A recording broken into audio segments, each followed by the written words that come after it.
large-scale data sets.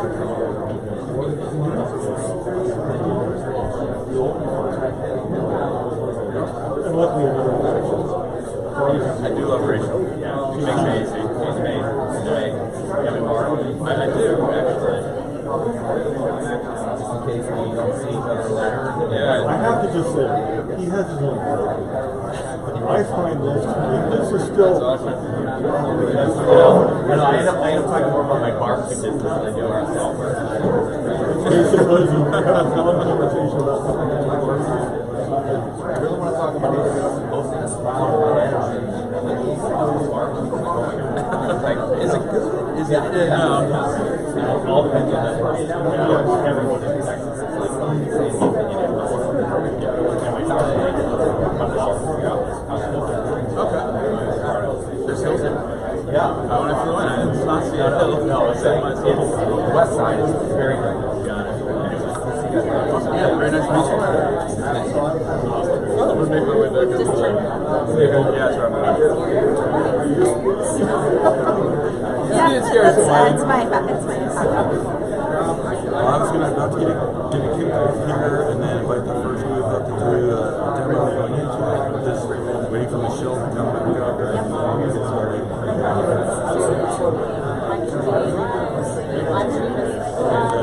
And laptop cable, where do people plug in?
Greetings, everybody. Greetings, everybody. Welcome today to Alchemist's Kickoff Space Toys and Tacos. Please get yourself some breakfast here. We're going to have some really interesting companies come up and do some demos, including some really awesome students from University of Texas and from high school level rocketry programs. So you can see these different folks talk to you about them. I encourage you to stop by the tables and talk to the people that are here after you get your tacos and coffee. And we'll kick off here in just a couple minutes.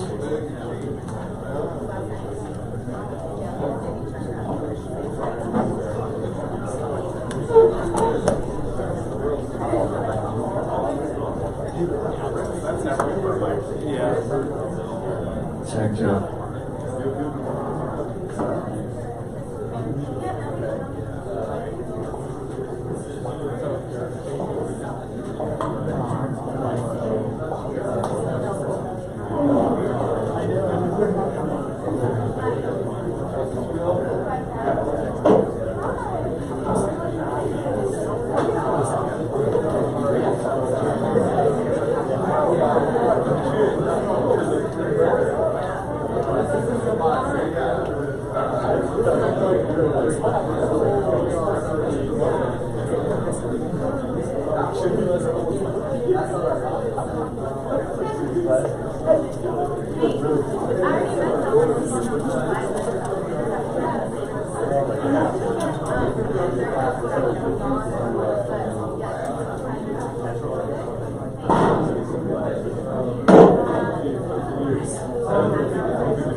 That's very very cool though that we have to. We had to,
There we go.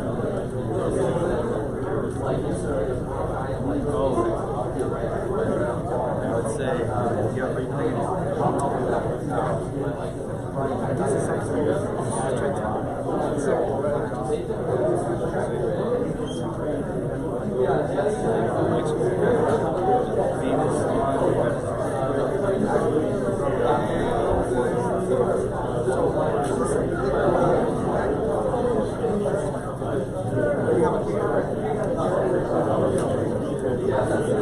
I can ask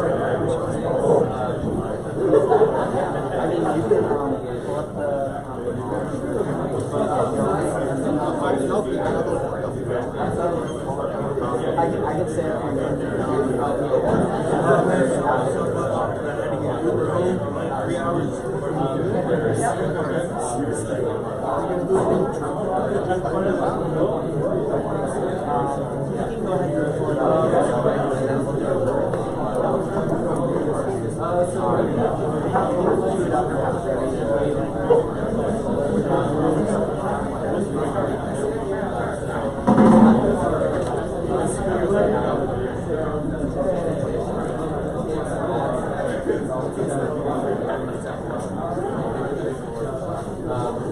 Did you want to do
very similar, but it's a dog astronaut. It's a dog astronaut.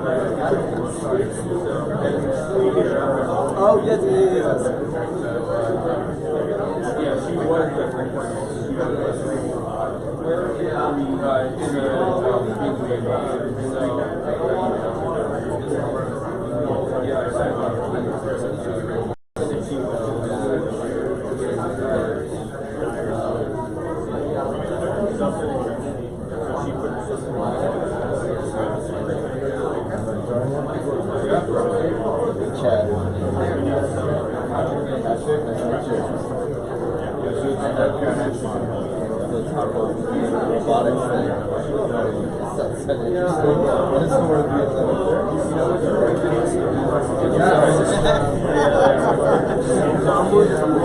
Should be more somewhere because they always come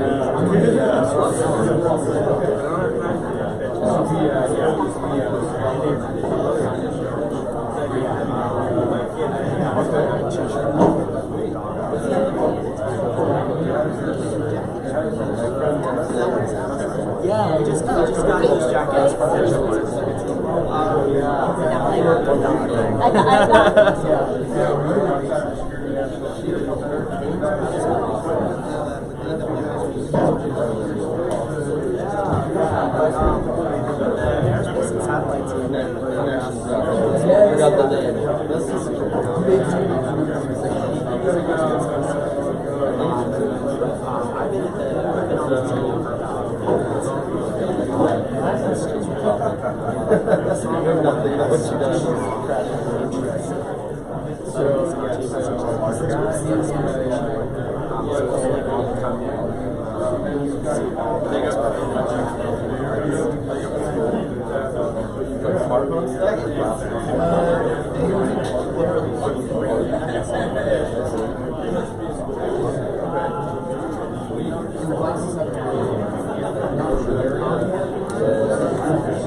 Like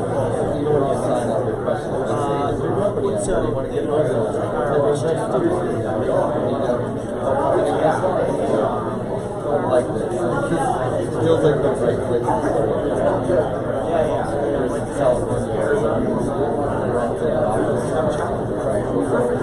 Thank you.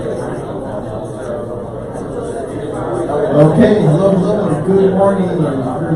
Thank you for being here. Thank you for coming to this event. My name is Alchemist Accelerator, and I work with a company called GHG-SAT. GHG as in greenhouse gas and SAT as a satellite. So the name in a way tells you that what we do, we have satellites that monitor, right now we're monitoring methane. So that's pretty much what we do. Essentially, I want to talk to you on this, and we all understand that we have this, what we call the new space industry, the new space economy. And they call it new, but it's been for a long time.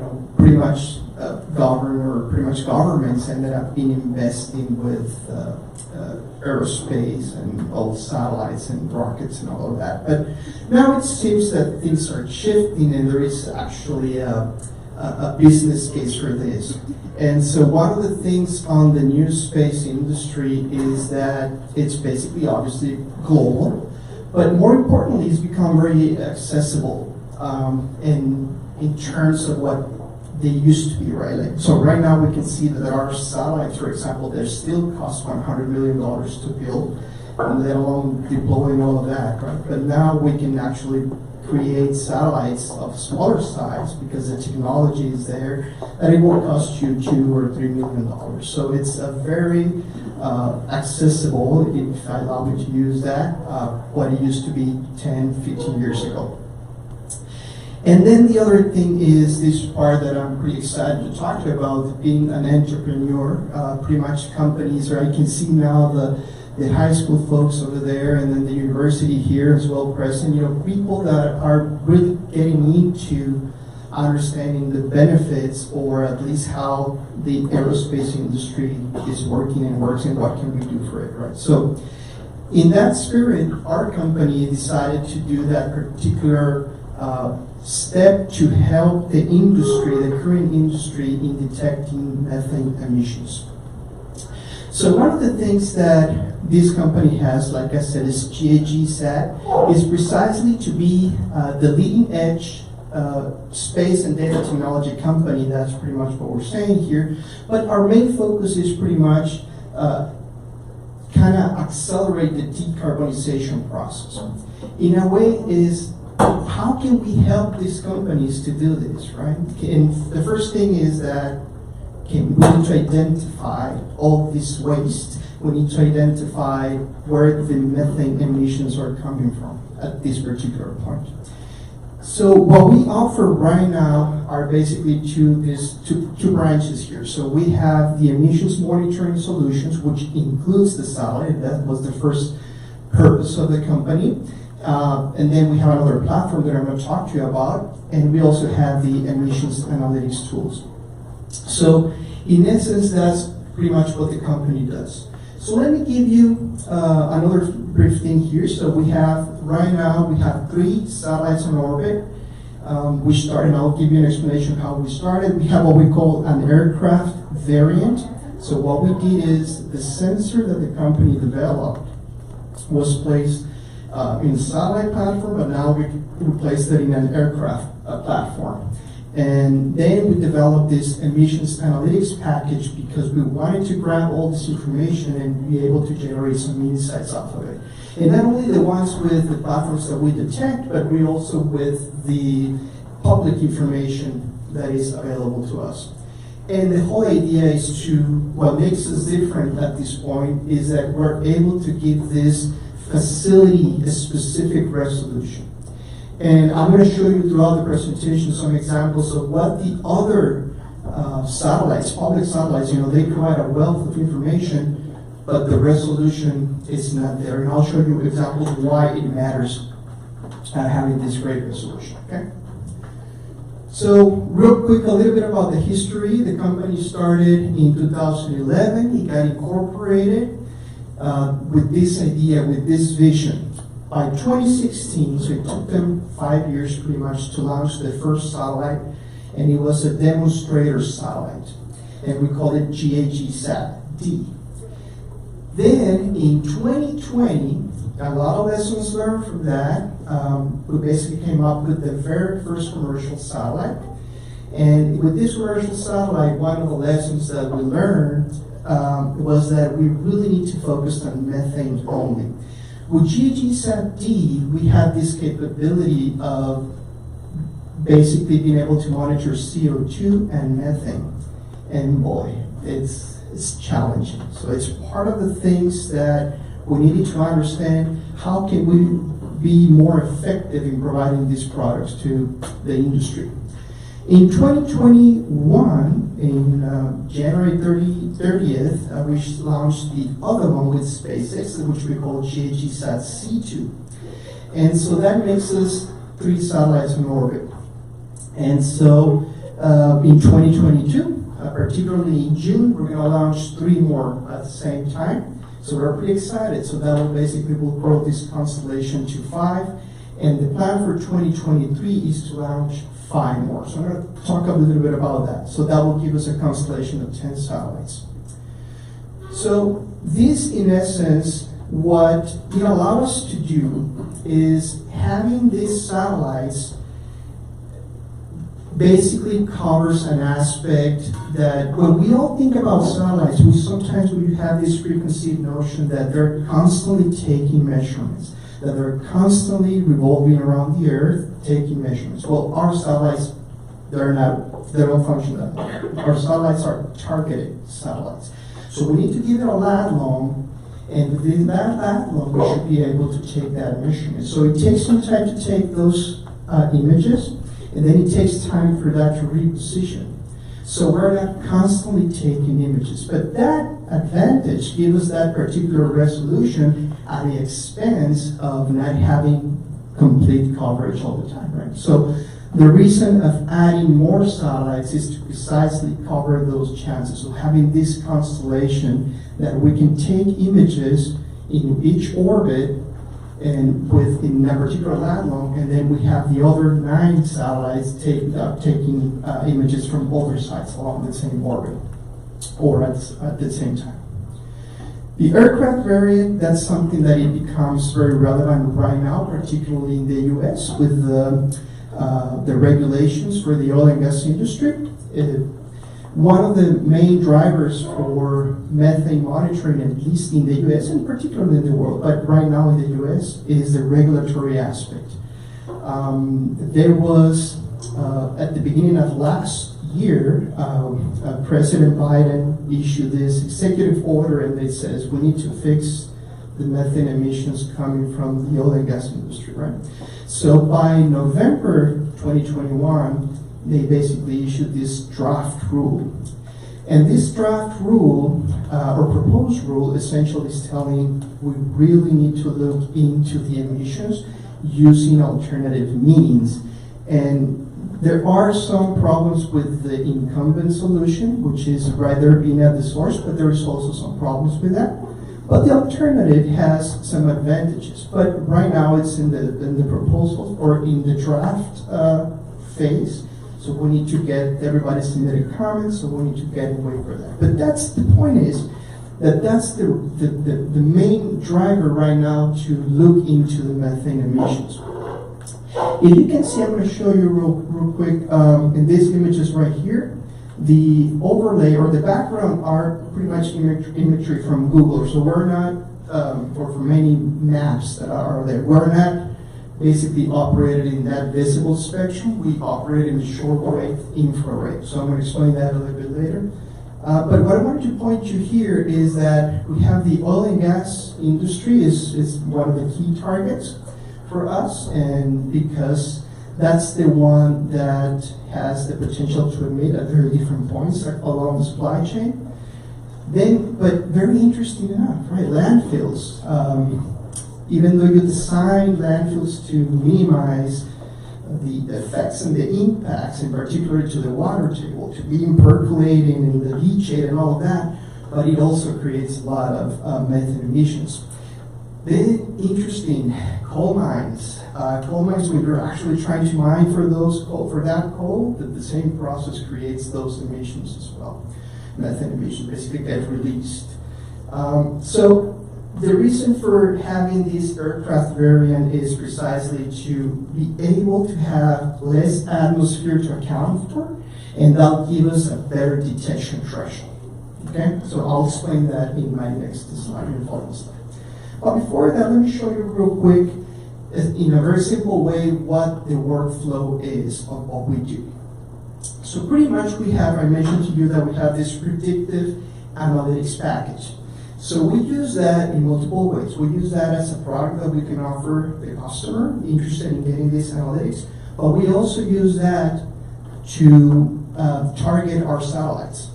So essentially, by learning all the machine learning and artificial intelligence concepts, right? We're putting data into this model, these algorithms, and in a way, it can tell us where to look. Because we have limited chances at every orbit to know where to look. So we want to maximize or optimize the best way of taking that measurement for that particular day, for that particular time.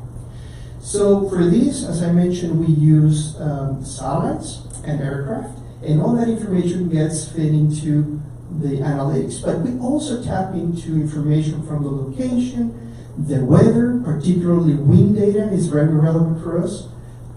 Any emissions that we know of that part, and obviously information from third-party satellites. That's very important for us as well. Then essentially the idea is to be able to provide a report. But before the report, we need to let them know. So you wouldn't believe this, but the oil and gas industry, they're really interested in knowing where their emissions are and minimize that because it has so many impacts, right? And the most important one, the monetary one, right? So they find the leaks. It's a product that they're, instead of being wasting that product, now they can sell it back, right? Or resell it, right? Instead of wasting it. So there is an interest, there is a motivation for them to actually look into this. But then there is another aspect that you may be familiar, which is the ESG reporting. It comes with the financial aspect of it, in which companies or investors now are looking and see how is the company that I'm investing on, how clean these companies are, or how their processes are. So this is something that can provide another piece of information to those ESG reports as well. So that, in a way, after having all the report, it's basically generating some insight that we will try to feed into the loop and start all the process all over again.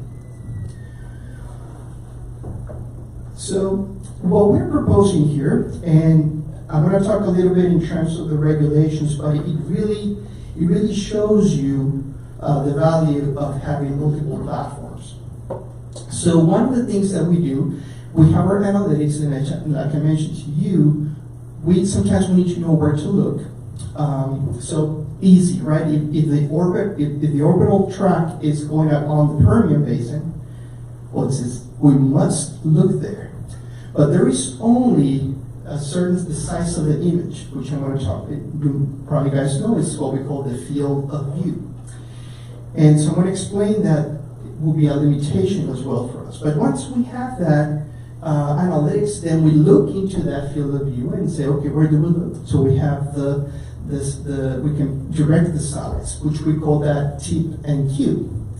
And off of that, if we have the plane nearby, we can also deploy the plane and then have that extra resolution that is needed. And eventually, the whole point is you see that guy right here? This is what they call the OGI. That's the incumbent technology. Essentially, this is a camera that is able to basically look at the methane emissions, the methane leaks, because methane has no color, right? It has no smell. What you see in natural gas or methane is because, or when you smell it, is because you have some methyl mercaptan or some kind of mercaptan to make it smell for safety reasons. So you have this, at the end, you need to have this part right here that people at the site should be able to identify where the leak is based on our decision, based on our direction, and then they will fix it and then verify that it's been fixed. So that's pretty much right now what is required in the oil and gas industry. This part right here, but nothing of this just yet, right? So the regulations call for doing periodic, and could be every 3 months, every 6 months, every year. So what happens in between these surveys, right? So that's when our service, that's when satellites comes very handy. But there is a detection threshold. So let me talk to you about a little bit of the satellite specs here. So spatial resolution. Think about the size of the pixel by spatial resolution. It's about 25 meters, 25, 30 meters. It depends on the oscillation of the satellite. The field of view, I told you, is it's a 12 kilometer by 12 kilometer. So I call this a limitation because we're thinking that when looking into these large satellites, we have all these big swath that we can almost capture. Well, in our case, look at this image right here. This is a satellite. So picture yourself a microwave oven, the one you have in your kitchen. That's the size of the satellite. So it's a 15 kilogram satellite. It's pretty not heavy at all for standards like that. And it's basically allow us to change the behavior of the satellite, which I'm going to explain why do we need that and when it's actually orbiting. So the other thing that we have is that it's a sun synchronous, and because this is a satellite that has a sensor that requires light, pretty much. It's a spectrometer that requires light, so we need sunlight. So emissions during nighttime, basically we cannot take, right? So if you think about the satellite, it's revolving around the Earth, so half of the Earth will have light and the other half will not have light. That essentially tells us that we are limited in how many measurements we can take per orbit. So we have about 4, we can say up to 4 measurements per orbit. And we have about 15 orbits per day. That means that the satellite crosses the North Pole, for example, about roughly 90, 91, 92 minutes. So we have about 15 orbits per day. So as you can see, I have this schematic right here that we have the 3 satellites right there, and that's pretty much how they're actually working in tandem right now. So ideally is to have these other 3 in June. So we're very, very excited on that, because one key parameter is a satellite can be on the same orbital track every 14, 15 days. If you add another satellite, then that time, that revisit time to the same orbital track effectively reduces almost in half. So now with 2 satellites, we can go almost 7, 8 days beyond the same orbital track. Now, if you keep adding more and more and more satellites, then we are shortening the time in which we can be on the same orbital track, and therefore shortening the time between imageries, right, between pictures. So that gives a sense of how my emissions are behaving in a nearly daily basis. So once we add those 8 more satellites by 2023, then we can have that nearly daily coverage. Okay? So real quick, and this is something that is very relevant, very particular of what we do here. So I told you that we're targeted, we're not constantly taking measurements. So these satellites are small, so we're able to change, once we give it a target, that long pretty much, we're able to change the behavior of the satellite by changing the inclination, right? So we start taking the measurements whenever we're approaching that long. We incline the satellite, start taking the imagery, like the way seen here, start taking that imagery, we go nadir over here, and then it continues to do this. Well, the whole point is to take about 200 images. Considering that the speed of the satellite is about 4.7 miles per second, that means that in 10, 15 seconds or 20 seconds that this process is taking, you're basically advancing in terms of land coverage, right? So you're focusing on that long this thing is happening, and you're not covering those seconds of that land. So basically you're leaving that spot unchecked or revised. So one thing that you do here is, but the trade-off of that is that we're able to come up with these 200 images, put it in a single one, and that gives us about 200,000 pixels. And that's the resolution I'm talking to you about, of the 25 meter to 30 meter resolution. That in itself allows us to go and see from which facility these emissions are coming from. And that's what makes it very unique of what the current technology is out there with respect to solids. Okay? This is an example. Let me show you why this is relevant. This example right here is it's in the Permian Basin of the New Mexico side of it. You see all these little white spots right here? All of these are well paths. Those are well paths. So imagine that you have an emission.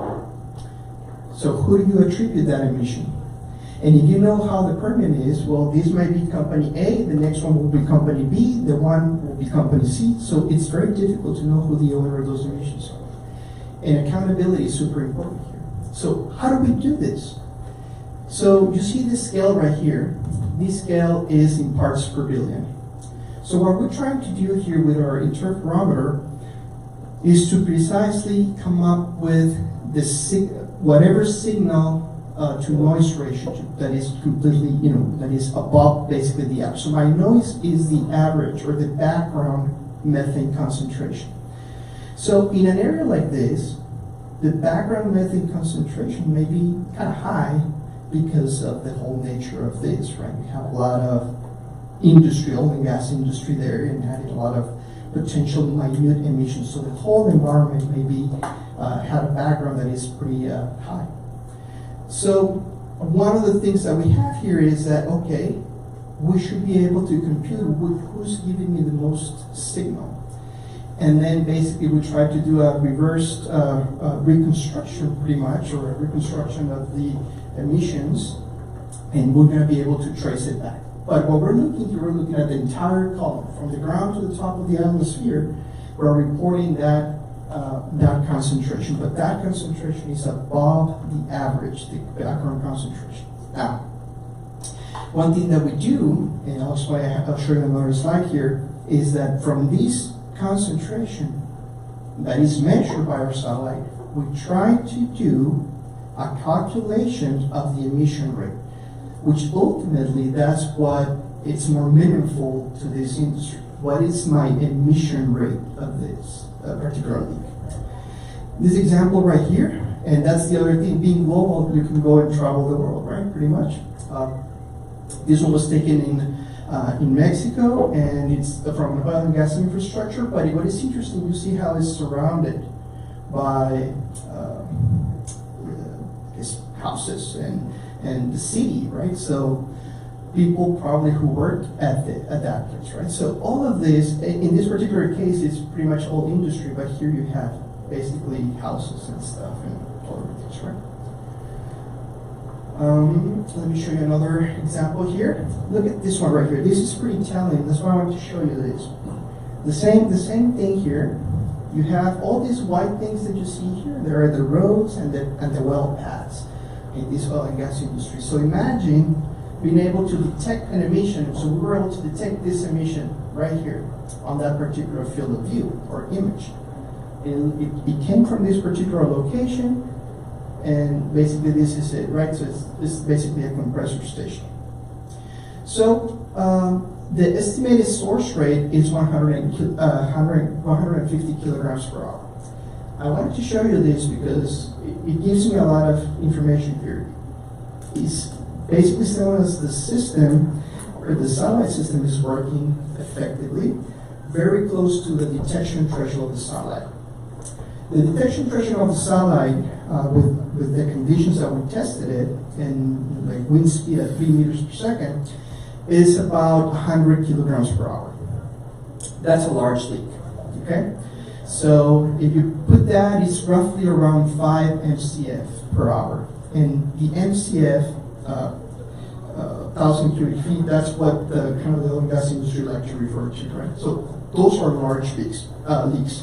So in a way, these leaks are actually, with the satellite, they're not trying to find that little valve that is leaking that you just need to make a quarter turn to just clean the whole mess, right? This is actually for the big leaks.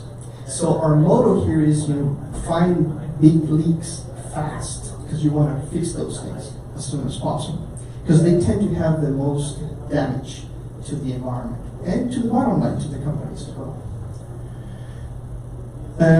This one right here, just another industry. That's from Pakistan, a landfill.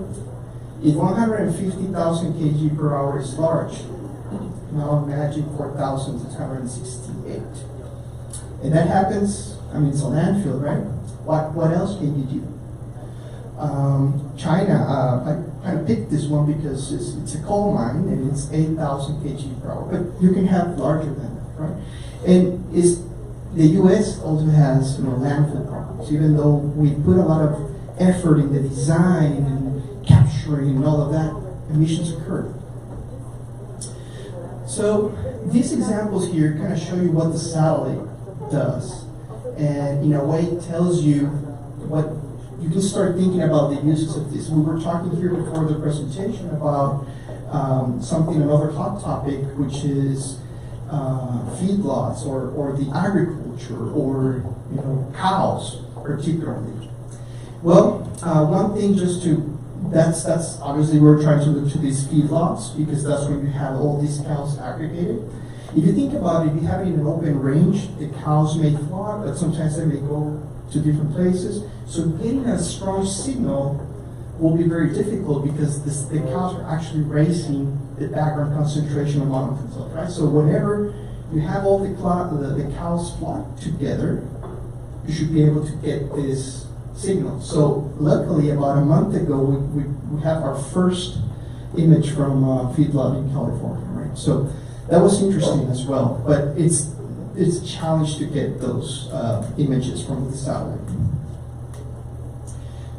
Real quick, and I know this is a space model here, but just to give you an idea of what we do. So the satellite I told you we have 100 kg per hour. The aircraft can do 10 kg per hour. Okay. And now instead of flying at 500 kilometers, now we're flying basically at 3 kilometers. So that's roughly 10,000 feet. And with that, you should be able to get a pixel size or a resolution of less than a meter, roughly 2 feet. And essentially, we're also collecting the imagery. So you see this this one right here, this is the camera, the visual camera in black and white. And this part will be the sensor that we have. So, with the aircraft, you need to create a campaign, right? You need to target and go into the campaign. So, at this point, let me show you these images right here. This is from a flare. Okay, so you will see that in the oil and gas industry, you will see flares, which the whole intention is to burn off the methane. Well, guess what? This one was not operating, and it was just a very nice point source for us to capture against. This one comes from tank batteries. Batteries means they're tanks that are very close together in this path. And so that's something. So one thing that I wanted to show you, and I invite you to visit the website ghsat.com. We have a free tool that is called Pulse. And Pulse, you need to take that information from Pulse in a way that tells you to start a conversation. Okay, so will not be used for very scientific studies, but at least it will give you an idea. What it does, it gives you the concentration around the world, the methane concentration around the world. And this was actually a product that was asked to the company when the first COP26, before it got canceled because of COVID, to come up with a product to be shown to the public, right? So this is one of those. This is the product here, it's called Pulse. And essentially, you can go and see the different trends and how the globe, how the emissions around the globe actually behave. So that's the methane emissions, so that's pretty telling. So I'll let you play with that tool. And one thing that I want to mention in this one is that I'm telling you it's not very scientific or cannot be used for scientific purposes in that case, because what we're showing is it's been updated weekly, but it's the monthly rolling average of the emissions, okay? So that's something that, I mean, can just tell you the trend, but not a specific analysis off of that. For that, we have, and I'm about to complete my presentation here, we have the analytics platform that we talked to that is called Spectra. And this is the one that, in a way similar to polls, instead of giving you the monthly average, we have basically the weekly average, which is the maximum resolution that we can get, because it's basically, think about the common denominator of all the information that we're getting. So there are multiple layers here that it can be used, and it's very, it can give a lot of insight to operators. And with this, we have, I'm going to explain to you I think something that is relevant to note here. The global survey service that we have is something that kind of reflects this. So in 2020, there was a big leak in Florida. And so Sentinel-5P is one satellite. Then Sentinel-2, well, it's another satellite. And GHG-SAT-D. So all three looked at the same leak. GHG-SAT-D was tipped by Sentinel-5P. And we were able to have this. You can see this. This is what we're talking about in terms of resolution, right? So in the leak, it says that it was here. So what does that mean? Who do you attribute that? So you have to do this. So Sentinel-2 gives you additional resolution. But GHG-SAT-D actually gives you this particular site location. So that's what makes it different. The trade-off is that we're not constantly taking measurements because it's targeted. That's the trade-off. So with that, let's see. Just to finish, like I mentioned to you, kind of reinforce that. We are basically enhance this capability with offshore targets, which requires modifying the satellite even further, the behavior, because if you go with water basically absorbs light. So we need to look at the glint coming off of the water, right? So we need to tilt the satellites even further to be able to capture that glint. Then expanding the constellation to 10 satellites and basically adding another AB sensor. And with that, my presentation. Thank you so much.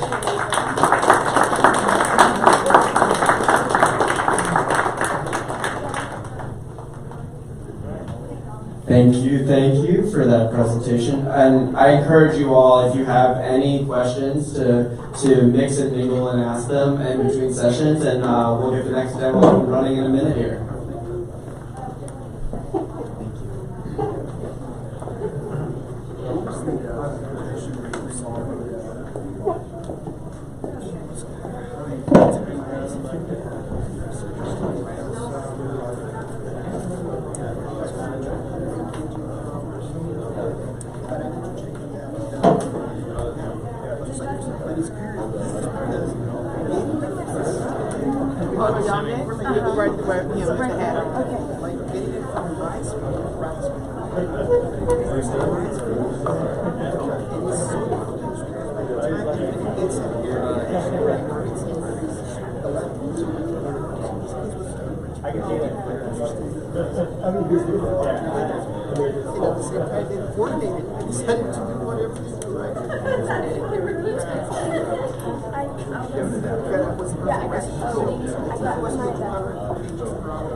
So that's a great question. The problem with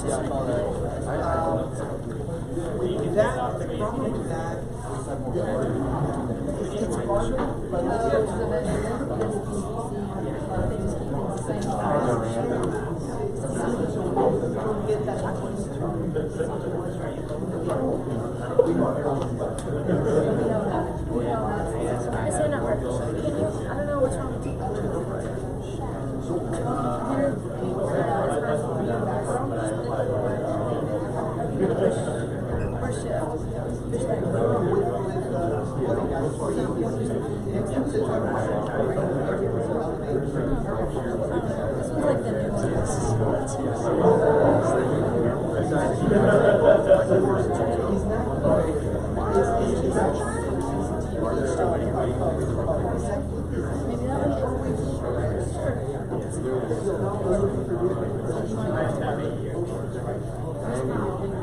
You also don't have to use things like that.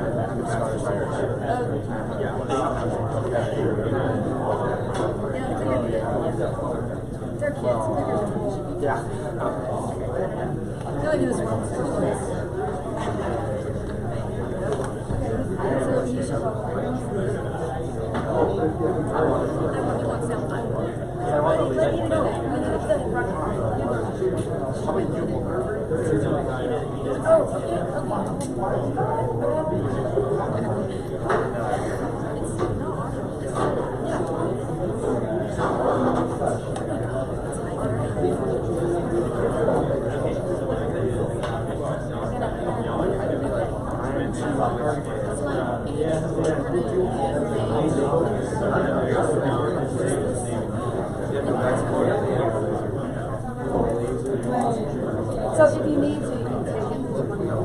We're going to be stickers. Yeah, 2 lines. Green is on, red is off. So don't have a both lines. You can. Just don't get next to it. You guys can spread out. The screen's on the side. So hey, I'm going to sit right out here.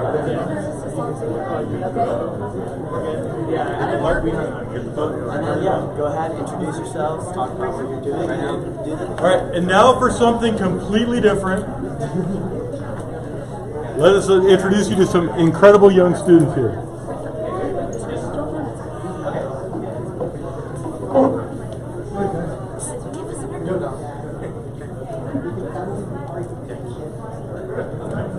Hello, I'm Dominic Lampo. I'm a senior in high school. I'm Rusty Lee McMurray. I'm a freshman in high school. Hi, I'm Ida. I'm a freshman in high school. Hi, I'm Patty, and I'm also a freshman. And we go to Allen Academy. It's a high school in Bryan, Texas, and we're part of the American Rocketry Challenge. And so we're going to explain a little bit about that. Okay, so let's start off with a quote. This is our teacher's favorite. It's from John F. Kennedy. We choose to do these things not because they are easy, but because they are hard. That really tells us about like what we do in rocketry. And of course, this is just a really important quote. I really enjoy it, or I like it a lot because it's just, again, like I said earlier, it's really describes why we do the things we do. We always want to challenge ourselves so we can become better, especially in this like world of innovation. So yeah, I like this.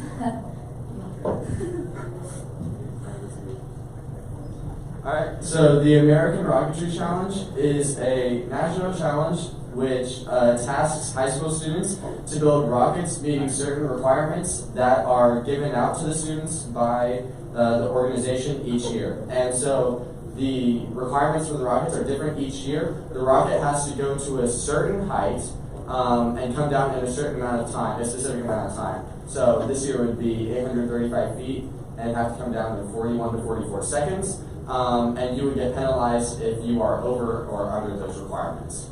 It's a very large competition. Over 5,000 students compete nationwide, and it teaches students how to about the scientific process and the engineer design process, and how to adapt and overcome adversities and overall become a better engineer.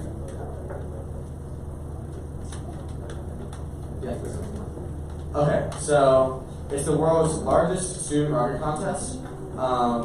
2022 is the 20th anniversary of the Rocketry Challenge. It's been going on for a while. I know I have been competing in it since 6th grade, so this is my fourth year doing it. It's been really fun so far. It gives them hands-on experiences in engineering, which you wouldn't find many other places. I know a lot of other schools don't offer the opportunities that this challenge and our school gives to us. So it's really great to have something like this in our curriculum. And we are a handful of one of the 4,000 middle and high school students competing this year. And yeah, it's just a really good competition.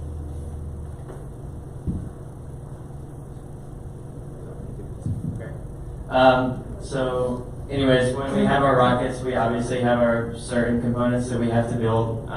It starts with our design, and we have about 45 students at our school, all making different rockets from 6th grade to senior year. And so, like, as a senior, I go around to everyone, and like, I try to help as many people as I can. But obviously, what you'll find with a lot of middle schoolers is they have a lot of different ideas, and you know, they want to do everything. They want to have like a million fins on their rocket, and they want it to go up super high. But obviously, like, you have to say it has to meet these requirements. So what you'll find is they'll have a lot of bright colors and stuff like that. But so more the high schoolers are more structured and things like that. So, but this project allows for that kind of flexibility. Okay, and now to recap some of the 2022 challenge requirements. So the rocket can't exceed a maximum weight of 650 grams. And the rocket has to fly exactly at an altitude of 835 feet and complete the flight between 41 and 44 seconds.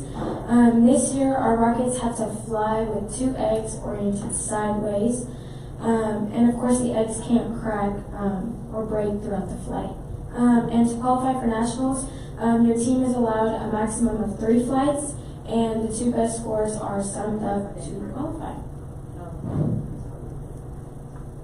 So a little bit about like what we learned in building rockets is obviously when you go into college or you go into engineering, this is a big kind of broad introduction into what you're having to do. So first you have to brainstorm an idea. So what's the good thing about rocketry is that you can design it however you want. So, you know, you'll see the different types of nose cones, and we have elliptical fins this year. You can do it however you want. But you have to brainstorm an idea with a diverse group of people, and you have to figure out what you want to do. And then we have a certain program, either ROCSIM or Open Rocket, where you design a rocket and you figure out what you want to do. And then you get into the build, and you have your own challenges that come with that, with glue and measurements and things. But then you actually start to fly your rockets and test them. So we go to a site off campus and we do that, and we see what that looks like hands-on. And then we make any changes that we need to. So obviously if like the eggs crack or the whole thing blows up, you have to change up something. And that's what we can do there. But then, once we have a finalized design, we can share it with others and go compete nationally. And it's also super cool to see everyone else's design. And it's a big part of this project.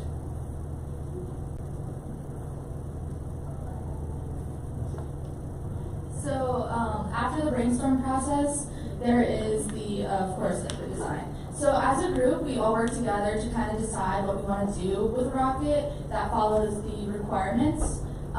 So for this year, like she said earlier, Ida, we have to have an optimal height of 835 feet.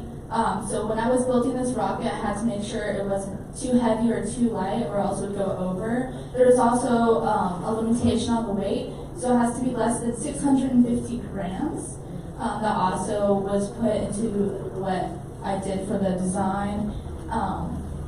I used a program called Open Rocket, and you just basically build the rocket, and it uses real life measurements and weight and mass. And then with this, you're able to run simulations, and it gives you the data based off of calculations that the program does. And it gives you like the altitude and the time. And then with that information, you can decide the best design for your rocket. So, yeah. And here we see the building process. This is after the design in Open Rocket. And so we see one of our classmates building and testing the rockets here. And what we see here are the carbon fiber fins. Yeah, you can show that, Dom. So these are made from the carbon fiber. We have 2 layers of carbon fiber with balsa wood in the middle, and then 2 more layers of carbon fiber. We made this ourselves. we had someone that makes carbon fiber professionally come down to show us how to do it, and we made it with our own like materials and stuff like that. So that was a really fun experience. But these fins are a lot stronger than the ones we've had in the past, where we just had balsa wood or basswood like those. And it was just something different. It was a change from what we've done in previous years. And so that was a really fun experience, just being able to actually build the fins and the material that was going to be flying on our rocket. That was great.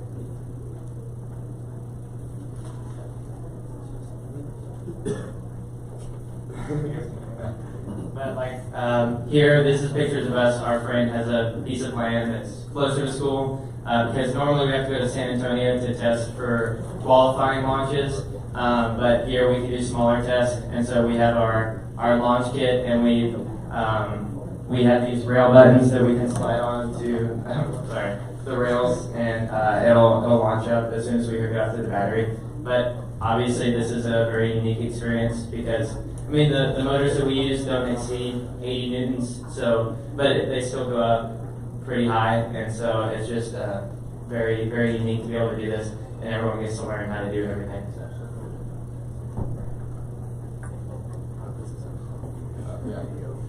This is what it looks like. And obviously, strong wind. Yeah. Thank you so much for listening. I really appreciate your time.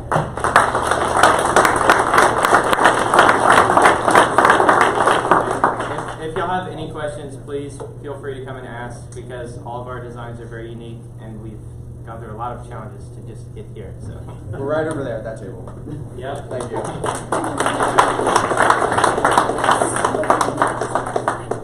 Nice job. Nice job. Thank you.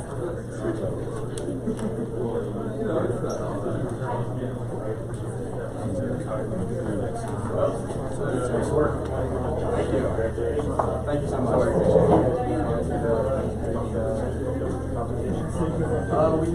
So the qualifying flights for nationals are in April, and so we'll be going down to San Antonio and launching there. So we're in the testing process right now. So these things are ready to launch. Yeah. We should be. In theory, yes. In all of our designs, I put my design purposely to go a little higher because I at least want the time to be correct because you get more points taken off your time when you get for height because time is a fraction of so I just like being a little more safe and for some reason every time we go it's always more easy and so you have to have it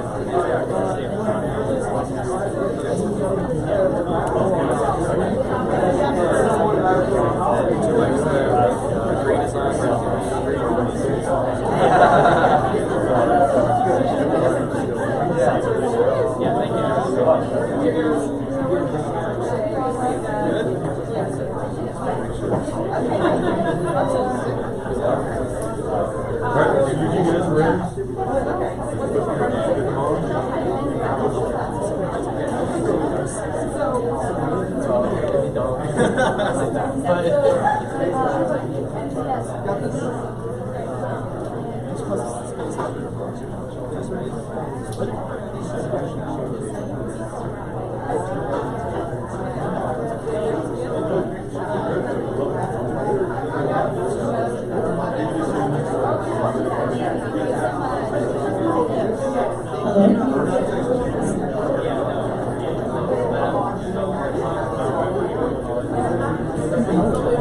Hello everyone.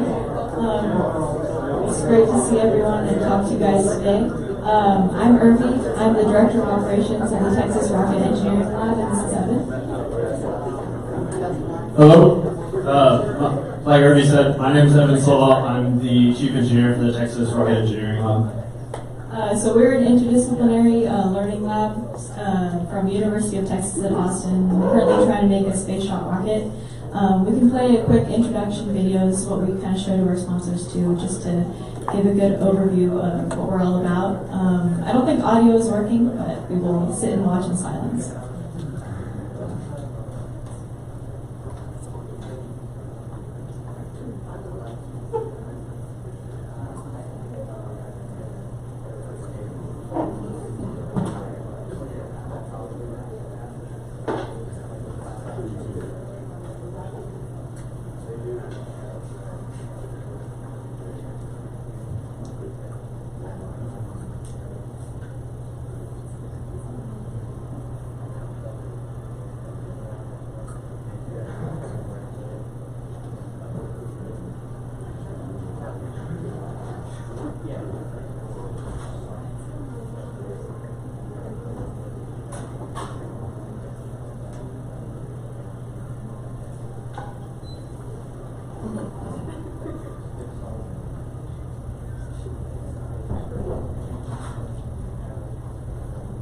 Okay. Thank you, Cindy. I guess we can just go ahead and get started. So as we were saying earlier, we are the Texas Rocket Engineering Lab. We are an interdisciplinary learning lab, and we're currently building a single-stage liquid bipropellant-fueled rocket to get us to the Kármán line, which is around 100 kilometers up, considered to be the edge of space. We started in December of 2018 with a $1 million anonymous donor and a partnership with Firefly Aerospace. They're our mentors. And that basically started as TREL, and we competed in the Base 11 Space Challenge, which put a bunch of collegiate groups together to get to the Kármán line and set up this challenge to set up design reviews and seeing who could be the first ones to get there. We originated from that, and actually Base 11, one of their main missions is to diversify the field of STEM engineers, and that's basically what we were founded off of too. You know, we're in the midst of this collegiate rocketry race to get to the Kármán line, and Evan can tell you a lot about the technical side of how we're going to get there. But going back to what I was saying about diversifying the STEM field, you know, we're actually registered as a social impact group, and we're big on outreach and reaching out to our to the Austin high schools, AASD, diversifying that into the elementary and middle schools as well. Just trying to get some of the younger folks into, I say younger folks and I'm only 19, but into rocketry and the engineering field from a very young age. So it was great hearing from Allen High School as well. We're very involved in high school outreach, as I just said, and we also participate in Grow and STEM Day at UT. We established a partnership with the Multicultural Engagement Center. That's all about what TREL is about. And as the video just said, you know, we don't just build rockets, we build people who build rockets. And we're getting these people ready for the aerospace industry. So we're really a collaborative and learning lab. We stress the importance of testing and failure and, you know, mess it up, circle back again. And, you know, these are all things that we really care about. Evan can go into the technical side and explain our current project a little bit more now. Yeah, so like the video said, our rocket's name is Halcyon. It is an amazing project in my mind, and I'm just a little bit biased. So our rocket, like the video said, is 30 feet tall. It's absolutely gigantic, and it's affectionately called the carbon fiber pencil because, as you can see here, it's incredibly skinny. So what makes our rocket unique compared to what else is going on for the other collegiate orgs and just in general? One, our rocket is a liquid bipropellant rocket. So the Kármán line has been reached before by students, but using a solid rocket. It has never been done before with a liquid bipropellant. And that was kind of the point of the Base 11 challenge, was to be the first for a bipropellant rocket. So our rocket uses RP1, which is refined kerosene, and liquid oxygen as our oxidizer.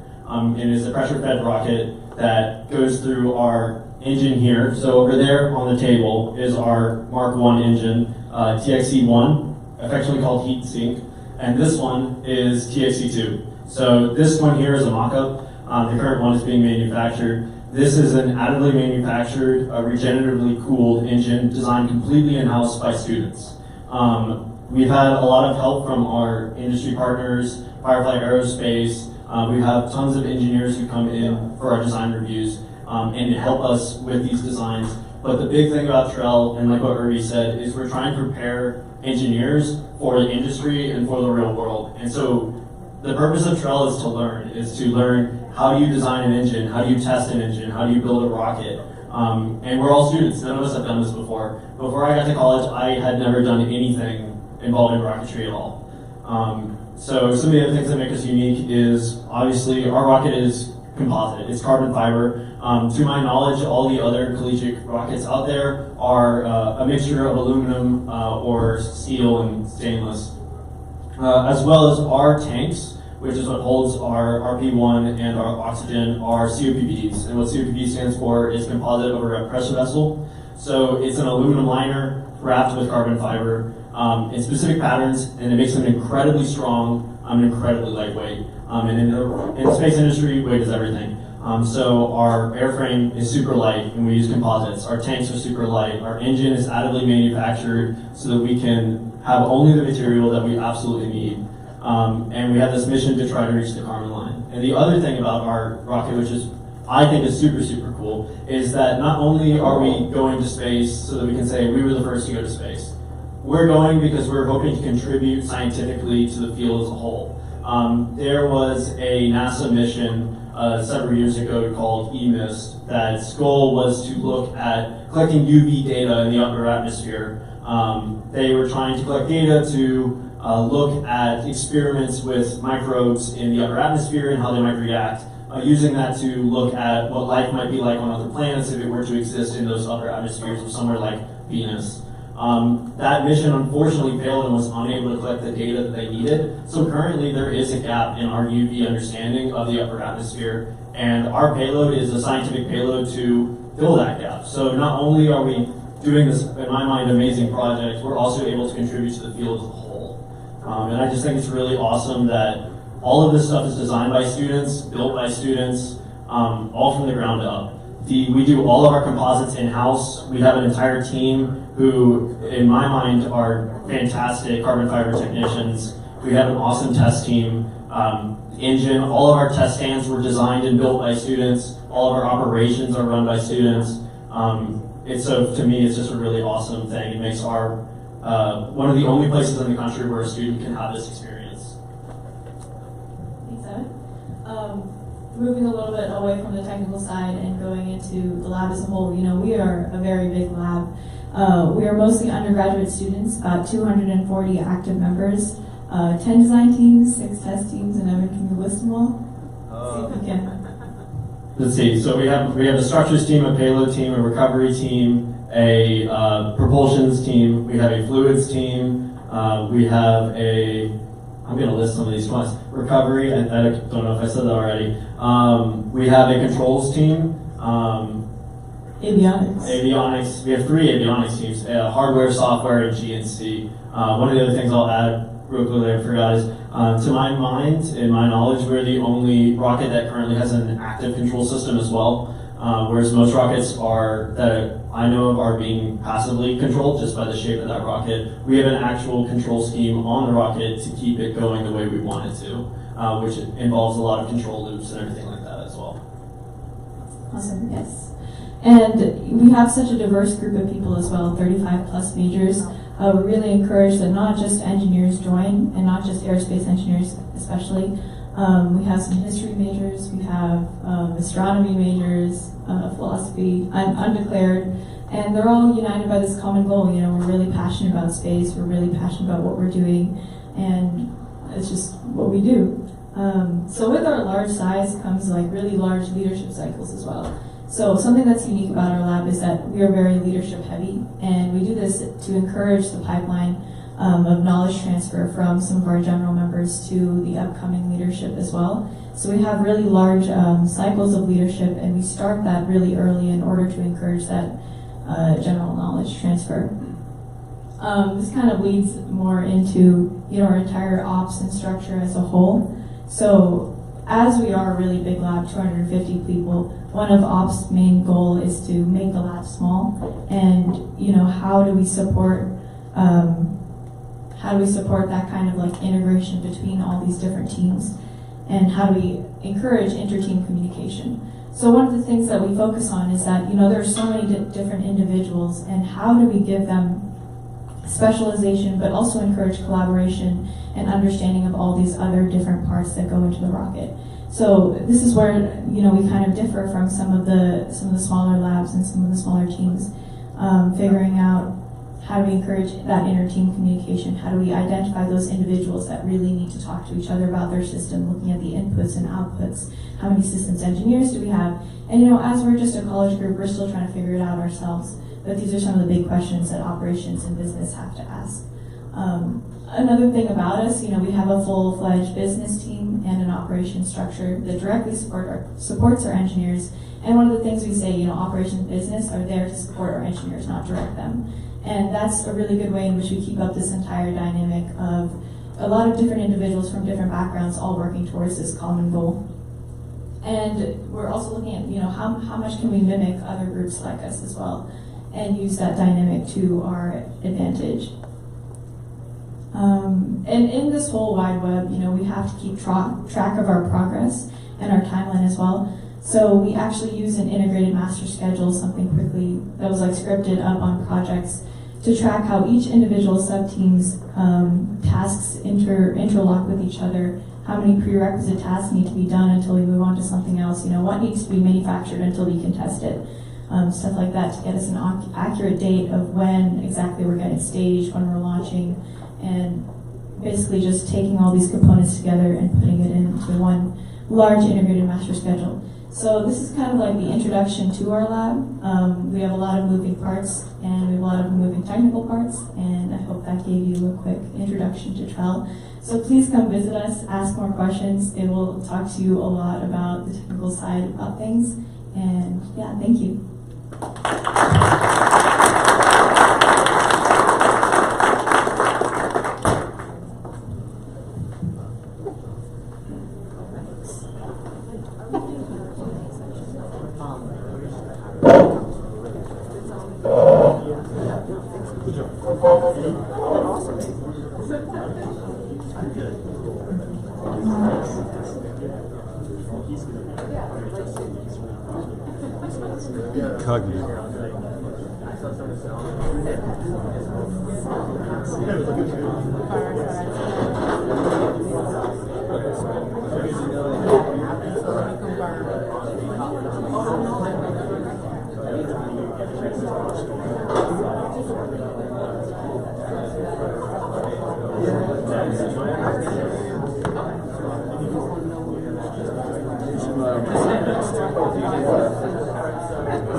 Hi, my name is Justin Saris, and I'm the CEO of Lunar Outpost. I'm just going to give a quick introduction into what's going on in 6 Lunar Space and our company at Lunar Outpost. So it was a really cool transition to see what happens from high school to college, and now we're kind of taking the next step from beyond launch to what's happening in 6 Lunar Space.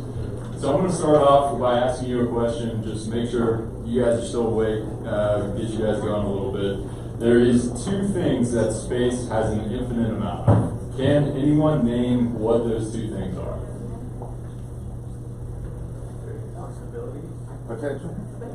Potential, I love it. I'm looking a little bit more concrete, a little bit more engineering-wise. So, anyone else? Great guess, though. Solar energy, yes. I'm just going to go ahead and count that as a correct answer. That's power, right? If you look at the energy that's in space, there is an infinite amount of it. Whether it's just energy from the sun, energy from a variety of other sources, whether it's fuels on the lunar surface or otherwise. What's the second thing that space has an infinite amount of? Vacuum, also true, I guess. Actually, yes, vacuum is part of the second answer. Materials, absolutely. So space resources. So vacuum is a resource. Materials is a resource. There's an infinite amount of resources available in space. Access either the infinite amount of power or the infinite amount of resources in space, we can fundamentally change the way that humanity operates today. So I'm going to give a brief introduction to Lunar Outpost, just up up to. 5 minutes, no more. And then you guys can kind of get to lunch. So Lunar Outpost, as I said, I'm the CEO. What we do at Lunar Outpost is create robotics and software technologies for extreme environments. Now, this is our traction. This is a quick overview of traction slide. We were founded in 2017, and since then, we've won multiple United States Air Force, Space Force, and NASA contracts. We have 2 rovers that are headed to the moon. First one is Q4 of this year. Next one is Q4 of the next year. We are currently making oxygen on Mars today. So as part of the Mars Perseverance rover, we have an instrument on board called MOXIE, which is taking CO2 out of the Martian atmosphere and turning it into oxygen. There's a few other things on this slide, but those are the most fun, so I'll kind of keep it there. Here's a little bit more about our first mission. So we're flying on a SpaceX Falcon 9 rocket and landing on an Intuitive Machines Nova-C lander. It's really cool to see the rocket technologies that were considered cutting edge in industry. Like, these students today are actually implementing those into their projects, into their designs, so huge congratulations to them. It's been awesome to see that transition. And I'm hoping you guys are the generation that gets us not only out to the moon, but to Mars and beyond. So our next mission is going in Q1 of 2024. So this is going to Reiner Gamma, which is actually a magnetic anomaly on the lunar surface. No one knows really why it's there. It's basically these giant magnetic swirls. And our job with Johns Hopkins University APL is to go investigate that so we can understand more about our solar system and how our moon is formed. In addition, there are large partners in the aerospace industry that are helping us push the bounds of what we can do. In addition to AWS, we have folks like Northrop Grumman, ABL, and Michelin that we are working with on the LTV program. So human-rated rovers on the lunar surface that are going to be the next mobility system for astronauts. And here's a quick, I love this picture. This is NASA Administrator Senator Bill Nelson, and he has the first check in human history on a space resource contract. So really my goal here today is to show you that space resources is no longer an idea. This is something that's happening. And we're going to execute this contract fully and deliver these resources by the end of this year. So when you're talking about aerospace engineers, it's no longer just launch, it's no longer just satellites, but it is truly opening up the next phase of the space economy, which includes the moon, which includes Mars and beyond. So that's just a little bit about our facilities. That's not as exciting. So this is what we've been up to since 2017. Thank you very much for taking the time. A really cool group of people to talk to here, and if you have any questions, feel free to come on by.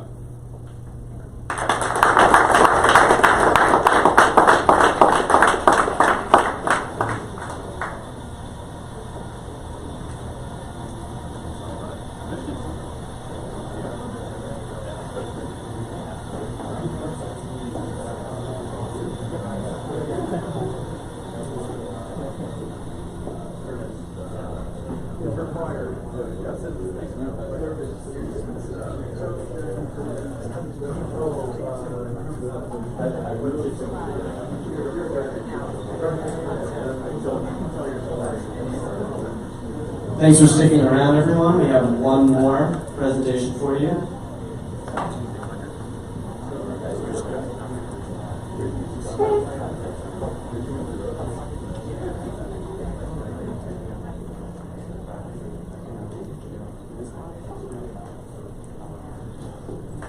Hi, everybody. Thanks for joining me today. My name is Scott Herman, and I'm the CEO of Cognitive Space. I really spent my career at the intersection of satellite remote sensing, geospatial analytics, and national security. Now at Cognitive Space, we're helping organizations fly their satellites. Space is hard. We're trying to make it a little bit easier. And part of what we're doing is bringing the power of artificial intelligence to the realm of mission management, collections planning, comms link coordination, even order management. How do you monetize a satellite? How do you actually build a satellite business? There's a lot of investment that's going into the new space economy. Billions of dollars, there's going to be dozens, maybe hundreds of new companies that are exploring space and trying to figure out how to make commercially viable businesses out of space. What we're really focused on is how can we help enable that to happen faster, right? You think about the new space revolution in satellite build, revolution in launch, revolution in communications, but almost every new satellite operator, whether they're a commercial entity or a government entity, are building out their own infrastructure. And what we're trying to do is provide a set of services that allow them to short circuit the monetary risk, the schedule risk, the technical risk involved in building out the ground segment. We provide a blueprint and an operational capability to allow satellite companies to get up and running much, much faster. The way we do this is through three primary focus areas. One is we build a set of services that allow you to optimize your current operations using artificial intelligence against the concept of swarm constellations or mega constellations, and putting those satellites to work using an AI-defined schedule and optimization scheme. We also help with forecasting. Many entities that are building satellites have aspirations of dozens, hundreds, even thousands of satellites. How do you forecast what that's going to look like? And not simply orbits, right? This isn't just the astrospace aspect. It's things like how do you collect against a set of targets? How do you offer customers contracts and guarantees, SLAs against collection parameters, for example. And then finally, we do orchestration, and that is how do we play different constellations of satellites against each other or with each other to provide an answer to a larger goal. A lot of the work we do right now with the U.S. government, with Space Force, with the Air Force Research Lab, NGA and NRO, other government organizations, is really around orchestration. They're trying to figure out how to exploit the capabilities that are coming online, all of the new space companies. So we provide capabilities to manage across constellations as well as within constellations. This is where cognitive space lives. We really provide a set of services that allow you to build out the ground segment for satellites. Now, many times, ground segment is a weird term. Sometimes it gets confused simply with ground communications. But if you're building a business around your satellites, it's not just flying the satellites. It's not even just taking observations or doing communications or pulling in IoT signals. You have to monetize that constellation. You have to figure out your business model, your concept of operations. How are you going to take orders from customers and partners and adjudicate those and deflect the competition? How are you going to work with the satellites themselves? How do you talk to TT&C and GNC functions to upload the schedule that the artificial intelligence engines come up with? And how do you do in production? What are you doing with all of the satellite data? What kind of products and what kind of value-added analytics and value-added processing do you have against satellite? Let me give you a couple examples of some of the work that we've been doing to kind of bring this concept to life. So we work with new small satellite companies and help them try to understand what could their constellation potentially be. It could be down to practical answers like which orbits should we put satellites into, what's our launch schedule, and how does that impact potential revenue forecast for the future? How do I go raise money from investors? How do I land my first anchor customers? And we do that through a set of forecasting simulations which kind of bring the constellation to life. So let me show you an example of one of those. What we're looking at here, this is a new constellation that's coming online from a company called Terran Orbital. It's the Predator Constellation. This is a series of synthetic aperture radar satellites. They hope to have 96 satellites in their final constellation. And 96 is an important number, right? That means that you are monitoring the Earth at a near persistent rate, many, many times a day. And so what does that actually mean in terms of the type of guarantees and the type of new capabilities around things like analytics and pattern of life, ISR, that are going to be available through that constellation? So what you're seeing here in the modeling and sim, this is straight out of our user experience, is basically a selection of orbits, a combination of polar orbits and a number of inclined orbits, and mixing and matching those with different launch schedules, different number of satellites in the plane, to come up with an optimized solution for particular customer problems. Now, you might go, well, yeah, I could do that in Satellite Toolkit, right? There's tools to be able to do that. What's different about what we're doing is we're now tying this to the end customer experience, right? The people who want to buy the data from the satellites, the people who want to pay to put those satellites to work. So if you look at this particular example, you'll notice down in the South China Sea a number of little yellow dots, and those yellow dots are targets, right? Those are sites and facilities for things like open pit mining or container ports or military targets. So let's go take a closer look at that. What we're going to look at is a couple minutes in the life of one of these satellites. We're going to look at Predator 21 as it comes up over the horizon and starts collecting against these set of targets. So what you'll see, and again, this is straight out of the user experience, is it establishes a communications link. In this case, it's KSAT in Singapore. And then it's going to start picking off targets as it flies over the region. Now, these satellites can't always collect everything. They have to make decisions. And those decisions can be based on things like revenue potential. They can be based on things like priority.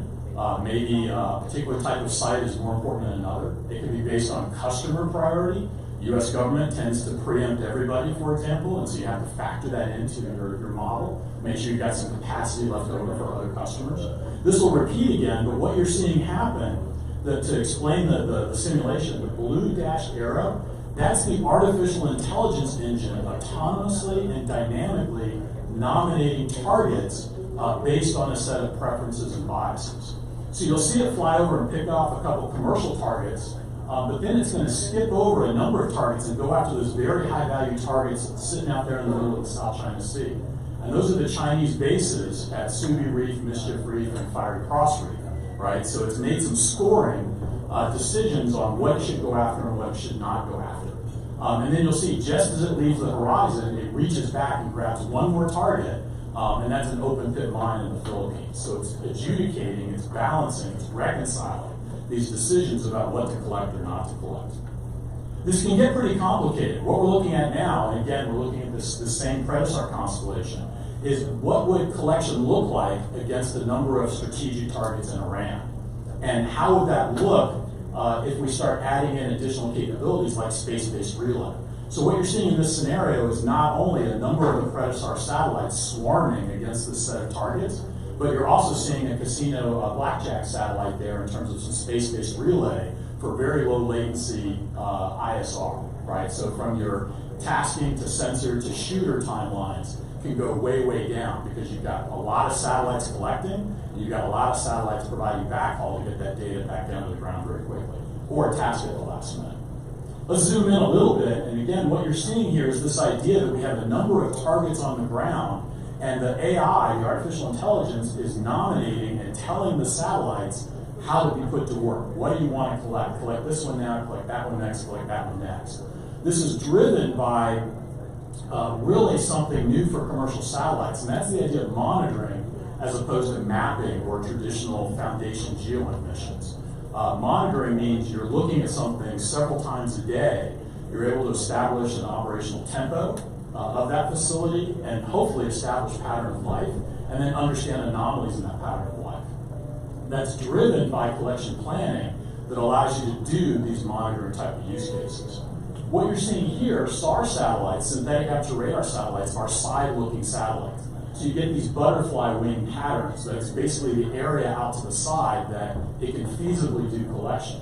And so you'll notice the AI is putting these satellites to work and they're collecting targets within that field of regard, that butterfly wing off to the side. A couple other interesting things happen in this scenario. You'll notice that the satellites are determining not only what to collect, but where to send the data. And so you'll see that there is an in-theater ground station. In this case, it's the U.S. Fifth Fleet in Bahrain. And so you'll see the satellites collecting data and then sending products down to the Fifth Fleet. There's also an entirely different customer, international allied customer, the UAE. And so you'll see another ground station down there at Falcon outside of Abu Dhabi. And so the system is deciding to collect this target for this customer, send it here, collect this different target for this customer and send it over there so that a commercial entity can be viable across multiple different types of customers while still maintaining security segregation and operational security. So how do we do this? I've mentioned artificial intelligence a few times. What we do is we have a cognition engine that's really powered by reinforcement learning techniques. And this is a really important concept. It's a type of artificial intelligence that lets you choose a set of solutions out of a myriad of potential combinations. It's like the traveling salesman problem on steroids. What we're doing is we're basically taking a book from the video game industry. You may have seen a lot of stories lately about how computers are now beating the best human players at things like Go or StarCraft, right, by using these reinforcement learning techniques. Reinforcement learning is basically you establish a sea of constraints. You say, here's all the things, here's all the rules you have to operate within, and then you go through and you run many, many different scenarios very, very quickly to say, what are all the possible permutations, and then how do I score those permutations to come up with an optimal answer. And in our case, our game board isn't something like StarCraft. Our game board is really this complex mesh of dozens or hundreds of satellites, tens of thousands of ground targets, constantly changing the dynamic analytic priorities, revisit commitments that may be contractually defined in terms of how much revisit you have to do, feasibility constraints, the technical parameters of the satellites, power, battery, slew, maneuverability, a lot of things that kind of factor into what the satellite can actually do, weather and environmental impacts, and then of course coordinating communications to get this AI-generated plan to the satellites and to get the data off the satellites afterwards. And in this case, you can see the graphs down there where we're basically narrowing in on an optimal set of solutions. And you can optimize based on different biases. Am I optimizing for dollars?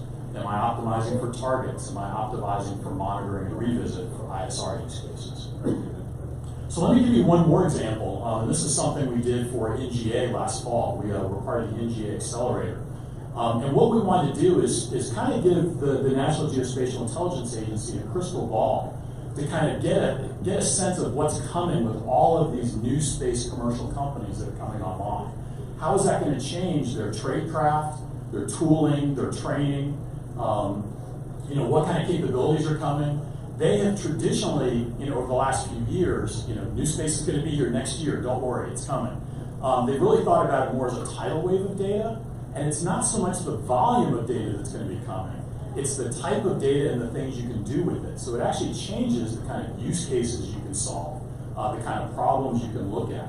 So we want to take an example of that. One of the things that's been a problem in the defense and intelligence industry for a long time is what you might call underserved consumers, right? There's only so much satellite capacity to go around, and it tends to go to North Korea or Ukraine this week.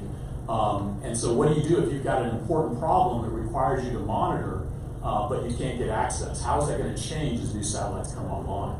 So we looked at a particular problem. We looked at a problem out of the Southern Command, Southcom, which tends to be a traditionally underserved community, as well as the analyst cell within NGA that was doing economic monitoring of Chinese investments worldwide as part of the Extended Belt and Road Initiative. So what China is doing is they're placing a lot of bets in terms of precious metals production, particularly lithium, and particularly in Latin America. They want to try to lock up that market. And lithium is only produced in a few places around the world, and a big percentage of that actually comes out of the Andean Altiplano. You can see a picture there, both a satellite picture and an aerial oblique, of what an example of one of these extraction facilities looks like. So how do we keep an eye on those? What happens today is they're lucky if they get satellite imagery a couple times a year on some of these facilities. And what they want to do is say, we want to do pattern of life analytics against these facilities. So we said, well, let's model that, and let's do it based on 3 new emerging new space companies. Predator, which is doing synthetic aperture radar, Earth Observant, which is flying a satellite so low to the stratosphere, it's actually got wings on it. It's called a VLEO, Very Low Earth Orbit satellite. The lower you are, it means you can get very high resolution pictures with a much more cost-efficient telescope. And then Orbital Sidekick is a hyperspectral sensor, so bringing in hyperspectral data into this problem. And basically what we did is we said, let's do collections against these targets. And so what you'll see happen in this one, you see about 75 targets spread up and down the Andean range there, along with a few others, transshipment ports there on the ocean side. And what you're seeing is the artificial intelligence is telling the satellite what to do. Collect this one, now collect this one, collect this one. Skip that one, grab this one. And imagine this happening over and over and over again, many, many times an hour, 24/7, 365.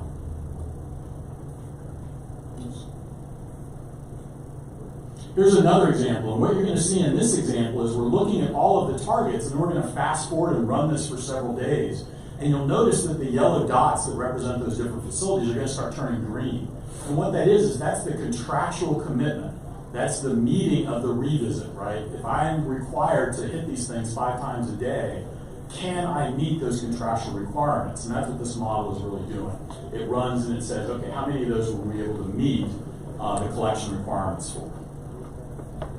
As I mentioned, we're bringing in other satellites. So orbital sidekick, every satellite has a different type of capability and maybe running in different orbits, different planes, so we model all that.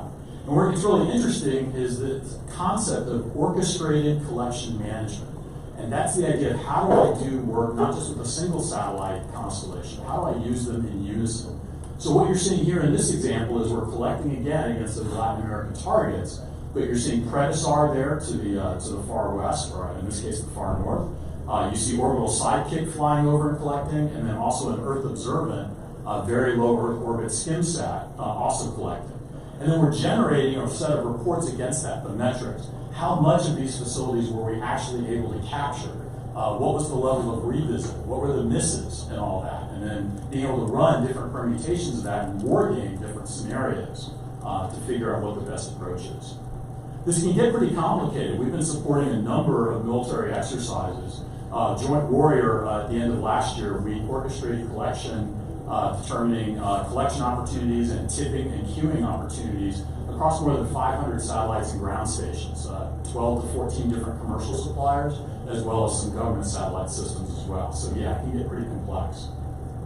The other thing we're taking a look at is what is the role of space-based relay as a new emerging technology, and how is that going to change the game in terms of remote sensing from space? So for example, there are companies that are standing up space-based relay constellations in service of other satellites that are flying around. So what you're seeing in this case, in this demo, is we have a satellite flying in low Earth orbit collecting Earth observations, but then it's backhauling that data almost immediately by tapping into this geo-based, geosynchronous orbit-based constellation, in this case from a company called Skylink. There's several different companies that are starting to explore this space. Warp Space out of Japan, Hedron is a U.S. company, SpaceLink is a U.S. company, and Skylink. We're working with all of those to figure out how are they going to change the game in terms of latency, backhaul, and last-minute dynamic tasking. That's really important because if we're going to build this brain, this cognitive brain that really is able to autonomously, dynamically task all these different satellites and be able to do it at the rate of hundreds or thousands of satellites, it gets tens of thousands of opportunities. That gets way beyond the kind of very manually adjudicated or heuristic rule-based collection the way the world works today. So I mentioned, we are working both with commercial entities and with the U.S. government. We're a startup, we're a small business, but we currently have 4 different SBIRs, and we just got a notification of a TAC-FI contract as well. So we're actually doing work with both the government and commercial, and there's a synergy between those two. Right? The things we're doing with the U.S. government around the exploitation of emerging commercial assets is, of course, of great interest to those commercial assets. And so we've got this really, really nice kind of virtuous circle where the work we're doing on the commercial side is also playing into the government side and vice versa. That means that we are kind of becoming an interesting sandbox or playground for the hybrid space architecture, which is a massive, massive investment effort by the U.S. government. A massive investment effort by the U.S. government that's going to be happening over the next 5, 10, 15 years. What we're doing is helping prototype and do concept definition in support of that and running that through real-world exercises. I mentioned Joint Warrior. We're actually working on Arctic Edge right now this week. That's a live demo that we're doing.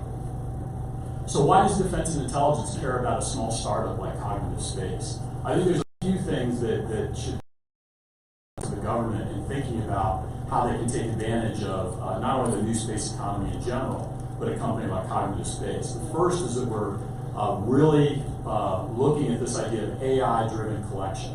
Autonomous collection, very, very dynamic, ever-changing requirements, and using AI to be able to orchestrate the idea of swarm ops. Swarm ops is the idea of mega constellations, whether those constellations are self-contained, like from a single organization or company, or whether it's swarming across multiple suppliers, across multiple constellations.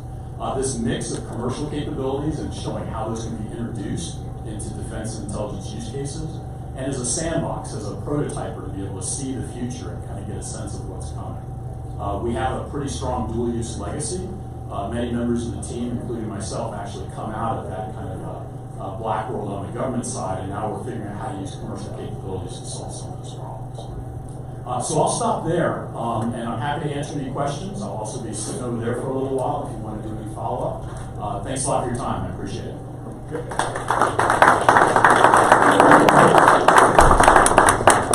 So I just have to add that Cognitive Space was one of our first companies to do a space accelerator with us back in 2018 when it was just an idea that the CEO had. And they've been growing with us throughout this whole time. And last year they were part of our space accelerator. So it is so awesome to see how far they've come in the last couple of years from being an idea that you thought could turn into something commercial to a commercial product with a team that's leading it. So thanks very much to Cognitive Space here. All right. Absolutely fantastic team. All right, thanks a lot, Rich. All right, so we're going to wrap up the session here as far as the demos here, but we do encourage you to still talk to some of these fantastic students that are here and to some of the companies that come here. They've got some great technologies you might be interested in. But we're going to go next into working, kicking off our Space Accelerator and bring the team up here and have a discussion about that. You can learn about the new 2022 AWS Space Accelerator.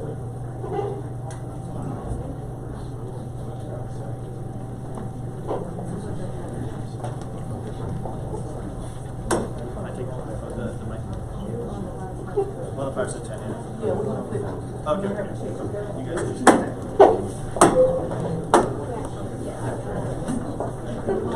yeah. Thank you.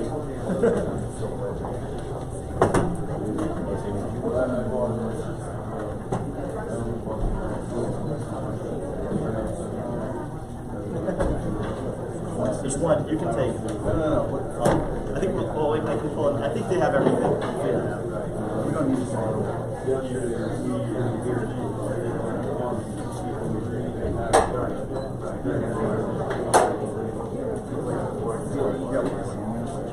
think they're fruit chairs. I think they have their own plan.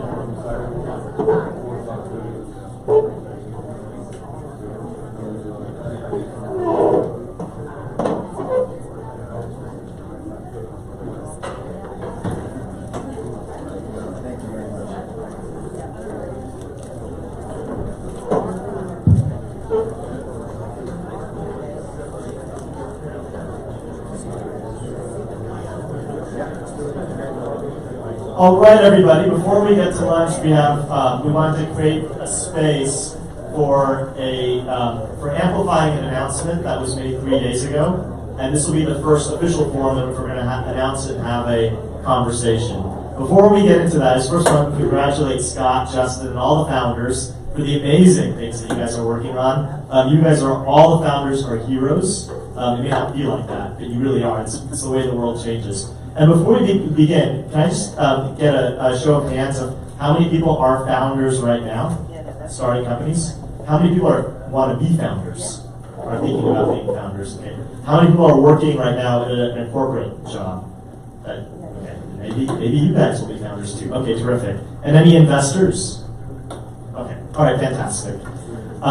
So I am Ravi Balani. I'm the managing director of Alchemist, which is a venture-backed accelerator out of San Francisco and Silicon Valley. I'm also the faculty lead for the Entrepreneurial Thought Leader Seminar at Stanford, which is the biggest entrepreneurship class at Stanford.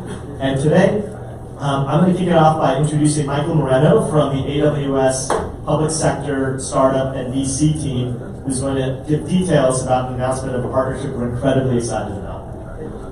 Thanks, Robbie. Hey, I'm Mike Moreno. Like Robbie said, VC and startups team in the public sector, and my focus is space and national security startups. So we spend a lot of time individually with founders, and about a year and a half ago or 2 years, we thought, how do we scale that and help bring the message and the resources of AWS to as many founders as possible in the space community? And we created the AWS Space Accelerator. And 3 days ago, we launched the second iteration of that for 2022. Applications are open now. It's a 4-week program that runs in June, open to companies all over the world. It's virtual. So if you are a space startup, or you think you may be, or you want to be, let's talk. It's all things AWS, go-to-market strategy, fundraising strategy, cloud acceleration. We bring some of the world's experts in space technology that we have at AWS, some of whom are in this room today. So apply today. The applications close on April 15th, and we're very proud of the program. Lunar Outpost and Cognitive Space are both cohort 1, so great examples of what we love to do with our startups.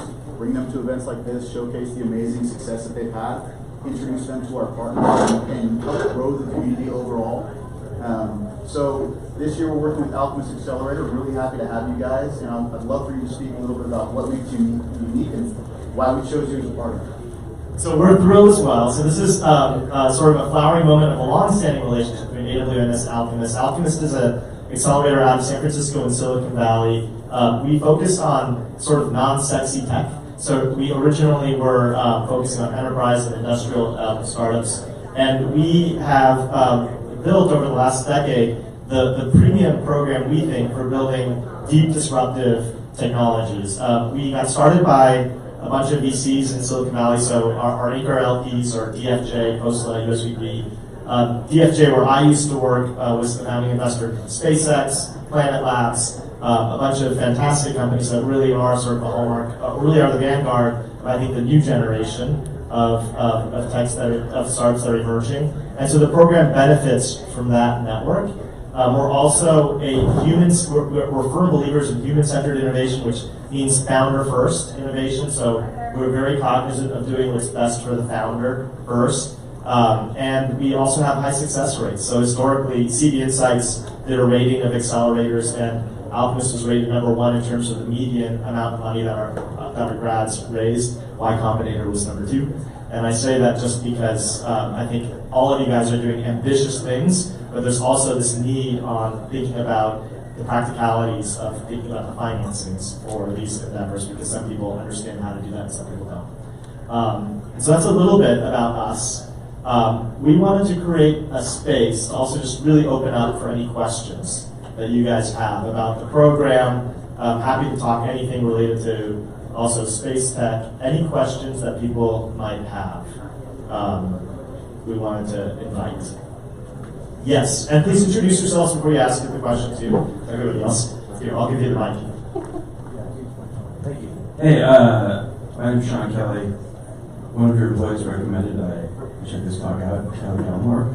Fantastic. Yeah, what I'm curious about is what are so I mean, there's a huge breadth of complexity in space tech, right? What are the problems that a smaller group of people can solve or can try to solve in the aerospace, like orbital, post-orbital space? Thanks. Daniel, you want me to pass it around? Yeah, thanks. I'll pass it around. Yeah, so I won't even try to stop myself from this con, but the sky's the limit. We really, for space is the limit.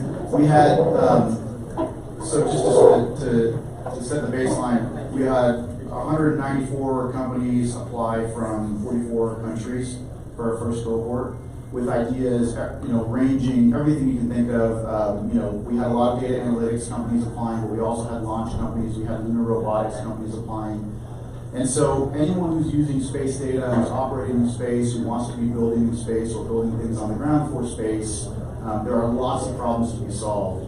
And so one of the things that I try not to do is not filter at the outset for that by saying, here are the challenges that we want, but NASA puts out challenges that space debris, onward manufacturing, climate tech, gaining insights on Earth from space.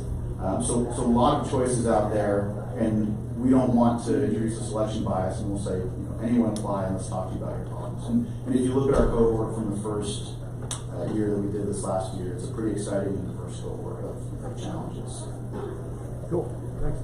Oh, sorry, let's run more mic. Let me first address an assumption in the question that I heard, which was that as a small startup, what can I do, or a cash-strapped startup? Yeah. And I want to first just address that head-on, because the essence of entrepreneurship, the classic definition from Stevenson, who's the Harvard Business School prof, is it's the pursuit of opportunity without regard for the resources controlled. So the vision of what you have, it's the example of Scott, a couple years ago when you did the AWS Initial Accelerator, it was just an idea in his head. That vision is your currency, and in a weird way, what these VC funds in Silicon Valley in the last year have raised such egregious funds. It's like unprecedented how much capital has gone into Silicon Valley that they need to find things to deploy that capital into. And what's lacking is not capital efficient businesses, but what's lacking is huge markets. So if you identify a huge market, there will be capital to fund you. So I first want to just say start with a big vision, and then we can back solve to get the capital. Don't constrain yourself by saying I'm capital light and what can I go after. Now, just to address your question though head on, the reason why we think there's a renaissance in space that's about to open up is that you're literally having a 100x drop in costs that didn't exist before. So it's about $500,000 to deploy a satellite today. It was literally about 30 to 50 million a little while ago. Before that was 300 to 500 million. Whenever you see those drops, you have these huge surges of opportunity. It's analogous to Moore's law in the web, where you had a 100x drop over a decade. So everybody talks about how an iPhone has more compute power than the most expensive computer had just decades ago. Yep. And that is just as you have Helen, which is the face that launched 1,000 ships. This is the technology that launched 1,000 unicorns, right? Instagram, Snapchat, everything came out of that innovation. So I think similarly, you will see capital efficient businesses that are going to ride off of the infrastructure that Scott's creating, where you have all these satellites that are really, really cheap now to put up. And you can think about all these businesses that can just ride off of that too, if you want to do something capital efficient. So anything big data related, I think all that is going to be pretty accessible. So Mike, we're an AWS partner with you guys. Sorry, we're CloudReach, we're an AWS partner, and we're leaning in big on aerospace this year. It's a huge bet for us. But as some of these startups here are looking to build out their IT infrastructure, what are some of the gotchas or challenges they should be thinking of in terms of technology adoption so that they can focus on what they're trying to solve, maybe some of the challenges, but what, from a technology perspective, can AWS, what do you suggest? Well, you're teeing up the value prop of cloud computing for me, and I appreciate it. A lot of our companies, we do encourage them to build cloud native, cloud first, because the whole value prop is that you focus on what you're good at, on what your business is good at. You do that innovation. So if you're building a lunar rover for the moon, do that well and let us handle the underlying architecture and help you build that out. We're fortunate that we have the Aerospace and Satellite Solutions team at AWS that has hundreds of years of operational space experience on the bench. A couple of them are right here today. And the first thing, as a guy on the VC and startups team, my focus is space. So I would say, talk to me. Let's have a long conversation about where you're at and where you want to be. If we figure out, what that plan is, and I connect you very quickly with those subject matter experts that can help you build specifically for your space applications. And so that's something, for what it's worth for everyone, we do that as part of our day job, day to day. We do it in a much more accelerated way as part of our Space Accelerator. So when you join the cohort, it's 4 weeks of very intense, focused, high-touch support, help you build out, advise you on a proof of concept, help you work through some of those issues, and to be more tactical, it's a little bit different for everyone depending on what you're doing, who your customers are. It might be compliance issues, it might be structuring your data, it might be building out your architecture for on-orbit computing. There are a lot of challenges out there, but suffice it to say, we have folks that can help you with those.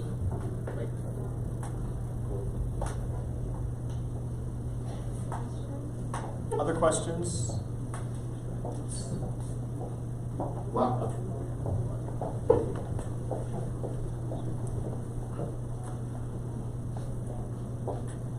Hi, I'm Raj Kal. I am a startup founder myself. We are building a feature of our platform. It's called Minute.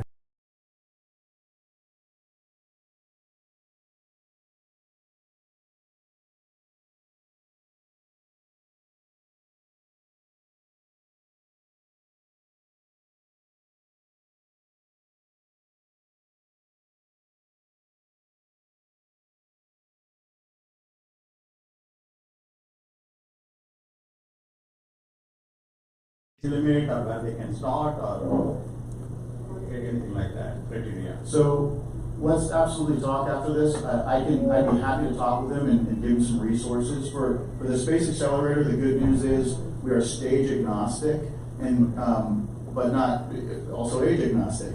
But what we do look for is a company that is established and has developed some sort of a product. We're not looking for very early stage companies, but we consider ourselves the graduate program of accelerators. So, you know, theoretically, you may have already gone through one of the other space accelerators out there, or you don't have to, but we see ourselves as complementary and not competitive to those. So we take startups that already have some initiative and we help focus them with their cloud computing and on the space market. For someone who's just starting out, thinking about creating a startup, send them to me. I'd be happy to talk. And part of the magic of our team is that we're all former founders. You know, we're all investors as well, or former investors, and we can have that conversation about what it's like to start a startup, what it's like to start a startup in space, and then anything else that they're looking at. So I'd be happy to talk. Startup ramp. We also have a program called Startup Ramp for very early, thank you, Rich, for very early stage startups around the world looking to enter the public sector. So if you search Startup Ramp, AWS Startup Ramp, that might be a potential path as well.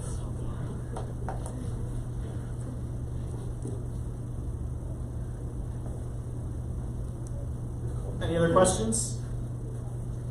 You can always reach out to either of us. We'll be here at the event.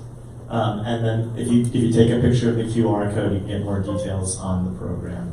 And if you're not going to apply, if you know anyone in space who's doing a startup, let them know that the program exists and encourage them to. I'd love to hear from them. Hi, Justin Cyrus from Lunar Outpost. So as Mike said, I am a former AWS Accelerator alumni. Well, I guess I'm currently an alumni, former company. I cannot, I would say, put a value on how much help that AWS has provided our company. Mike, Rich, the whole AWS Accelerator team, awesome to work with. Highly recommend the program, and it is very differentiated from other accelerators you'll go through. So if you're a founder, I would recommend going through this process. It will put you in another tier as a business. Thanks, Justin. All right. Thank you, everybody. Thanks, Mike. That's good. Awesome.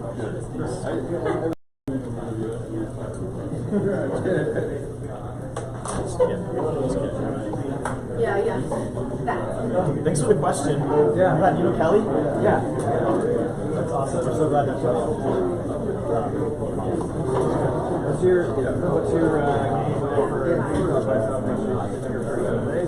I'm here till tomorrow, but actually it might be my first time at South by Southwest. So I'm trying to check out. I'm actually here for my friends. Oh, really?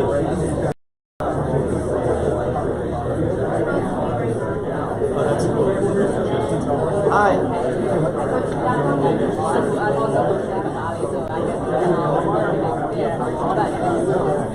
Yeah, it's great to be here. Yeah.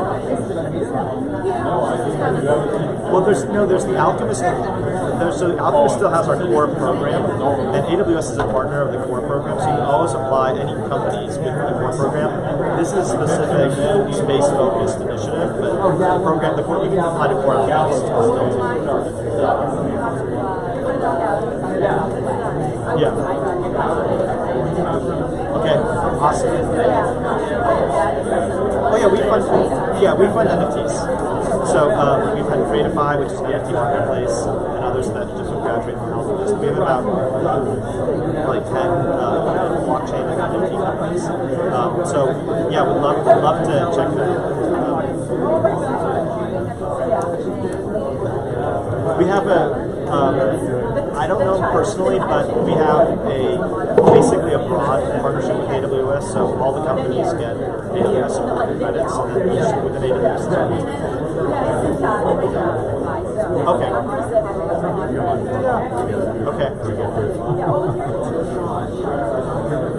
Yeah. Yeah, of course. If you give a card, here's my card, and if you send me an email, I'll give you details. Or is that your card? Or I will send you an email. I know. Actually, that's a much better way to do it. Let me. I know. I wasn't sure what the norm was.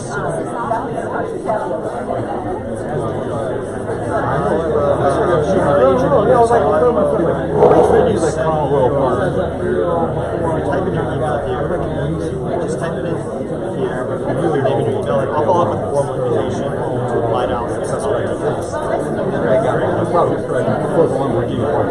Problem. Most likely, I've seen the stuff everywhere. Hey, Albert, show me the board. Run the data.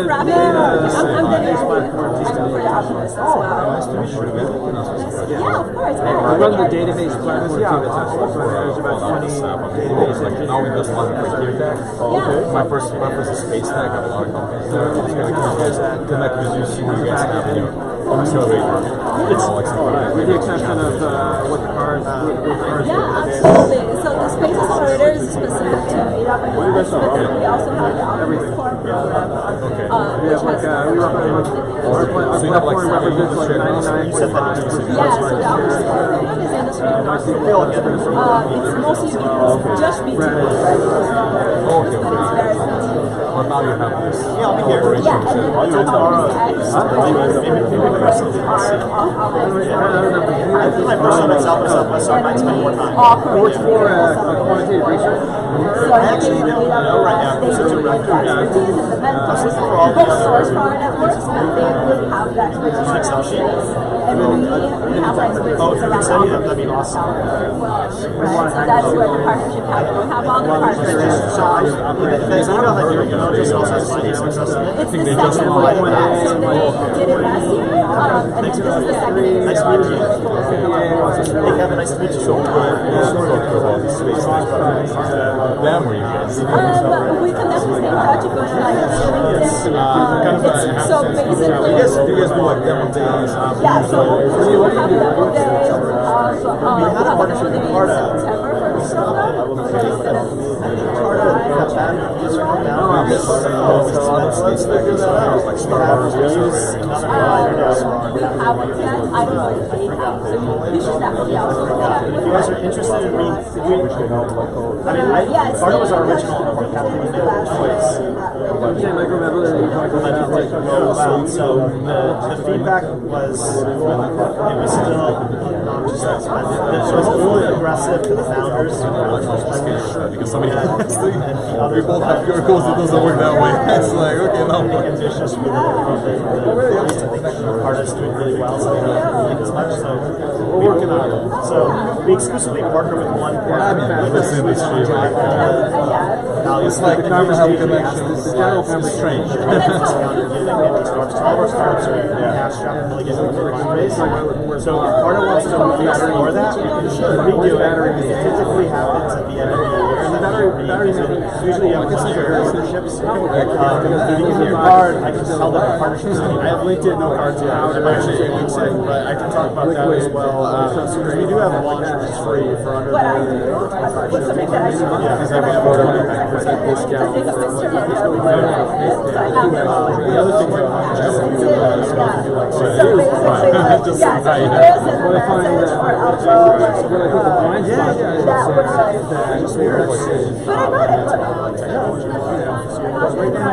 that's interesting.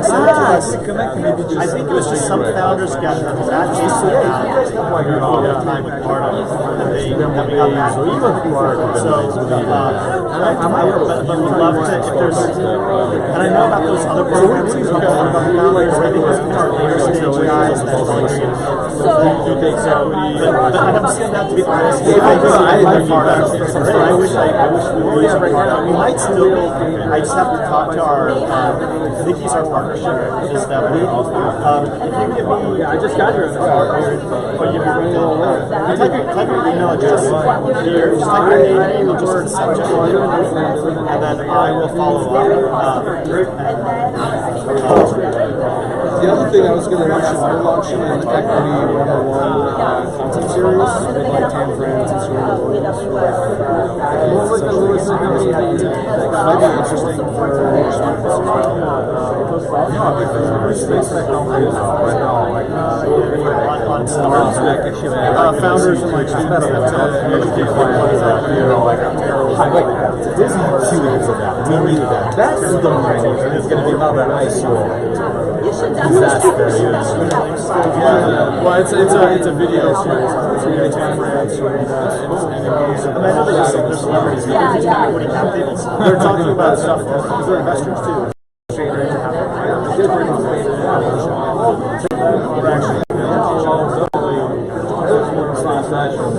Okay, it's interesting. Yeah, I can send you some details on that. It's launching so many farm communities, especially like space tech and stuff. It's such a new field. I mean, it's not a new field. The beginning was about like private markets. And I'm still private markets very new. So it's kind of hard to find this out. So we are the biggest QR. Now the QR is something like if you save it, yeah. It's my understanding is that it's the biggest because it's a space podcast, and now part of our team. Like now, the guy who launched it, then what was he? One of the guys from the founding team of Orchestrated, the space tech company that he pitched to me, and then I tried to get him funding. And it's like, listen, like you like the space tech, right? Why did you come in as the mentor for startups? I'm like, I figure I'm like, yeah, like I don't know much. Like, you don't understand. You know more than 90% of this. You're curious about it. I'm like, okay, so like actually I'm gonna be a keynote speaker like I think sometime mid-March, online now and that mostly like helping the startups. I'm just kind of, I don't see there's only companies. I want the startup to succeed. So you go to this community, you do something that next one you go to do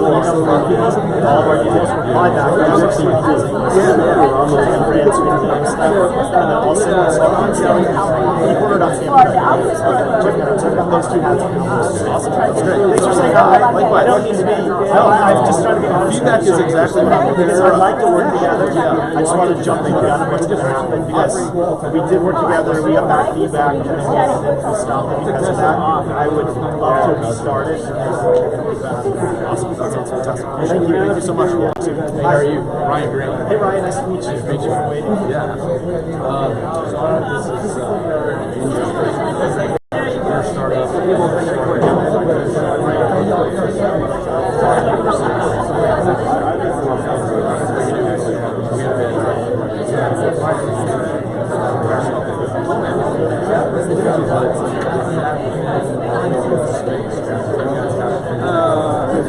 It's within the Alchemist space. So Alchemist is a broad accelerator. This is the specific space technician we're doing with AWS, but it's classically so Alchemist we do everything across the enterprise. So it's classically as I used to extensively, which was like a big Spencer Corp laptop. Yeah. But yeah, and we've had other Capital Factory alums who have Alchemist. Sure, but I know it's going to be a fit. Let me see. So we have on the consumer side with $10,000. Yeah. You take pictures,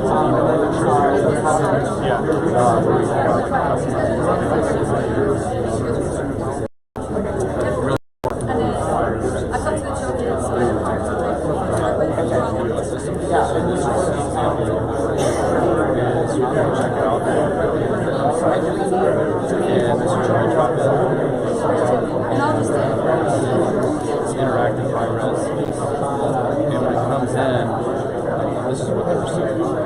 That's beautiful. And it's through an app? Yeah, it's through, we're hosting AWS, but we have a backend that is really good user Facebook setup. So the 2,000, those are end receipt holders? That's like just a direct receipt. Direct receipt pay. And so how do people discover the app? So we have a, we're on our third round of receipt round right now. million. Raised two previous rounds.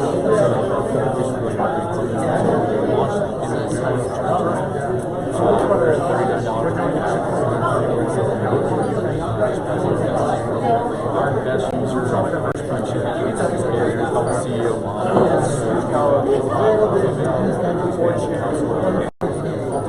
And is the shop the one, or the place where they're going to purchase? Are they pushing the app onto the customers? So no, we just launched our SDK. The key here is that if you buy these shoes and you want to share it out, you can say, hey, I'm going to send you a link to this here. Yeah. Today you definitely say, well, I got it. This is a loyalty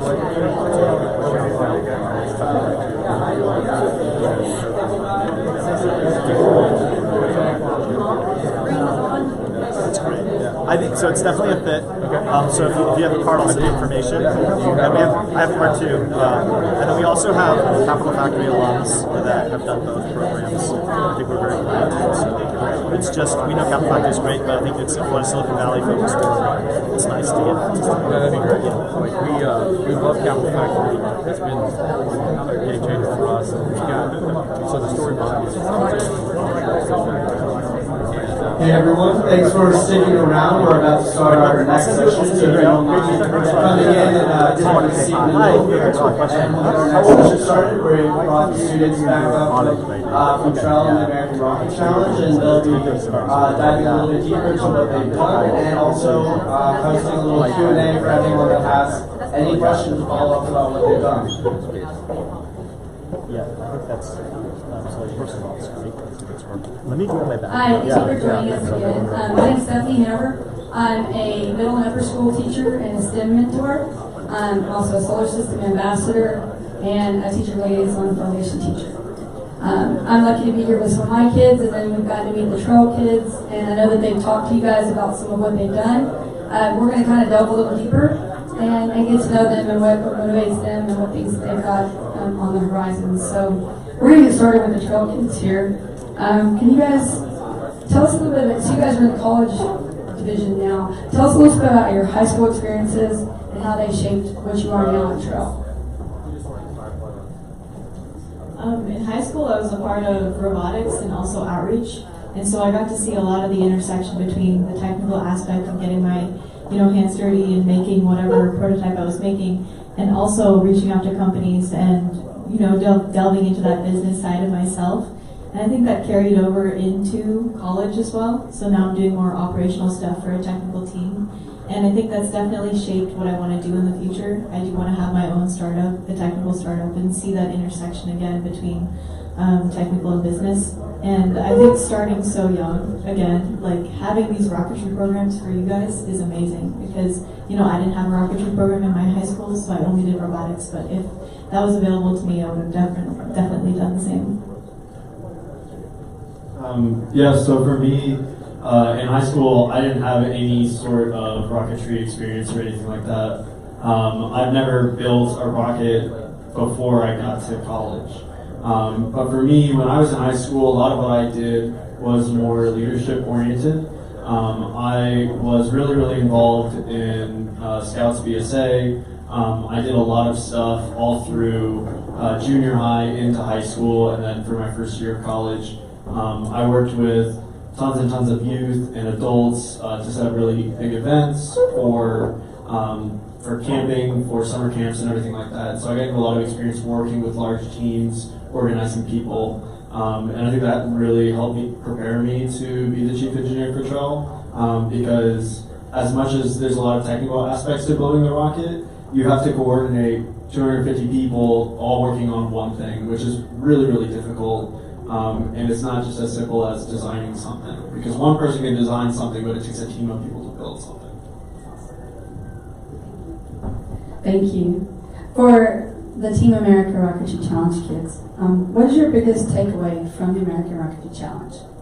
I would say for me, it's learning how to work with a group, and you can design anything as much as you want, but there's always going to be unforeseen challenges the day of the competition. And so by doing this multiple times, it's taught me how to be adaptable to changes and to keep a level head and work with a diverse group of people.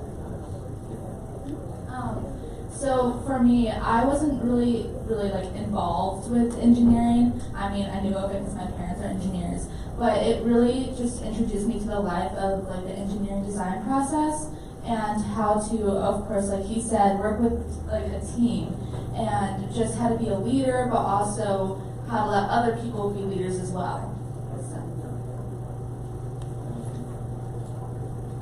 Okay, back to trail. So what is your biggest takeaway from trail moving forward?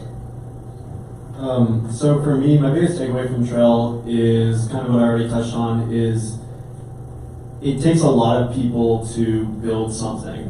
Especially with trail, we have our design team and our test team, and they do a fantastic job of making sure that we physically have a rocket that we know will work. But behind any successful engineering group is a business group that has the logistics and the operations and scheduling and procurement and the budget. All those things are completely necessary to build something big or to do something.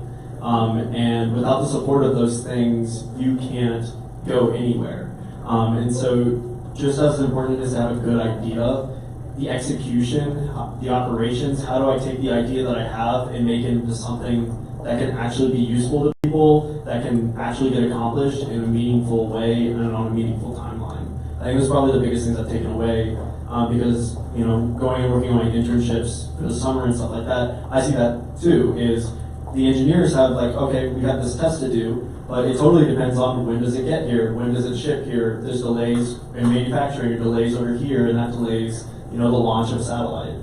And so I think that's probably the most important lesson I've learned, beyond just the technical skills that I've gained. And I think I can add on to Evan too. I think for me, it's looking at the individual and what motivates them and how do you relate to that individual. And it's something I'm still learning, how do you empathize with them? How do you make sure everyone is feeling included? And I think that comes with like being a leader and something that we're still learning too. Just figuring out what's the best optimization for a team. How many people is too many people? How many people is too little people? What is the best productive team that you can get? What's the best team dynamic? And these are all things that they tell you about when you're learning about things in entrepreneurship courses. You follow this formula to make sure that these people all work together, but then when you get to it, it's very different because people are very dynamic. So I think that's something that I'm learning and something that I'm going to take away. Thank you. So back to the American Rocket Challenge. What does being in a competition like this really mean to you?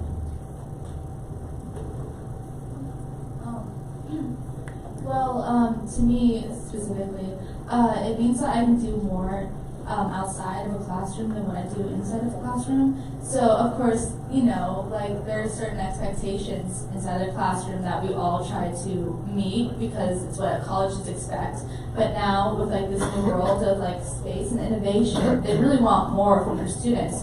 So, really, this challenge has opened me to a lot more opportunities that I wouldn't have been able to have and experience that I didn't have before. And so really it's just important to me that I'm able to experience this kind of stuff. Just for me, something that I take away, as being a senior, I can help a lot of the younger students, and so it's just seeing them and being able to mentor them and watch them build their rockets and launch is meaningful to me because it makes me feel like I'm making an impact. And so seeing them enjoy something that I've learned to do from when I was little, and I didn't have always somebody to go to, but being that person for them to kind of guide them is always a good thing for me. So why is being in trail important? So I know we talked about what got you there, what you're learning while you're there, but why is it important, dynamic, and what's cool about being a part of it? Yeah, I would say that for me, the reason that I love trail is not only it's what every engineering student wants, is to use what they learn in class and physically do something with it. Because that's a complaint you'll hear from students all the time is, when am I ever going to use this? I don't see how this is useful. And then when you go to a project org and you have to apply those skills, you learn so much. And so from a personal standpoint, I really enjoy it for that reason. But the other reason I love it is because I get to share what I love with other people, get other people excited about rocketry, and be a part of something that's bigger than myself. Trell's been around for several years now, and I bet you the people who started Trell thought, oh, we're going to build this rocket and it's going to launch before we graduate. Well, if anyone's worked on any big project before, they know that is timelines slip all the time. And what's really amazing is we have this huge alumni network of Trell students now who have, gone on to work at a bunch of companies. And not only does that mean that Trell's reach is much further than just a student org, it provides people in Trell an opportunity because they have these people to network with, the industry experience. And when I graduate, Trell is still going to be around. I'm building something up that helps other people get excited about rocketry, give them the tools to be a successful engineer, and will be here well after I've gone. And I really, really enjoy the fact that I can be a part of something like that. I think Evan covered it all, so I'm going to keep it pretty short, but I think everyone in here is pretty interested in space and space exploration. And that's everyone else in Trell, that's me included. Why do we stop when we can learn so much more about what's out there? That's why I'm doing this. That's why I'm interested in space and space exploration. So thank you. We've got time for a few more questions. So back to America Rocketry Challenge. How has this affected you guys as far as future decisions, things that you might be interested in down the road from your experiences? We know with rockets, sometimes failures are spectacular, and so we have to overcome those. And so maybe how has this competition shaped you for something in the future? Obviously, it's like I'm saying, I'm able to adapt to changing situations a lot easier and work with a team because you have people that have different ideas and they're all good, and so you have to be able to listen to everybody and put it into a design. Sometimes they blow up, sometimes the eggs crack, and you have to go around that, and you have to be able to adapt to the situation. But it's just, for me personally, it's really cool to see something that I created function on its own, whether that's like a rocket or a rover or something.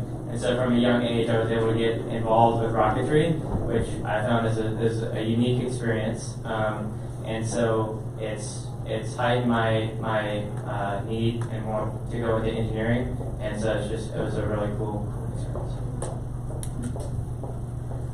Well, for me, how it's personally affected me. I've learned a lot, I've learned a lot of life skills, failure is a way to learn, Last year, there's actually kind of a funny story. We ended up losing our rocket, but also we didn't put the altimeter in, so it kind of ended up as a good thing because we almost lost a very expensive piece of equipment. And it went over this fence, and there's a whole thing. But even still, the entire thing was an amazing experience. Even though at some points it was a little scary. But yeah, that's just and I know there's other things that I could probably touch on. Just again, adaptability and other innovation. Just a lot of core values. Our school has core values, and it's just kind of implemented that more into my life because I'm part of this challenge. Okay, thank you guys so much for being with us today, and thank you for the opportunity for these students to have come and share their experiences with all of you.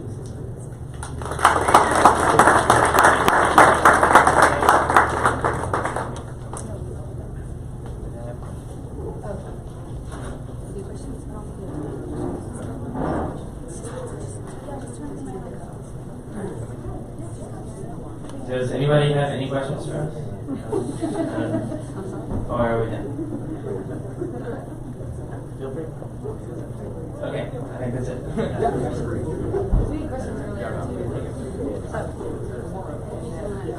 And if anybody has questions, I think you're going to be hanging around for a little bit, so feel free to stay, mix and mingle. We'll be transitioning to our next panel pretty soon here, so feel free to stick around.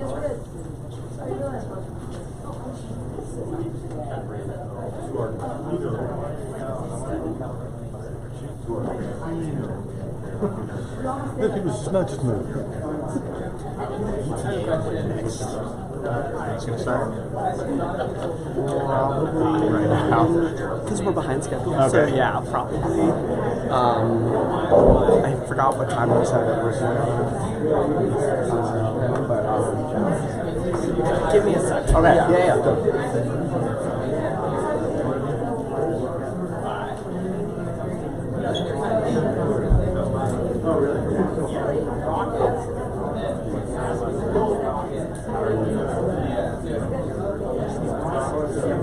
Trying to move them out now. Like this year, like we have a simulation that we program things into and stuff like that. I was going to do everything, but this year I had to actually go and design the strategies like this. I went through and I actually know how everything works in the process. So it's like, obviously when I first rolled into the companies, there's like a whole marketing section. You got to be able to promote, like especially if you start a business, you got to be able to promote it. Those are skills that I probably along the way. But I would feel like it's pretty unique to us. We have the approach necessary if everyone is all in and they know how to and to provide us design ourselves and coding ourselves from scratch, they give us a better understanding of what changes need to be made to make the rocket requirements. So if we need to build rockets for grassroots rockets in the future, I like better change of rockets like rockets to meet those requirements based on from our design process.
All this stuff is like I've seen before. And it's like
Hey folks, if you would like some lunch, we have lunch on the 5th floor. You can come down, go down, grab some lunch, come on back up here. Lunch is free for everybody who's attending here today, so please come on over here, go on down to the 5th floor and grab some lunch if you want. What time are we planning to restart? We were thinking like 1:50.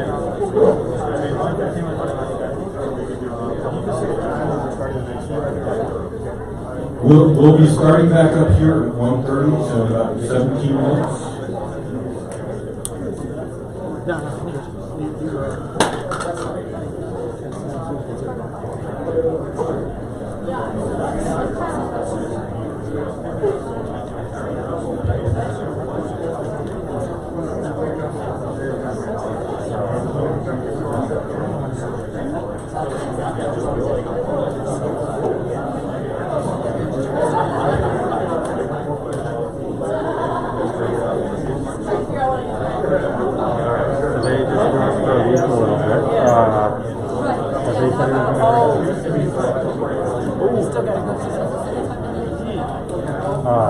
This one's a priority. So what I'll say is maybe we can try to interview Rich now. And we can even just get them in front of sorry to keep on jump around. So we'll capture him now and then we'll expedite the rest of it. Would it be okay if they interview you now? Sure. Okay, so they're just going to get set up. So 5 minutes. You go do my hair. Okay.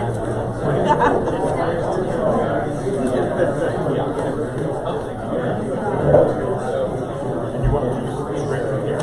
Or do you have your stuff? No, I was going to say.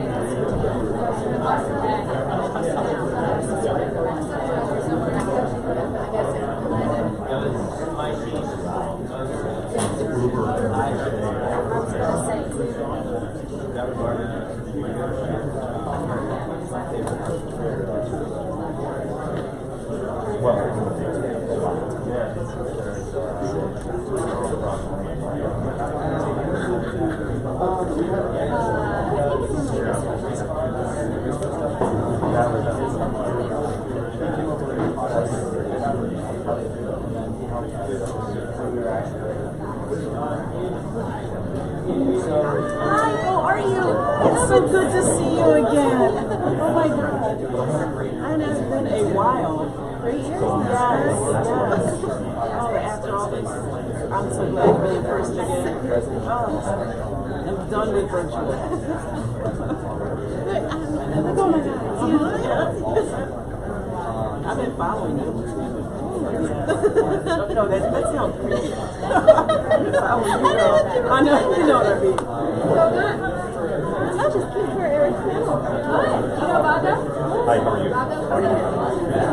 She's one of my colleagues.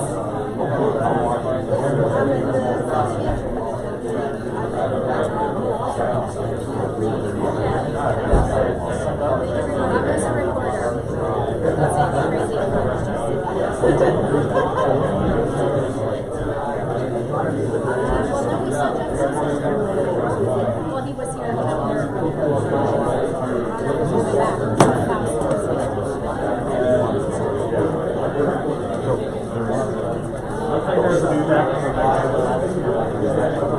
And now there's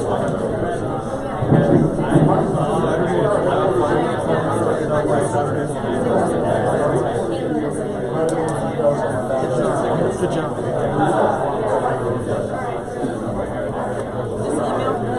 Yeah, make sure to actual size.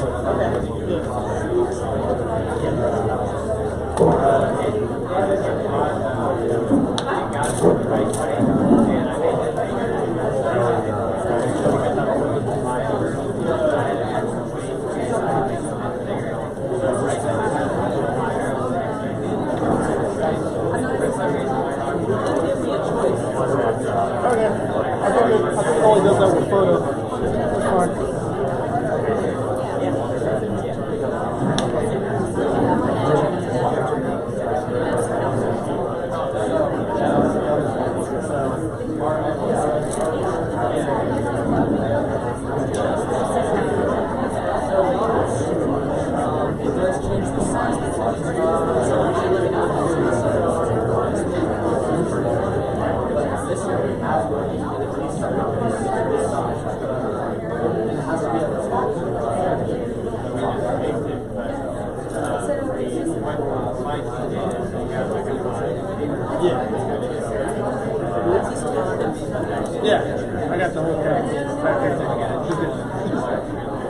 Where am I? On the center.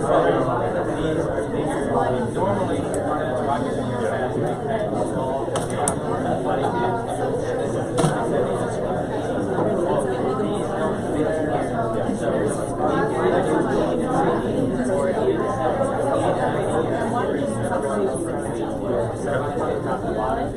so also this is like this takes up a lot of space in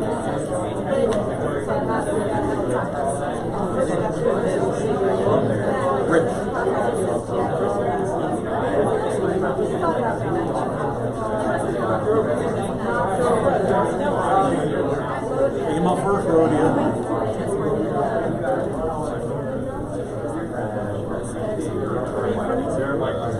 No, but I live here.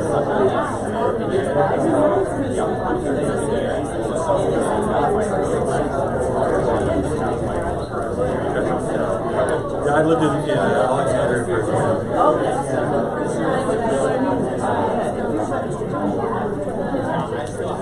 It's a very funky city, that's why I like it. So we are the next panel, which is why we've all been sitting here loitering. I figure I don't need to be in the back. That was my other logic.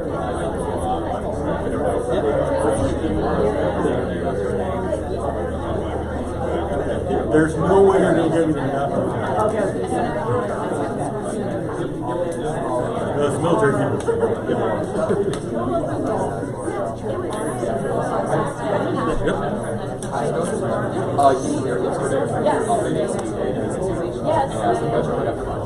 So my name is Rich Julian. I'm from the Amazon Web Services, a worldwide public sector. I am the global head of national security, space, and defense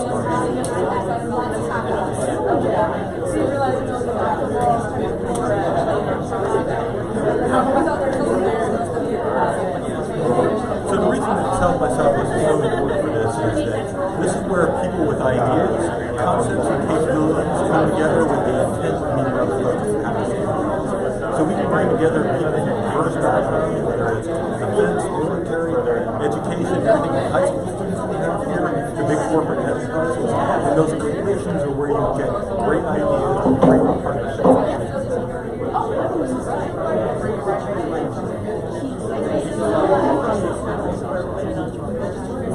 What we'd like to see is more opportunities evolving inside the space community. So space is becoming the next generation of technology and our emerging next generation companies.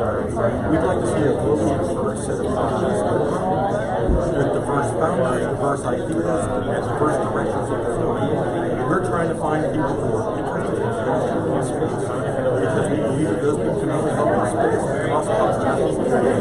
And you should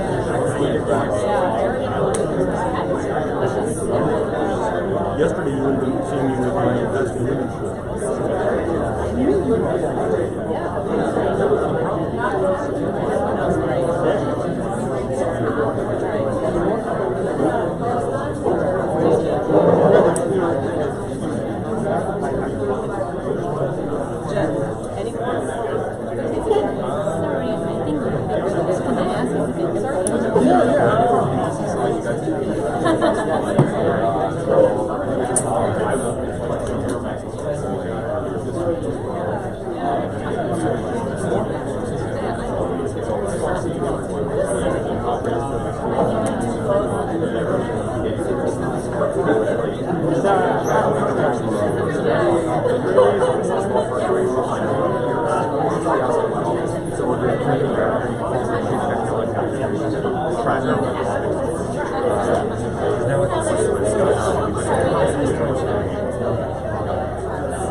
So if I'm lucky, I will get to. So one of our hard drives where everything is on utilized to actually go on orbit. And so all the power supplies are going to have to be, there are different ways to power supply. And yeah, and have it built in because obviously Alchemist is obviously there's enough stack different dials inside. The legacy of something we've done in the airport market for years, but that is a reduction of the cost from 5 years ago. It's an account. And this is and obviously the lower supply is capable. That is something else that we have to if there was one thing that's necessary. So many of the things that we're actually I remember the first time we were here. And so if I put a little bit of show and tell. No comment.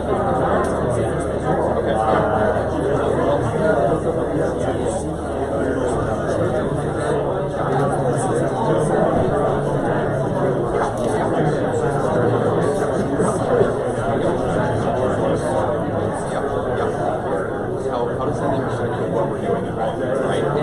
But so I'm a program manager at Aws Space. It's an industry has great work with technology used to stand out from some of the if you now look at where we are, technology spins from like commercial, but it spins into the ecosystem with this big, reason how it is getting but and there's differences in requirements, there's different thresholds you have to meet to vary different things you can leverage and bring in.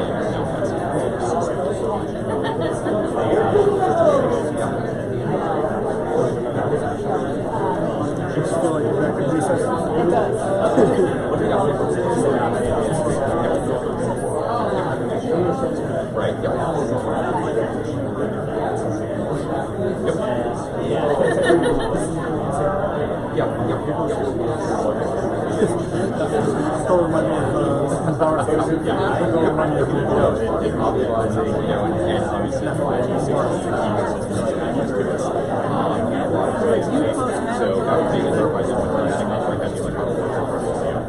So being LPI, LPD, let's say LPS, right? There's a bunch of things that are optimized for device to make it very easy to look at. Yeah. And therefore, Puerto Rico, you guys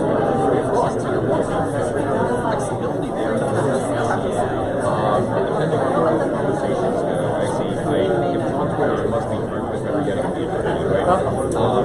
So that's the one must quote around,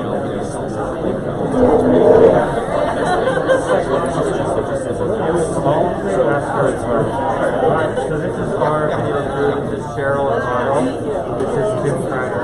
Alright, so as I mentioned, this is just we're using it for social media.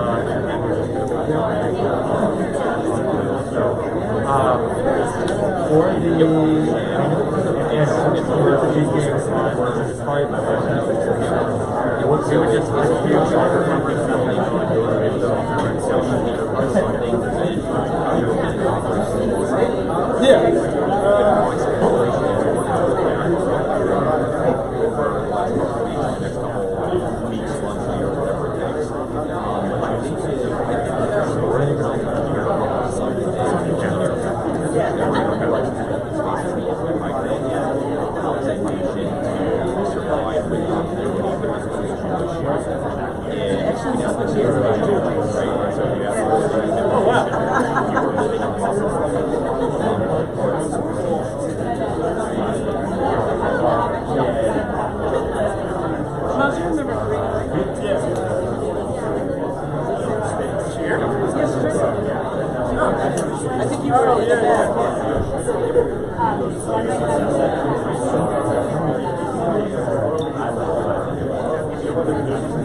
And so there's the spectrum there's the cyberspace, the digital side, then there's the fact that we operate something.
Which is right in that way the ability to like, hey, we can run turnover longer, we can run this better, we're going to take care of these two hotspots. You guys worry, is there some sort of individual in some way, shape, or in terms of where that goes.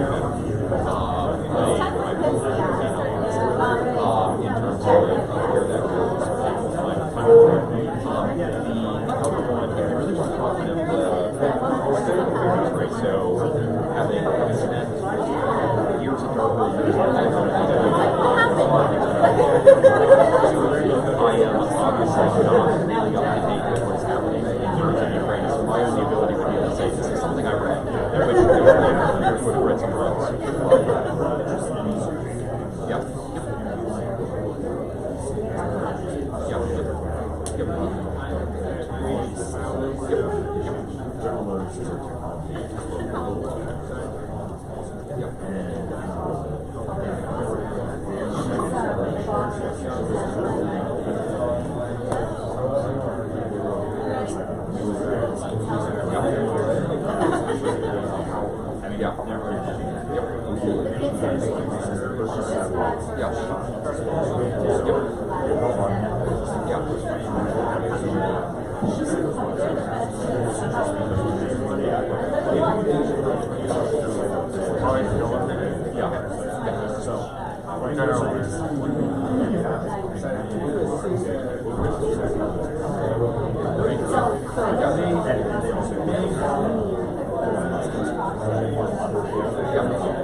It's like, yes, like, they're doing a press release because they just,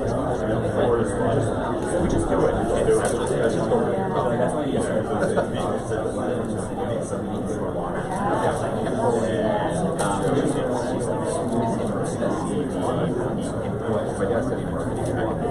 right, but it's amazing, going and I think that's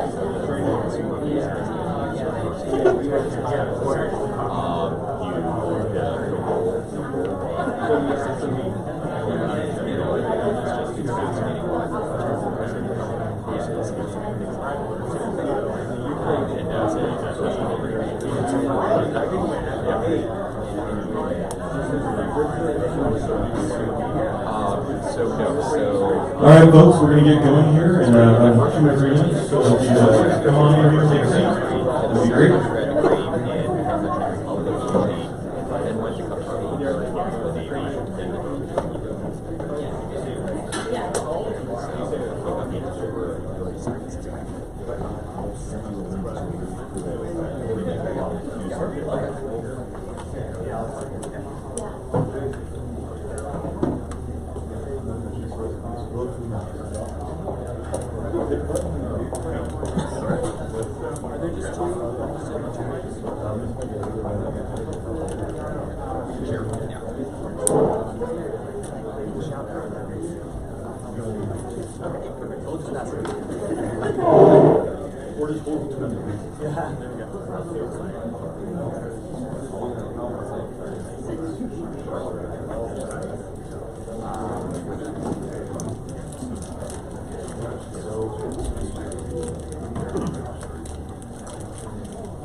Good afternoon, everyone. I think we can get started here. If anyone's standing, you guys are free. Feel free to take up some of these seats. Get close. We have a great panel here. So, my name is Mo Islam. I'm the co-founder of Payload, a digital media company covering the business and policy of the space industry. So our core product is a daily newsletter that covers the most important space news stories of the day. But today's panel is called Space Force More Than a Meme, referring to the Netflix show if you guys have seen it. So if you were to enlist in the American military today, you could be a sailor in the Navy, you could be a soldier in the Army, you could be an airman in the Air Force, or you could be a guardian in the Space Force. So we're here with this brilliant group of folks today to talk a little bit about the history of the Space Force, the current state, and the future of the branch. And I think it's a topic of importance because the branch is incredibly important to the military, and I think there's a lot of misconceptions that we're here to alleviate here today. But before I get started, just to kind of introduce our panel here today. So to my left is Major General Kim Kreider. She's a retired U.S. Air Force Major General and former Chief Technology and Innovation Officer for the U.S. Space Force. So she has a very storied 35-year military career, where she also worked as the Chief Data Officer for the U.S. Air Force and spent several years in the private sector. To her left, we have Eric Fanning. Eric is the President and CEO of the Aerospace Industries Association, or the AIA. The AIA is a leading advocacy organization for the aerospace and defense industry with over 350 members. Eric joined the AIA after serving as the 22nd Secretary of the Army. Prior to that, he was the 24th Undersecretary of the Air Force, and he's the only person to have held senior appointments in all 3 military departments and the Office of the Secretary of Defense. And then, last but not least, Dr. Bill Conley is the Chief Technology Officer at Mercury Systems, a provider of electronics, components, and subsystems for the aerospace and defense industry. Prior to joining Mercury, Dr. Conley served as the Director of Electronic Warfare in the Office of the Secretary of Defense And he began his civilian career as an engineer for the U.S. Navy and went on to become a program manager at DARPA. He carries a PhD in mechanical engineering from Purdue. So in other words, we're in pretty good hands today. And I bet your siblings are all very annoyed at you guys. So before I turn it over, just to kind of frame things, and I think for the benefit of the audience. So most of us are familiar with NASA, right? It's a civilian organization for U.S. government space. Since the 50s, though, the Air Force was primarily responsible for most of the military activities in space. So they were the executive lead around a lot of the other kind of military branches that all had something to do with kind of space procurement and activity. And then on the intelligence side, you had the National Reconnaissance Office, or the NRO, and a few other kind of smaller agencies. So as space has become a much more competitive and congestive environment, a lot of that is because of the U.S. commercial industry and the growth, but a lot of that also is kind of Russian and Chinese interests. There's been this, more and more discussion about the Air Force's role, right? And I think there was some, originally I think there was just some kind of discussion around whether the Air Force was really the right place to have most of the kind of military activity around space. And I think there was really two reasons for that. And I think the main issue was that the service was really based on air domain operations. And that may not, I think for folks within sort of the government, I think the thinking was like, well, maybe you don't have the right mindset, especially for kind of space domain and space operations. And I think the second thing is there were some concerns around some of the major acquisition programs around space and coordination between all the branches. And I think most importantly, it was like, are we really set up best to deal with the new threats that we might be facing in a completely new domain? So General Kreider, or Kim, I'll start off with you. Having been a former member of the Air Force and the Space Force, how did we go from the Air Force conducting military operations to an independent Space Force? Well, so the Space Force stood up in December of 2019, so it's about 2 years old now. And as Mo kind of indicated, the Air Force was responsible for space operations up until that time. The Air Force had a major command, one of the major commands of the Air Force, United Air Force Space Command, had the responsibility of organizing, training, equipping, presenting forces to conduct operations in, through, and to space, launching rockets into space, launching satellites into space. So the Air Force had that responsibility. As the Space Force needs started to emerge, more and more concerns about, as Mo indicated, threats in space, the amount of congestion in space, the recognition that space operations is a very unique set of missions. And oh, by the way, before the Space Force stood up, we can talk about this a little bit more if you have some questions on this, we stood up United States Space Command. So the 11th Combatant Command stood up in August of 2019 to focus on the need to protect and defend military and other assets in space that, quite frankly, are threatened, are challenged. Space is a contested domain. And some of those challenges are adversarial, and we certainly see indications from peer competitors, Russia, China in particular, of the intent and the capability to challenge our capabilities in space. So we have to be able to protect and defend those. Other challenges in space are environmental. So we need space operators, keen, smart space operators, war fighters that have that focus on protecting and defending the domain and ensuring services from the domain are available. That's really the job of U.S. Space Command, and it's provided those forces, those trained and equipped guardians, men and women who conduct those operations by the United States Space Force.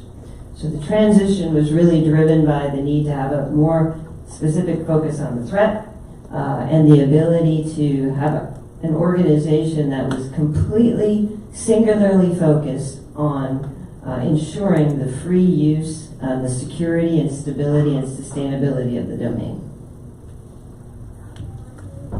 So the Space Force today is about 2%. It's just 2% of the Pentagon's budget, right? And I think this year we're going to see that potentially bump up to about 2.5%, or about $17 billion. But since effectively 2019, the branch has spent a little bit too much time defending itself in the public eye, right? Some of that you can tell. How many of you guys have seen Space Force on Netflix? Right, so a lot of people, right? So it does poke a lot of fun. But on a more serious note, you guys may have heard that fairly recently a Guardian was actually trying to get on an airplane and take advantage of a discount related to kind of being on active military duty. And the gate agent did not believe that the Space Force was real. So it was pretty embarrassing, and then the airline had to issue an apology. Right, so clearly there's an issue. A bit of a softball question for each of you guys. What do you think is the most common misconceptions of the Space Force today? I'll go first. First, I would say that if you enlist today, you can also be a Marine. Forget about the Marine Corps. And I do want to come back to the founding of the Space Force, but to me, the Netflix show, I did a podcast that my team set up on the Netflix show, and I was about halfway through the podcast where I admitted I couldn't get past episode 4, and the host admitted the same thing. It's the exact opposite of what Space Force is. It really is sort of a combination of NASA and the Marine Corps that they project into this show, that they're training Guardians now to go into space on space-based battleships and to colonize Mars. So they're conflating missions of other parts of our, not our national security apparatus, but our entire whole of government. You know, Space Force, when I moved from the Department of the Navy to the Department of the Air Force to be the Undersecretary, which is number 2, there was already building pressure on the Hill to create Space Force. And certainly for all the reasons that you said, but I saw it primarily as a resource issue. All of the services are large, the military departments are large, they have lots of different responsibilities, and they prioritize them differently. And in my adult lifetime, every single chief of staff of the Air Force except one has been a fighter pilot. And so some things are priority and some things are bill pair. And the Hill just got frustrated year after year after year that the Air Force wasn't prioritizing this mission and resourcing it properly. Then there were all the acquisition issues also that we came at. But circling back to answer your first question, I think that people think that Space Force is projecting people in uniform into space, and it's really about controlling, first of all, getting capability into space, and then controlling it and protecting it. Space, much like the internet, wasn't built initially thinking it would be contested. And it is, and it's vulnerable, and so that's a big part of, we got to get on this and focus on it, because the adversaries look for places where we're weak, or we have those vulnerabilities, and they saw in space, and they were investing in space, and they were becoming more agile than we are in space. So you touched on a couple of important things. I don't want to generalize here, but I do think that there is a fundamental issue where I think a lot of American citizens don't realize how much of their everyday life is touched and based and needs space assets, right? So how do we translate that for the American people? Like, how do we help them understand and realize how important space actually is as a domain? So I'll take a little bit of a comment on that one. I'm actually going to weave in a little bit of movie history for us. So at some level, I think the poking fun at the U.S. military through movies is not a new thing. If you actually go back and if you look at Dr. Strangelove, right, the poking of fun at the nuclear forces and the belief of this is how this is run, it's a fictional portrayal. The Air Force managed to get this is not an accurate representation disclaimer at the beginning of that one. I think the other part of it, though, that is really fascinating to look at is when you look at a movie like Spaceballs. Yesterday at a panel, it was like Star Wars versus, Star Trek, and I'm like, what about Spaceballs? I didn't actually say it, I really wanted to. Today you guys are stuck with me, so I get to reference Spaceballs. But in the movie Spaceballs, when they need to jam the radar so they can get in, they throw a thing of raspberry jam. Only one man would dare use raspberry moonstone, right? And so when you look at that, The reality is today, I believe there are 2 Guardians in uniform today that have actually been to space. The remainder of it is in and through the electromagnetic spectrum. And so wrapped up in that is the GPS on my phone that allowed my Uber driver to pick me up today. The fact that ultimately flying home, I'm going to end up using satellite-based internet to be able to go ahead and, make sure I'm dealing with everything in my email inbox and whatever else, right? So the amount of that information that's flowing, and if you actually look at Ukraine today, to bring a little bit of a current event spin to it, look at what's happening with Starlink and that ability to actually deliver meaningful information into a contested, environment on the ground is predicated off of access to the high ground space. Right. Well, well, Eric, you want to add anything to that? I think the best way to make clear how relying around space is to shut it down for a day.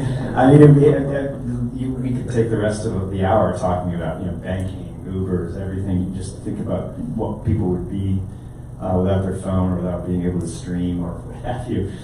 It really is integrated into almost everything that we do. Right. Well, I'm now starting to realize that GPS, outside of just getting from point A to point B, empowering Uber, empowering Google Maps, there's GPS helps with timing, right? So when you go to the ATM, it doesn't work without GPS. I mean, there's an incredible amount of issues, and it just speaks to truly how important it is. So I want to touch on one thing, Bill, that you mentioned. So right now, space, at least the Space Force, largely a digital domain, right? There's about 6,400 people that work at the Space Force today. President Biden recently said that he wants to add another 2,000, right? So how do we think about sort of recruitment within the Space Force? And maybe Kim, you can talk to that a little bit. Sure. Well, first of all, let me clarify that Space Force is a 16,000 person organization. About 6,400 military, and the balance are Department of the Air Force civilians that work for the Space Force. Still a very, very small service, 16,000 member service. The next largest service is the United States Coast Guard with about 48,000. So it's about quarter the size of the Coast Guard, very small. So recruitment in the Space Force, therefore, is very specialized, as you would imagine, right? You're really trying to identify the most effective people that you would want to bring into this service. Clearly, there's a lot of interest in STEM, kind of educated individuals to come into the Space Force. But certainly, it's not all STEM. I mean, Space Force needs individuals who can solve problems, are critical thinkers, can work very effectively in large-scale program acquisition, have a very smart business sense, and have a lot of creativity. Innovation is key to the Space Force. With not a lot of people, you need to be able to leverage technology, you need to be able to leverage innovation, you need to be able to come up with creative ways to solve challenging issues, and you need a wide, diverse variety of people to do that. But recruiting in the Space Force is very specialized in the sense that they're really only recruiting a handful every year. And there's actually been a lot of interest in leveraging AI technologies and other methods to really zero in on how do you find those optimum populations where you can really recruit the best candidates into the Space Force. I think this is one of the things that's most exciting to me about Space Force. It's a bureaucratic response that if you have a problem, you create an organization to fix it. So I was ambivalent about the idea of Space Force. I was also in the Department of the Air Force, and nobody likes to give up anything, which is kind of how the Air Force approached this for many years. But now that we have it, there's two interesting things. Well, the size is interesting, and there are two reasons I say that, and one is recruitment. Not only can you reimagine how you build a force, because it's 1/10 the size of the Marine Corps, which I always used to say was the smallest of the military branches, but you can appeal to a much broader segment of Americans who either wouldn't qualify for reasons that don't apply to Space Force service or wouldn't have been interested in being one of the other branches that might be interested in Space Force. And Space Force is thinking creatively about this. There's a lot more, I think, that can be done, but they're sort of snooping around the Air Force and seeing who doesn't qualify, who wants to go into the Air Force and doesn't qualify for reasons that do not impact service in Space Force. Because in theory, we'll see, we've got two that have been to space in theory, nobody in Space Force is going into space or going into harm's way, which means that a part of the United States that you hadn't thought about serving or could serve is eligible now. I mean, from an Army perspective, 3/4 of 18-year-olds are ineligible for the jump for educational reasons, criminal backgrounds, which is mostly drug use, mostly marijuana, and physical fitness reasons. And so Space Force can really think very differently about who they want to appeal to and how they build their force, because it's a more manageable size. So the one thing I was going to add on to that, so one of the writers of the Guardian Ideal, which really governs their human talent side, right? And so not human resources where you're tapping into it and mining it and using it up, but human talent, how do you invest for that future, is Jason Lamb. I had the ability to meet Jason back when he was in the Pentagon at the same time that I was. He went on in War on the Rocks and wrote the Colonel Ned Stark articles that forced the Air Force to rethink what it meant to go from colonel to the brigadier general level and really think their way through that. Jason then was challenged with actually wrap your arms around this and go do the right thing. And so, in being in the Army, there is this massive number of people you have to be worried about. You need to bring science to that. When you look at a few thousand people, you can bring a lot more art, you can bring a lot more human touch to it to make sure that you're doing the right thing for that total diversity. And so I really enjoyed my friendship with Jason and wanted to give him a shout out in that sense. Yeah, no, that's great.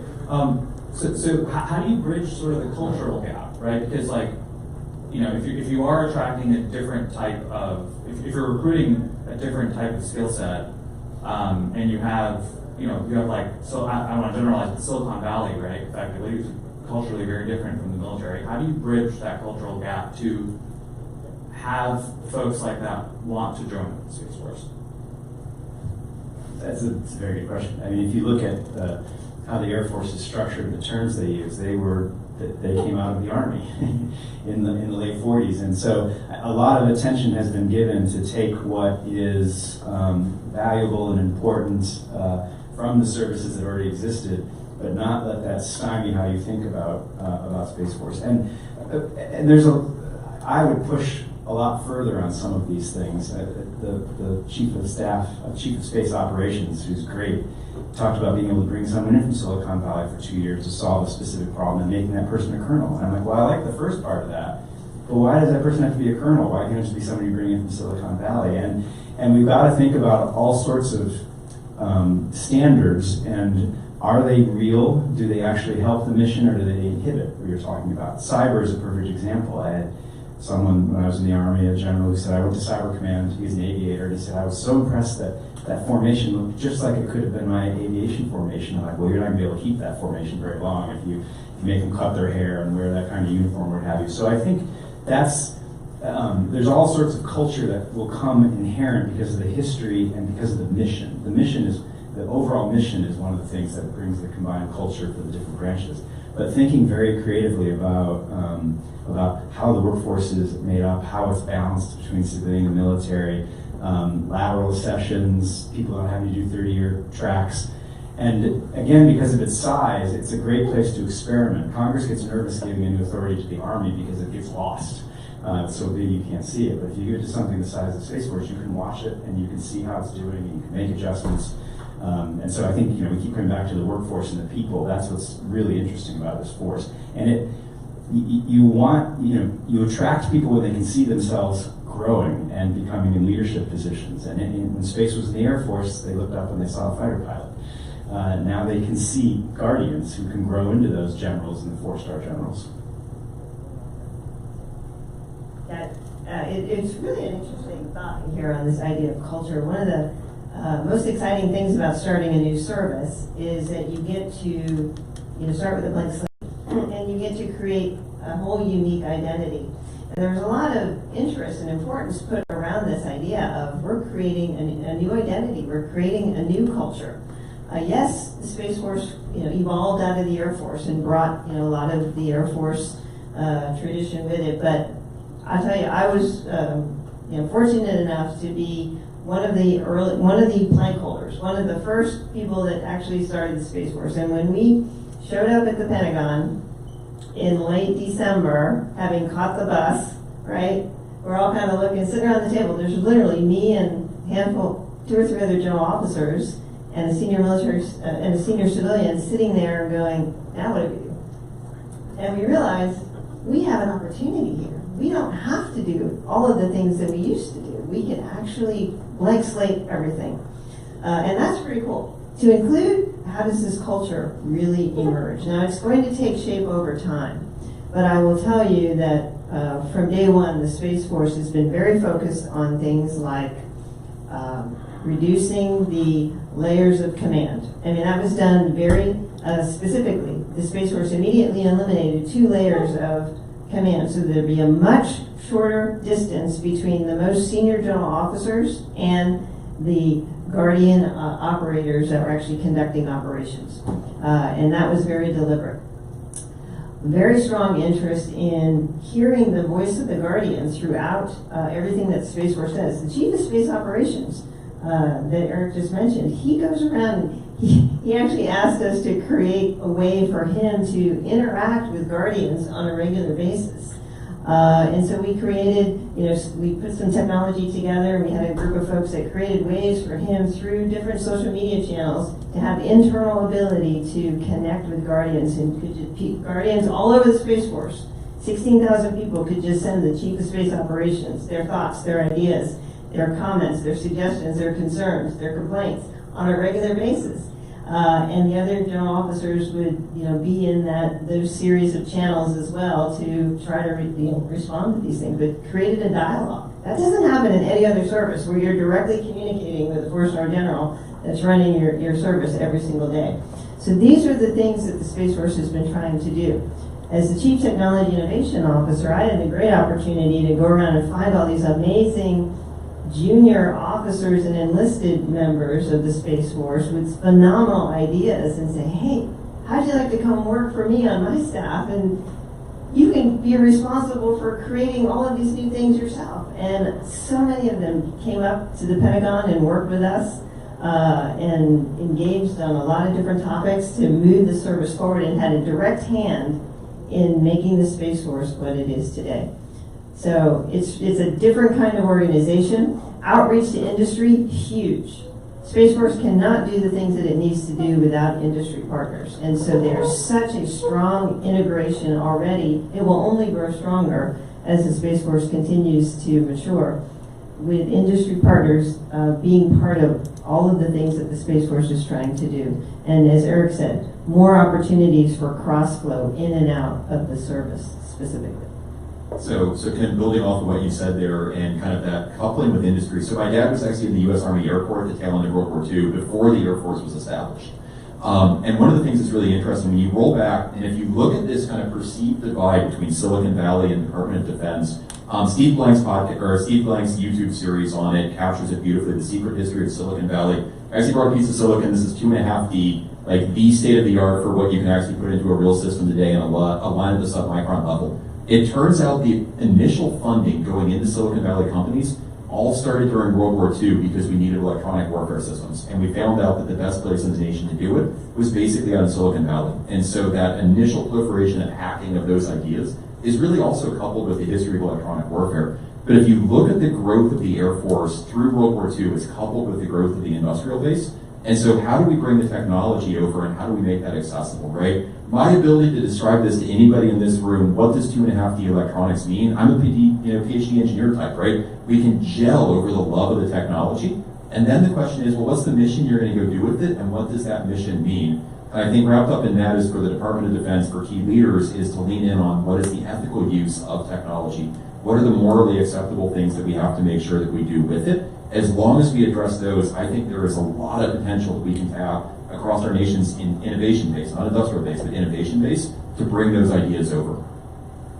Bill, why did you leave the Pentagon and enter industry? And why is that sort of back and forth important? So that's a deep question. This is going to take 3 hours and one bottle of bourbon.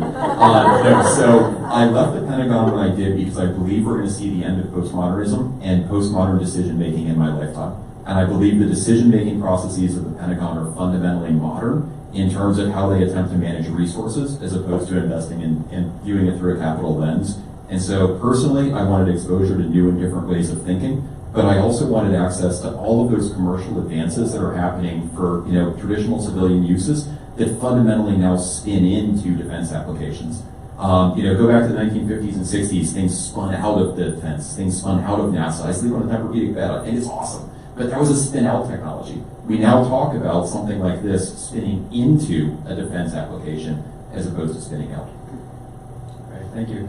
So clearly, the commercial industry is extremely important to national security, right? And that partnership is extremely important. One of the issues or friction points, I think, in kind of commercial government is procurement process, right? How is the Space Force going to help streamline that a little bit more? Because now you also have the SDA, right, Space Development Agency, so you do have an additional layer there. But what are some of the things that Space Force is going to do differently when it comes to partnerships with the commercial industry? Well, that's when I said there were two interesting things about an organization of this size compared to the other services. They relate, workforce and acquisition. I spent most of my life on the government side, much of that in the Pentagon over the last 30 years, and now 4 years with industry, have a keen understanding now for that partnership, which is important not just for national security, for space exploration. NASA didn't build the rockets; they engaged industry to do it to get us to the moon. And I increasingly see how government is the weak partner in that relationship, and it's getting worse. And the Pentagon sees that as well. That the old way of acquiring things isn't working for companies that have been doing this for decades or for new entrants into the market. And Space Force gives you an opportunity to, I think, experiment. There are already a lot of authorities. Congress every year gives new authorities. It's how do you use those authorities? So training the workforce to understand what the authorities are, how to apply them, and then empowering and supporting that workforce when they make those decisions to think differently, because there are different business models now than there were in the 60s when the Pentagon's planning, programming, budgeting, and execution process was put in place. And so I think Congress is looking at Space Force and asking the Department of the Air Force, Department of Defense, tell us what we can do differently here, and we'll be able to monitor it, and maybe some of that can scale across the rest of the department.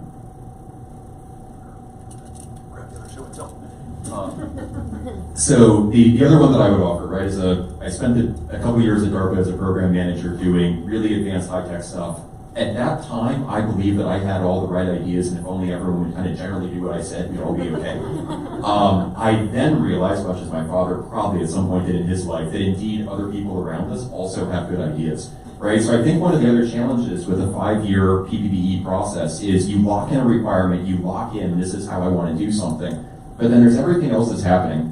Really good example, this is a hard drive, appropriate for use in space. So all of the power supply in it is appropriately rad tolerant. The way that all the memory is put together, it allows you to go ahead and deal with, when you get that space weather, those radiation effects that are going to zap something, it allows you to go and deal with that. 7 years ago, this didn't even exist as a concept.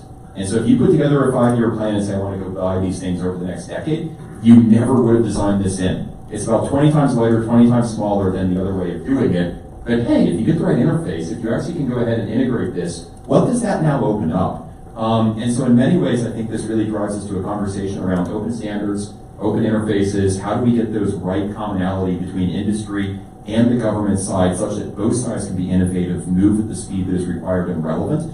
Going back to the Ukraine side, right, if you look at Starlink and where things are today, is the fact that it's a software-defined capability allows them to make a change, it allows them to deal with jamming that they currently are experiencing with their system based off of what I read on Twitter, no particular insight beyond that, into it, but highlighting it for everyone here today, right? And so that software-defined capability, that interface, that standard, getting those right will allow us to, I think, really accomplish some great things.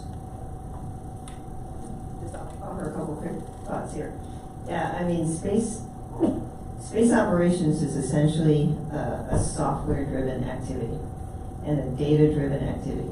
So everything that's happening in the commercial marketplace that is advancing software development, the ability to leverage data more effectively, is benefiting from the Space Force. And the Space Force has the advantage of being able to some extent, kind of watch that happen and then take advantage of it. Everything that's happening, current state today, you mentioned Starlink, Maxar Technologies, others that are providing assistance in Ukraine. This is commercial companies getting in there and providing direct support to a crisis. And the Space Force and the U.S. government can look at these new technologies that are becoming more and more prevalent and available and say, hey, how do we integrate those kinds of capabilities, continue to integrate those kinds of capabilities into the way in which we want to operate and experiment with these technologies and bring them to bear for the operations that we're responsible for.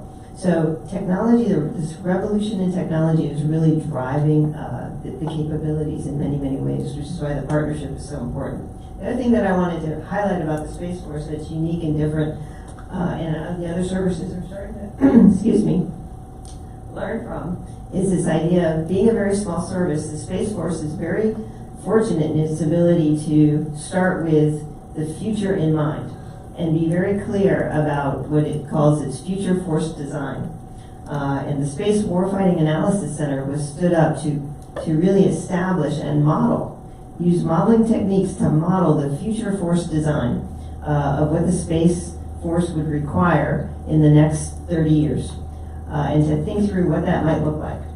And using industry and modern technologies, to support those modeling efforts, but consider those future states, those future scenarios, and then use that as a basis to guide the more near-term requirements and capabilities that would have to be brought to bear in a very hybrid architecture. You hear a lot about the hybrid architecture. The hybrid architecture that has a variety of different resilient capabilities in all of these different mission areas: satellite communications, precision navigation and timing, electronic capabilities, to be able to provide a layered approach to satisfy those future needs and identify what the priorities are in the very near term. So working with industry, we can think through a variety of different ways to get to that future state in a much more effective manner, and with open source and with modern open architectures to be able to more easily and seamlessly plug and play as we move towards that future state. So how do commercial entities deal with the geopolitics of this all, right? So taking your example on Maxar, right? So you have Maxar, Capella, our Earth observation businesses that are going out imaging war zones effectively, right? And providing that data to the media, to the rest of the world to know what's going on, right? Troop movements in Ukraine, I mean, it's all visible to everyone and everyone to see. So how do companies work with the government to not, make mistakes, right? To not reveal something that they really shouldn't be revealing because there's clearly military implications for that. There's lots of ways to do that. Trade associations working across industries with government immediately step forward. I mean, industry moved very quickly to understand what they can do to support U.S. government policy and to avoid doing things that hinder U.S. government policy. So there are lots of organizations that are already stood up where dialogue is taking place. When something like this happens, that can just sort of step in to figure out. And in part because what's interesting here, talking about technology that flows out of the department, GPS, what have you, to now the department needing to get better at incorporating at the speed that it's iterated on the outside, has created years of these dialogues taking place, and this understanding that solutions, technologies, capabilities, and platforms are out there that the department can use and is using that have a commercial market, which is much more prevalent now than it was 50 years ago when the current planning, 60 years ago when the current planning process was built. Aircraft carrier might be an exception, but there are so many commercial applications now to things that are also important to the department that these types of dialogues and relationships already exist, and so they stepped into place pretty quickly. We are learning as we go. There's no question in what's going on in Ukraine right now. The other thing that I would add to it, and for that, kind of the group of students that spoke right before us, it's the finding a company, an ecosystem that you're working in where you like the cultures, the values, the morals, the ethics that go with it, right? And so I think for all of us across the stage here, it's finding that right home, finding that place where culturally it fits, but where the morals and the ethics really matter and where they line up with what you care about. It's one of the things I dearly love about my job is those leadership-facing discussions of what is our position, what is our stance, where do we want to be on something? and getting to make a vote in that, right? And so there's a part of it that can come from the industry side. There is a part of it that has to come from the government side. But I think having that open dialogue of what are the culture, what are the values, what are the morals, what are the ethics that we as a society want to really have. So just switching gears here a little bit slightly, and thinking about international cooperation in space. Right now, one of the sort of outcomes of the conflict has been, it has started to seep into space. You have NASA and Roscosmos, or the Russian Space Agency, dealing with a number of different issues related to the ISS. And NASA is a civilian organization. When does the Space Force get involved? Or does the Space Force get involved in something like this? And obviously there's going to be more and more of these types of issues that come up with different governments putting satellites in places where they shouldn't be. Where does the Space Force get involved there? Well, that's kind of a loaded question, so I'll kind of answer it, I think in the most effective way possible. So you started with the international cooperation point, and which is a really important point to emphasize about just space operations overall. Just as important as commercial industry partners are to the United States Space Force, so too are international partners. Space is a global domain, obviously, and there are global partners around the world that want to be able to use space, have access to space, be able to leverage services in, through, and from space.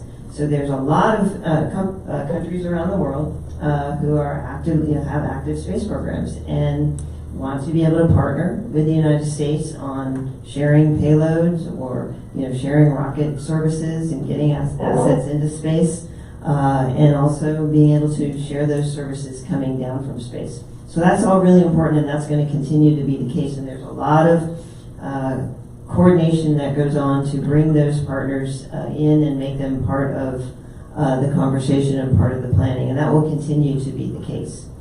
As far as what's happening today, certainly the Space Force is very aware of all of the things that are going on and is actively coordinating, collaborating with industry partners, with coalition partners, and at some point, if it's directed to do so, it will take action. But to date, Space Force is continuing to just follow the guidance and direction that it's being given. I think obviously there's a lot of coordination in space on a number of things, to include debris. I remain very optimistic about space being one of those things that brings us together. I mean, what we're quickly learning in what's going on in Ukraine is the value of partnerships and alliances. Which of those are strong, which of those aren't, who has friends, who doesn't. That's one of the great things about the United States. We have friends instead of client states that Russia and China have. But we take this all, think all the way back to the fall of the Berlin Wall, the end of the Cold War. Space was kind of the platform that we chose as the first thing for a new degree of cooperation going forward. That forward many years, and the Air Force was getting blasted by the hill for relying on the Russian engine, but that was derivative of us and the cooperation that we decided, let's use space as the frontier, the most likely place for us as people inhabiting this one planet to cooperate. And so I think there's still a lot more potential there. It's one of the major lines of effort of Administrator Nelson at NASA, is to make sure we build on that. We had a panel yesterday. I didn't realize there's 109 countries that participated in one way or another with the International Space Station. So, we've got something we've got to figure out right now. There are Russians and Americans on the space station, even as we have this panel. But I think that space is, for a lot of people, a special place. Space Force being stood up to recognize, again, that it is becoming a contested place. But lots of efforts to try and prevent that from getting worse than it might otherwise. The other thing that I would add on, just as we pass the microphone back to Mo, is I think as a nation and as a globe, we've actually figured out some other places where we have to collaborate. Global finance, banking, right, is a great example. If I'm in Australia, like I was a couple months before the pandemic started, I put my credit card into an ATM and I got money. good to go, right? And so that ability, how do we use a norm that we've adopted for how we deal with finance as a global environment? How do we do the same thing with space, right? We're capable, I think, of working through those really hard problems when we do it together. Right. Actually, one thing that I think we should have covered a little earlier, Kim, this one's for you. How does the government define the domain of space, right? Because it sort of starts 50 mile, I think sort of at the 50-mile mark. There's obviously a lot of debate on where space begins, but where does it end? So what is sort of the mandate of the Space Force? Well, right now the Space Force is really operating in what we know as low Earth orbit, geosynchronous orbit, and a high Earth orbit. But very, very strong activity, research efforts underway, collaboration again with all partners on all the way out to the moon. And as we see, NASA making plans to go to the moon in 2024 with this Artemis mission. There's a lot of interest and there's a lot of focus on making sure that we understand the entirety of the domain all the way out to the moon and beyond. And really being able to see into the far reaches of space. Being able to understand, being able to have awareness of the domain and any potential threats in the domain as far out as possible is really where the Space Force operates. There really is not a limit on that higher end. It's just a matter of where are we today, where can we operate, what can we see, how do we have access to sensing capabilities that will allow us to understand as much of the domain as possible. So I hope we can all agree here in this room that I think within our lifetime we'll be back on the moon and potentially even Mars. There's an interview with Elon where he's asked, when SpaceX finally does make it to Mars, is it a SpaceX colony or is it a US colony? And famously he says it's going to be a SpaceX colony, which of course annoyed some people in the government, especially considering how big of a customer they are. So right now we don't have a lot of law. We have sort of old treaties that govern space, right? You have more and more commercial companies going after the moon, landing on the moon, sending rovers there. You have folks now thinking about Mars. Like, how do we, what's the best way to create a set of laws or governing principles so that, when another country does, land on these, celestial bodies, they're not claiming it for their own? I think you just teed up the next panel actually pretty well. Let me take this from a broader direction, because I don't think a lot of people think about the importance for us and the benefit to us when we take the lead in setting these standards and these rules, whether it's civil aviation certification, whether it's AI. I think you start by having conversations with your closest partners and put a construct together. And if you lead with that construct, you have the lead on that becoming the standard. And it's important for a number of reasons, because we then get to make sure that our values are a part of that system. Transparency, accessibility, et cetera, et cetera, et cetera. And so I think these conversations are already taking place. We want them to take place with us at the lead, with our allies, again, so that our values are the foundation for those things. But people have been thinking about that for a while, especially as there's more activity in the domain that Space Force thinks about, but as we think about returning to the moon and going to Mars. Okay, so just two quick questions before we open it up to Q&A. And just would love an answer from each one of you guys. What year will we land on the moon, and what year will we land on Mars? What's your best prediction? NASA says 2024 to the moon, right? And then 5 years after that to Mars.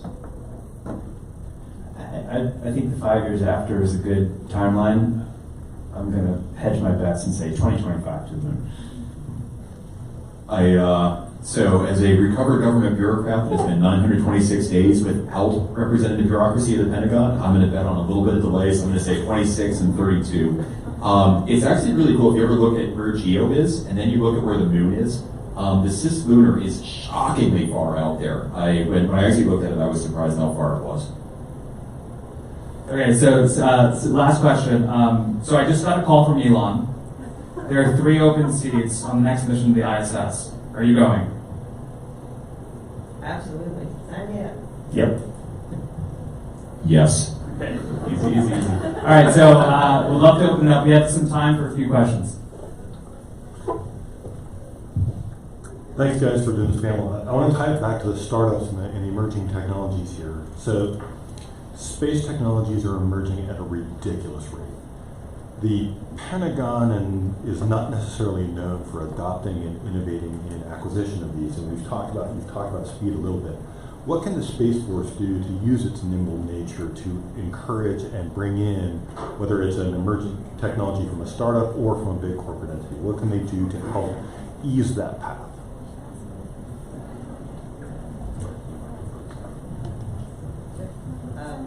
The Space Force is actually doing a lot already. As many of you know, who have engaged with the Space Force, they've done a lot in the area of really trying to drive the the small business innovative research efforts and really engage small business tech startup community through those venues, through the various StratFi, TACFi investments that are out there. The accelerators, very strong activity. SpaceWorks, very strong activity. So there's a lot of opportunity to engage the Space Force directly on those various opportunities. And I would encourage you to continue to try to do that. I think that if you reach out and you go online and you look at what's going on at Space Systems Command, they're continuing to find ways to bring industry in through their innovation teams that are out there and offering up the various opportunities for pitch days and other engagement events. And then you see a lot of opportunities through the various contract vehicles that are being established and partnered with NASA, by the way. So there's a lot of partnering that's going on between the Space Force and NASA to find innovative contract vehicles so more and more small business tech startups can have opportunities and become part of the overall ecosystem that they need. So Kim, I'm going to give a totally different direction to pull the answer in. So in my opinion, where we sit right now, I think is a really interesting times in terms of kind of private equity, private capital coming in. But the other thing that I would offer is that ability to embed down in the supply chain, right? Ultimately, Space Force wants to buy a payload, which is going to look something like a satellite, which is going to be big and complex.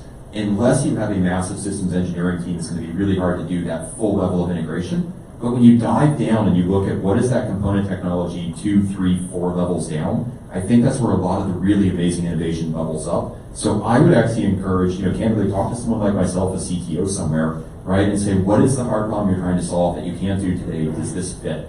And so in my opinion, I think it's less of the role of government and more those of us on the private sector side that have to say, what is that differentiating technology that gets us there quicker? Otherwise, candidly, it turns into a multi-year SIGR, which then turns into, wait a couple of years, maybe there'll be something in the budget. And unless we holistically fix PPPE to make that entire ecosystem go faster, which we will eventually, but not for a while. Yeah, I'm really glad you said that, Bill, because I think that's a really important point. And we're seeing more and more of that collaboration happening in this industry, which is really important. We see more large space primes looking for opportunities to partner with small business and seeing that there are these really critical components within the overall architectures that they're trying to build. Everybody's trying to go more and more towards the open architecture that we talked about, the ability to leverage technology and bring unique capabilities to their particular offering. And so I do think that this is another unique aspect of the space community, is that we're seeing a lot of these partnerships happen, and I certainly agree with Bill that we've got to be able to work as industry partners in finding ways to bring the best value and the competitive advantage creation to the Space Force and not wait for the government to go out and ask for it.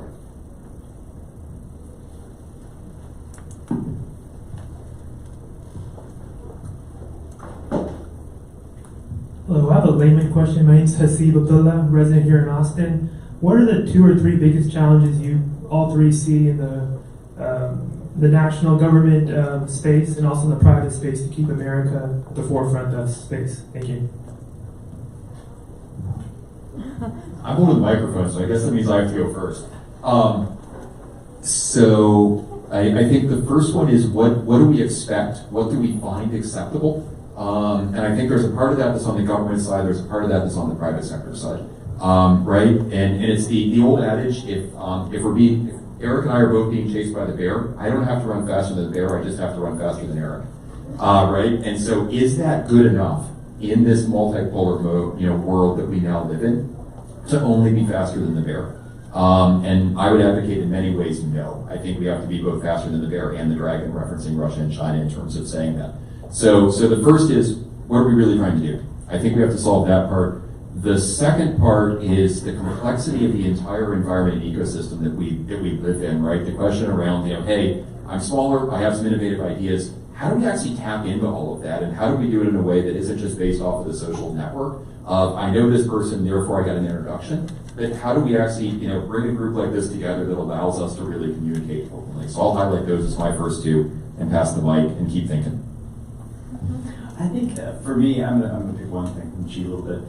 It is, I keep going back, we've talked about how the Pentagon was set up in the 60s versus how it is today, and I think it's getting the Pentagon better at not defining what it wants, but thinking that it might already be out there, and turning to industry to understand what industry is working on, what industry already has, and figuring out how that can solve the problem. And that's bringing industry in earlier in the process. We create these incredibly long requirements packages instead of answering the question why, in the Army you got a vehicle that goes so fast on such conditions at such a temperature that can carry so much at such an incline. And someone would ask why. Well, we need to get to the other side of the mountain to do X. And I can do X with a satellite or with a computer or something like that. I think there are all sorts of solutions we miss out there when I say we, government tries to define what it wants too early or before it has real engagement with industry. Yeah, and kind of related to that, we're getting better. Government's getting better, but not 100% there yet. It certainly needs to continue to take cues from industry on this whole idea of trying it out, experimenting. Build a little, test a little, continue to iterate, continue to grow, continue to evolve on an initial set of capabilities. We need to continue to do more and more of that, and not wait for a solution to fully be cooked or done, but actually have some minimum viable capabilities and continue to build upon that more broadly in what we do. Again, it's getting a lot better, but want to continue to evolve from where we are. I got enough time to think that I now have one more. Our expectation on failure and what it means is baloney. I would have picked a different word that started with a B, but baloney seems like the right answer. The expectation that when you launch something, it's going to work is the wrong expectation. The expectation that when you launch something, you're going to learn something is the right expectation. And so thinking through that lens, if a satellite in proliferated LEO gets knocked out, it's not a big deal because you still can do the mission because it's proliferated. Right? And so how do we therefore relax the reliability constraints, all of those other testing, and prove it to me again so I can go do? I think that we have to get the right risk calculus. That's a bureaucratic way probably of saying that our current expectations are baloney. It presumes that we're launching things that have an automatic destruct capability, which is a really important piece of this as well. And that we continue to address concerns and issues related to debris, which we should all be sort of mindful of, that debris is a challenge. But so assuming that industry partners are all going to work together to make sure that we can, if something is going to fail, that it can fail in such a way that there is an automatic destruction that doesn't create a lot of debris and that debris is manageable. I think that we're onto something. All right, well, one quick one. Yeah, how do you envision the emergence of hypersonics, commercially and militarily, influencing your mission going forward? Because we tend to think of Space Force as satellites and stuff like that, but pretty soon we're going to have a lot of stuff whizzing around sort of in that in-between world. Yeah, so to pick up on Bill's earlier comment, there really is a thing called ludicrous speed, right? For Spaceballs. I know it's above some of y'all's head, but yeah, ludicrous speed. It's a thing. It's a thing, right, with hypersonics. And so surely hypersonics is a really important technology area for all of the services. And, you know, as we think about, you know, things moving at hypersonic speeds in the air and all the way up into space, it's really a capability that we want to be able to leverage. I think we're, you know, still at the very early stages of research and development and experimentation with those kinds of technologies, and looking for, you know, lots of great ideas on how to have, you know, effective use of hypersonic technologies in a way that is secure and protected and effective at delivering effects. But yeah, it's definitely a capability that I think we want to continue to research and ultimately deploy. The first part that I would say is a intercontinental ballistic missile is actually hypersonic as it comes back down. So hypersonics in space at some level is I would say not new. The one other part though that maybe I would pull on it, that a year ago I was not spending my weekends and evenings reading about the cis lunar orbit and the implications there. So I'm a degree engineer. I like reading about history. I also like thinking about the future. If you want to not sleep well at night, read a book entitled The Next 100 Years. It talks about the building of military bases on the dark side of the moon and launching sneak attacks, and you will not sleep well by the time you are done reading it. But the cis lunar side and the ability to know where something is in space, what is it there for, what is the intention of that particular thing is a really, really hard problem that's going to require an entire new way of thinking about how we do long-range detection and tracking. All right, well, Kim, Eric, Bill, thank you guys for joining us today, and most importantly, thank you for your service.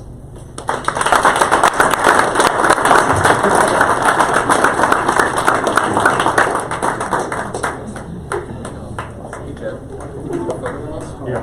Okay. Figuring that is always things. You want to get an photo? Yeah. Sneak how far to back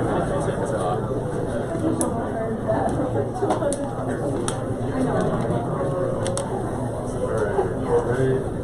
1, 2, 3. Great.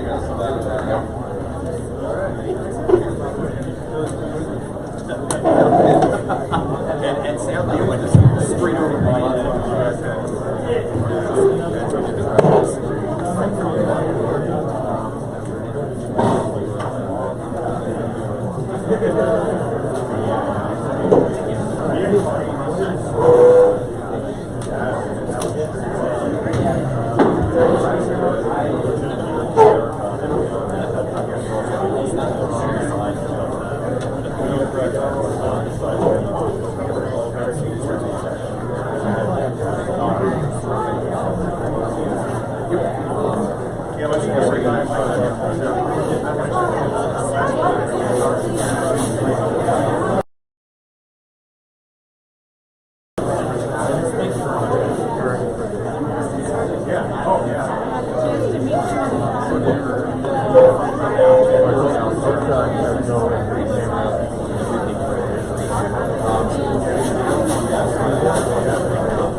Great.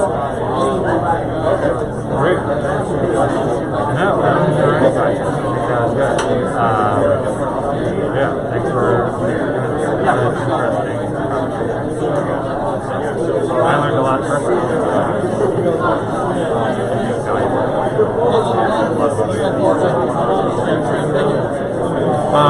So we were scheduled, I think we're talking about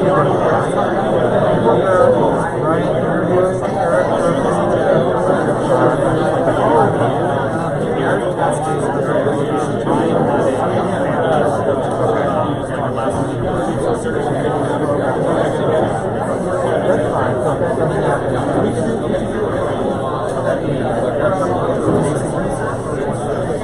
we could just like, do it on the phone.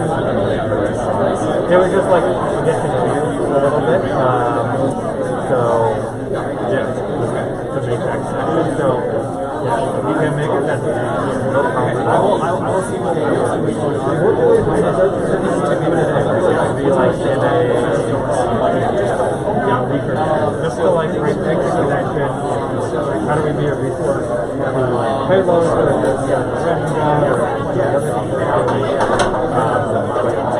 look now.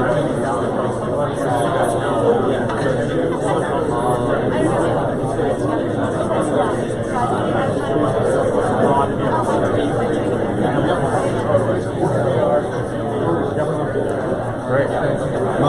Daniel Klein. Pleasure finding you. Okay. How are you?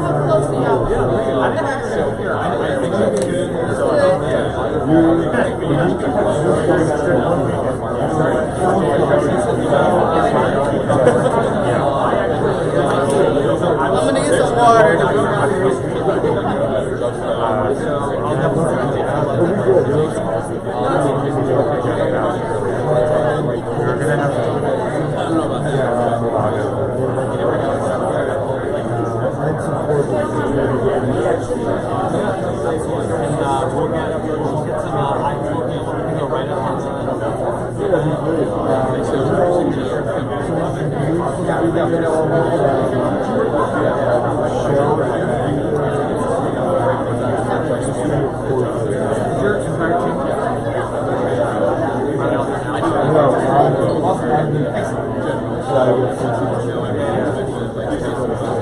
Anyways, come on.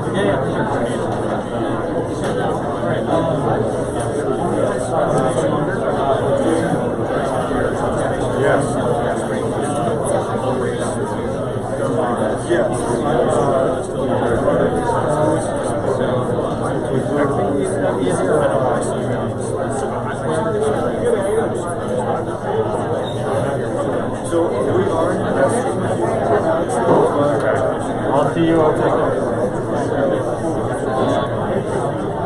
All right, all ladies and gentlemen, our next panel here. Please take your seat.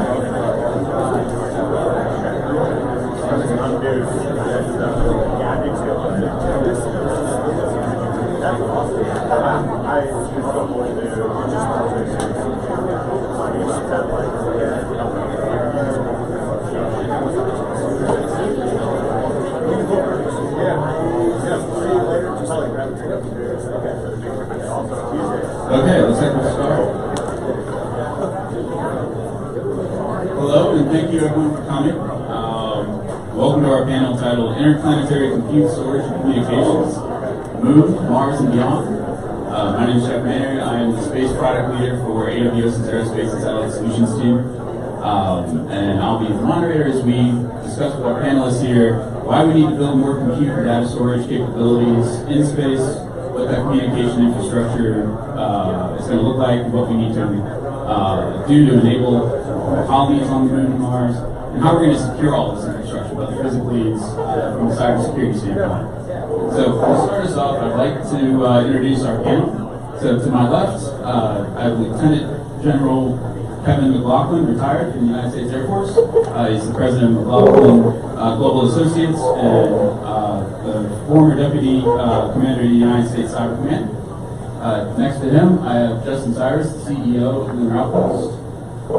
To his left, Daniel Kleiman, a principal at Explorer Fund. And then at the end here, we have Anjali Gupta, who is the Life Science BD for Axiom Space. So each of you, to kind of kick us off, each of you bring a different lens on humanity's exploration of our solar system and beyond. So I'd like to give each of you about 2 minutes to kind of walk us through how you intersect with space and why you chose to be here at this panel at South by Southwest Space Day versus being somewhere else. Hand it over to you. Great, thanks. I can't think of a cooler panel in terms of my own interest and background.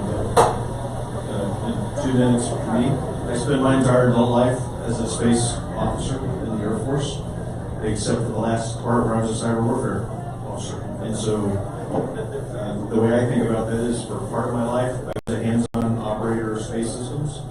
I launched Titan 4 positioning system constellation, or the squadron that was responsible for that. I had the opportunity to do cool things. I would say more as I used to say when I myself. But I led large organizations that were responsible for that, and began to think about applying space capabilities in warfare, and did that in deployed environments at our warfare center, as well as looking at sort of culture, the changes that needed to happen. Last, I work a lot on the policy arenas, where you think through what are those intersections of sort of strategy, policy, resourcing, lane, and investments required to scale capabilities in that area. And then, against my will, really, but I'm glad I didn't get picked, I moved for the last part of my career. I was asked to apply the things I'd learned in the space area and warfare to the cyber arena. And I was the senior Air Force cyber warfare commander, and then moved to, as was said, U.S. cyber.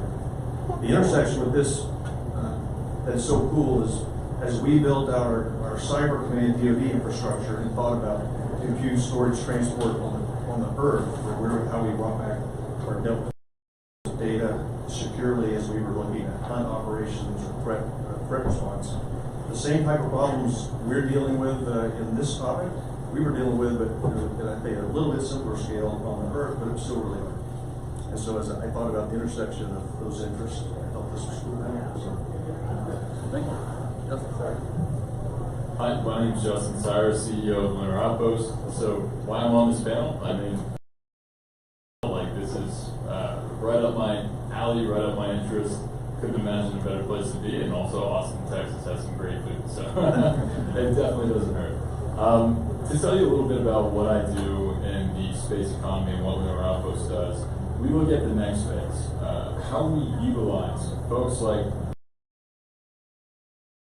and others who are putting together the transportation infrastructure that are going to get us to the moon and beyond.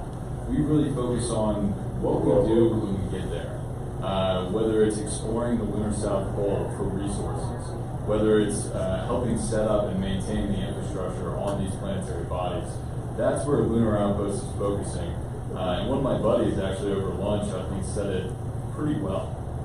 Just if you look at what's been possible, what's become possible because of the exponentially lower launch costs, just imagine what's going to be possible with the exponentially lower planetary exploration costs that are coming over the course of the next 2 to 5 years. It's going to truly fundamentally change the way that we interact with the moon and other planetary bodies. Thank you, Justin. That was I agree with most of that. Daniel Kleiman, I'm an investor at Explore One Fund. Explore One is a early stage venture capital fund. We invest in the new space economy. I was investing out of a family office, and I did actually a lot of healthcare and life science investing in enterprise software, but I left the family office to join Explore One because I realized that space is the only infinite market, no pun intended, and the opportunities there were just so vast and large that it'd be a shame not to go in and start investing in it. So at Explore One, we invest across the value chain, and an area that we like to focus on is sort of compute and orbit and the opportunities we see in areas beyond just sort of remote sensing and launch, the lunar economy, the cislunar economy, and beyond. One question that we pose for ourselves is, if it was free to send stuff to space, what would we do differently? And hopefully a lot of those answers get, or the question gets answered over this panel and beyond. Hi, my name is Anjali Gupta. So I'm the lone biologist here. I got my start in pharmaceutical drug discovery as an electrophysiologist poking at really tiny cells. I worked my way through all different levels of early stage preclinical drug discovery and then biotech marketing, which led me to lead a product line for a enterprise level software product for biobanking of clinical trials, space biology, digital health. So if you string all my different backgrounds together, it's all at the intersection of space.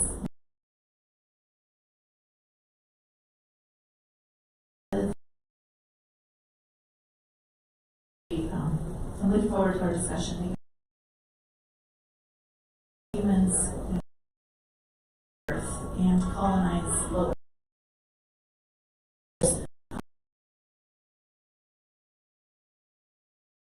understand how our physiology, our body, how we're reacting, how we're adapting, and we'll be very much informed. And we are building the role. I was waiting for you to say that part. So, the previous panel, humanity's returning to the moon via the Artemis mission, and we're planning, which is a new kind of situation for humanity as a whole. We've also seen announcements from a number of private and public companies saying they're building like Axiom, with some scheduled as early as 2030, which kind of boggles my mind. There's been 5 new space agencies built in the last decade across the globe, and SpaceX is building a launch system that can take the first humans to Mars, or so they say. It's clear that humanity has not invested this much in space since the Apollo era, and we seem to be more focused on building durable infrastructure and transport capabilities in space versus just trying to beat one adversary as a show of power. So, I'd like to ask Dan, why is humanity investing so much money into space right now? I think it's a great question. I think it's mostly a function of that it's feasible now and it's reliable to get access to space. And that's something that we couldn't do tens of years ago or even 50 years ago. And I think that's opened up the imagination of a lot of entrepreneurs and nations and investors to new areas that we could benefit humanity by putting new assets into space and doing new things in space. And I think, frankly, we don't have another option. If we are, we're one catastrophic event away from this species, being human beings, being extinct. And I think this is a lot of what's driven by, but we need an insurance policy and become an interplanetary species. And then sort of the which is, we need to find ways to make a lot of the heavy industry orbit and making Earth sort of zone for residential and industry. And I think we cannot achieve a sustainable Earth or sustainable humanity without leveraging space. And now that it's affordable and feasible and accessible, we have to take advantage of that. Yeah, just to add on to that, and Daniel, I think you said it very well. To add on to that, I think look at where the investment's coming from. During the Apollo era, it was about 2% of the entire government budget was spent on space, but that was government investment. Nowadays, you actually have more commercial investment coming into space than investment from the pure government side. So leveraging those public-private partnerships, leveraging the technologies that can be utilized for both government purposes and commercial purposes is going to be extremely important moving forward, and that's how you get to a sustainable business plan in today's space market. Awesome. And, as I said earlier, it seems to be really focused on reusable and durable infrastructure. What's changed? Why are we looking to end up, being able to reuse components like SpaceX's Falcon 9?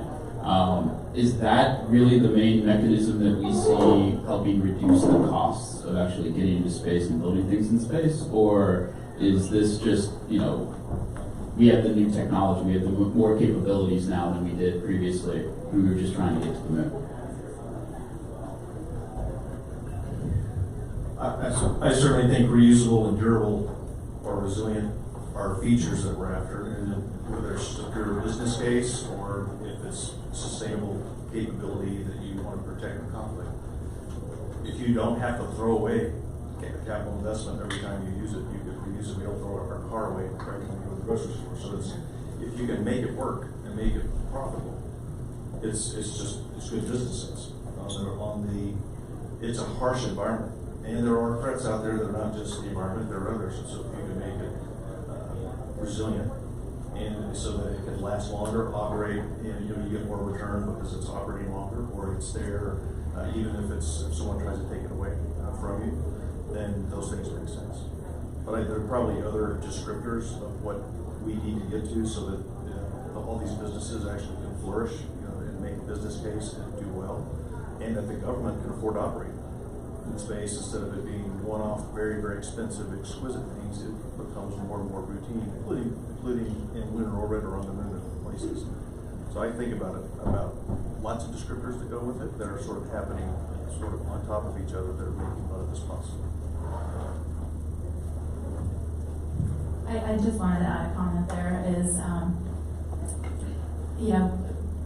things, words like circular economy, eco-consumerism. So if you can speak to the broader audience, people who are not in space directly, and appeal to this cultural shift that we're experiencing right now, reusability, sustainability, and I've been at South by Southwest for the last 4 days, and there's so much focus on sustainability. So space sustainability is a really great way to attract those who are not in space and get involved.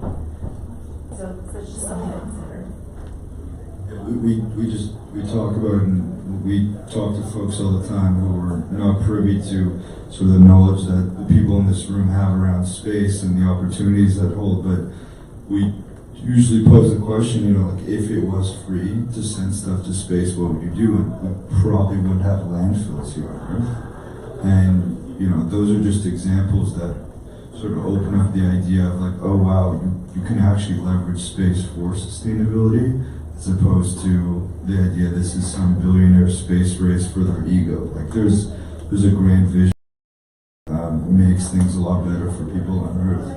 But it starts with unit economics on a business case. So when we look to invest in companies, asteroid mining is cool and all, but the unit economics just don't make sense right now. But unit economics makes sense for, remote sensing companies or lunar rover companies or what have you. Now it works. So how do you see the need for compute, storage, and communications changing as humans spend more time in space, especially extended time? And I'm really curious on the life sciences piece first. Yeah, sure, definitely. So you can imagine as we're stepping off the planet, well, first of all, we'll have to understand our biology. Some of the ideas that I think of are omics. We'll have to understand how our genome is changing, or the transcriptomics. In biology, some of the big ideas are multi-omics. Taking our DNA sequence, our RNA sequence, our proteins, our metabolome. How is that all responding? So in a harsh environment like space, where you have microgravity, you have radiation, you have temperature extremes, how is our physiology responding? How is it adapting? So opening up space for some advanced experiments, it has to be built on some solid compute and data technology. So right now we're working on a payload with a lab and looking at possibly sequencing, taking blood and sequencing that right in orbit, and that's never been done. So imagine if we can have that Gattaca type mindset where you can sequence and see how your physiology is changing with exposure to the harsh environment of the moon or to Mars. and then bring that data, not even bring it back, just analyze it in real time to see, are we still healthy? Are we, do we need to address that effect on us? So it's really opening up. That compute and storage and analytics is absolutely essential for us to be able to live on the moon, live on Mars, or live in orbit. And it just opens up many more use cases that we have never imagined before. Justin, you're actually, Lunar Outpost has a presence on Mars, and you're looking to go to the moon. So you're already having to deal with kind of the latency issues with the round trip to Mars, and you're anticipating, what it will take to go to the moon. So, what do you see the future of compute and storage in situ in some of these environments to enable a lot of the use cases that your customers are asking you to help them with? Yeah, Jeff, excellent question. And certainly latency out to Mars is quite a bit longer than latency to the moon. Very difficult to deal with if you're trying to teleoperate rover on Mars. It's not the easiest thing to do to send commands and wait, see what happens, send commands and wait. But we really do need to spend a little bit of time thinking and solving the issue around edge computing on planetary bodies, because there aren't a lot of capabilities out there that are, I would say, equivalent of our state-of-the-art here on Earth, right? I can't go buy an NVIDIA, not meaning the name of any company, but an NVIDIA RTX 3090, throw that on my rover and have awesome GPU compute capabilities. That just doesn't exist. So compute and edge computing will be an important part that we need to solve to make space more sustainable. Now, communications, not only from a scientific and a business aspect, like yes, I can operate my robots for more time on the moon, I can access more resources, I can help set up the infrastructure if I have greater communication, but also from an engagement standpoint. Like, can you imagine when the astronauts step off of the first Artemis lander, people are going to want to see that real stream, like live. Folks aren't going to be used to having 30, 40 seconds of delay and having choppy video. They're going to want to see that in like 4K. So figuring out that communication piece, not only for the business cases, which is extraordinarily important, but also the public engagement will be extraordinarily important as well. I think about it also in terms of having sort of a plan up front about what it is you're trying to get to. For example, as I was getting ready for this, I was reading about our scientists in Antarctica. They still can't stream video. Still can't. Maybe as Elon launches higher inclination satellites or others, we'll get there. But so think about Antarctica versus the moon. So if we think about very narrow missions we might want to do in these areas, and we invest in a bunch of different capabilities, we'll probably have the bare minimum infrastructure for a specific thing, a government thing. By the way, the scientists, where they have broadband, it's only for science. They can't stream Netflix, which is one of your questions. So I think some sort of a broad architecture that's made for the instant grafter, at least where we know what we're trying to get to as we build infrastructure. Maybe those are things that some companies will build. It's like city planning, where you're building roads and sewer and communications. So, but I don't think we ought to do it on the beaches, or else we might spend a lot of money that at the end of the day doesn't provide the broader capacity infrastructure-wise that we're talking about. It just will do the bare minimum for one specific mission. So I think thinking through that, figuring out what companies or business cases might do that broad, which might be exactly what you're after.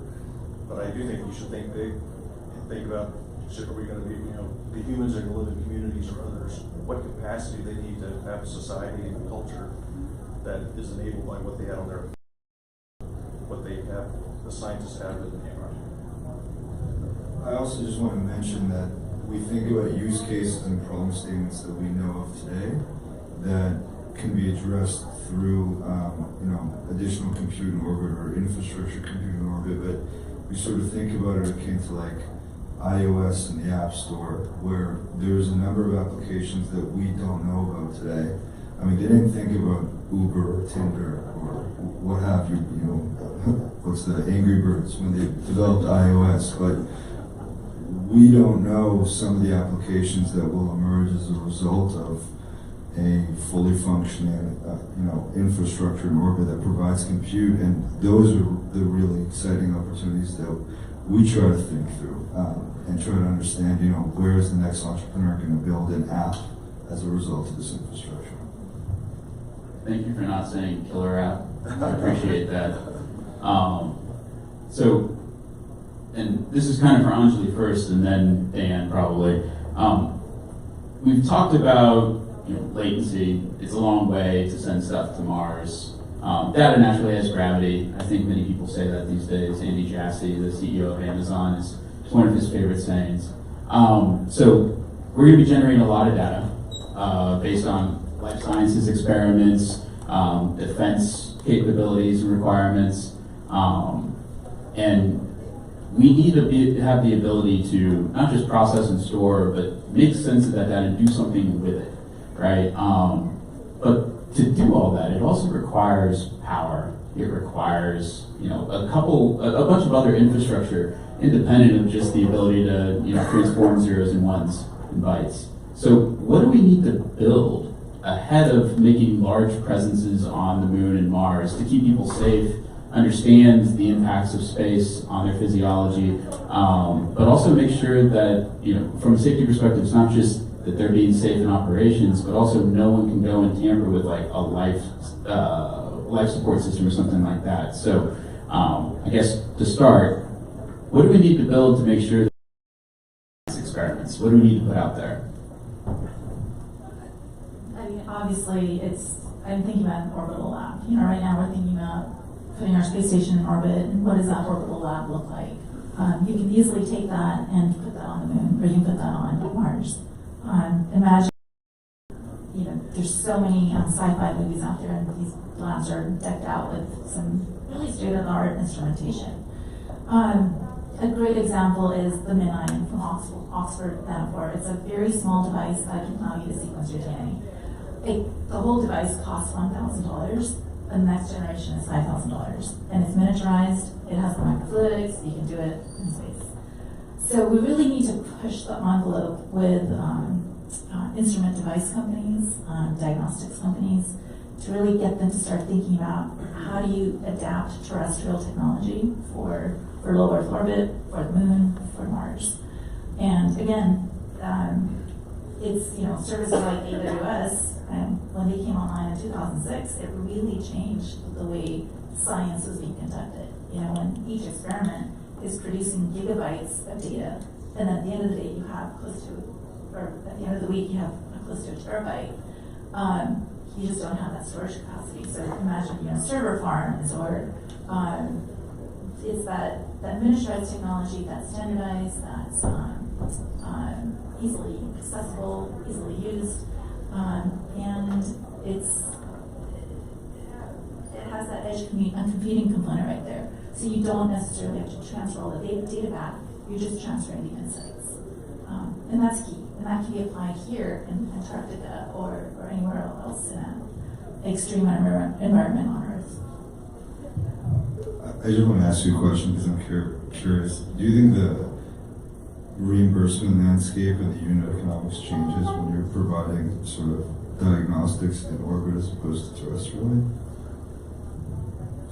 I don't know. It's like, it really depends on how quickly you can process. They're different. So who would first provide that insurance, right? So that's a whole different application to think about. I'm likely to say yes. When you're living on Earth and you know that this is a known environment versus traveling into orbit where it is not known, I'm sure your life insurance company will have very different economics to consider.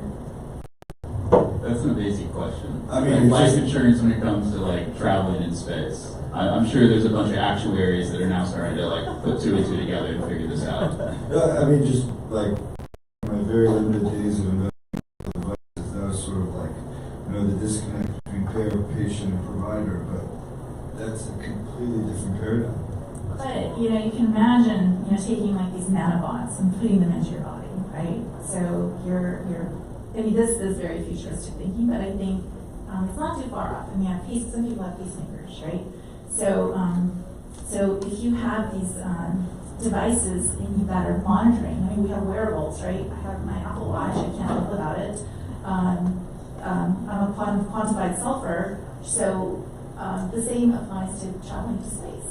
So if you have your friend or your family member that's in orbit, you're gonna be worried: are they are they exposed to a solar flare? Are they still alive? But if you can monitor that on your phone for that individual person, or an insurance company can do the same thing. Oh yes, they're there. Just like Find My Friends, you can find your friend in space, right? And monitor their vitals. They're alive. You're happy. I mean, I'm going to take a slightly different take on your question. So you asked about what infrastructure is going to be needed in the next kind of new space economy. When we start looking at the system or economy, much of what we have here on Earth is going to be needed on the lunar surface. It's going to look slightly different. It's going to be a little bit lighter weight, and it's going to have to be more efficient. So you're talking about things like power, communications, roads, launch and landing pads, habitats, etc. And kind of just the key to this is that doesn't exist today. So the companies, the commercial companies that are working together as part of this environment with the government organizations, such as NASA, the United States Space Force, ESA, and others, are going to be putting that in place over the course of the next 4 to 8 years, which is going to be pretty exciting. Because after you invest that money up front and you have that infrastructure in place, your unit economics on being able to operate and perform on the lunar surface and other planetary bodies are exponentially lower. So that's a quick take to just what infrastructure is going to be here. I think part of that, though, that also helps when you're dealing with things like latency and distances. In a way, there are still people thinking that's edge. It's not going to be the edge. It's just going to be, there's going to be a node, or it'll be like Europe's not an edge to us. So that means you're thinking about yourself at the center versus this is just going to be another place where we live. And we're going to build the capacity to overcome some of the physics challenges we have. And so I think thinking about that helps some of the folks trying to design it think differently about it. I suppose the space station might be an edge, that edge capability. The other thing that I wanted to add was, when you think about unit economics, right now it could be dictated by the science experiments, but it's really going to be driven by humans going to space. So once we have Starship, you can launch 100 people at a time into space. And then once we actually have people living and working in space on space stations, imagine, when are we going to get to 100 people? Right now, at any given time, it's been 12 people at the most in space. So imagine when you're 100 or 500 or 1,000, that's when you start to think about, the changing economics. Group policy.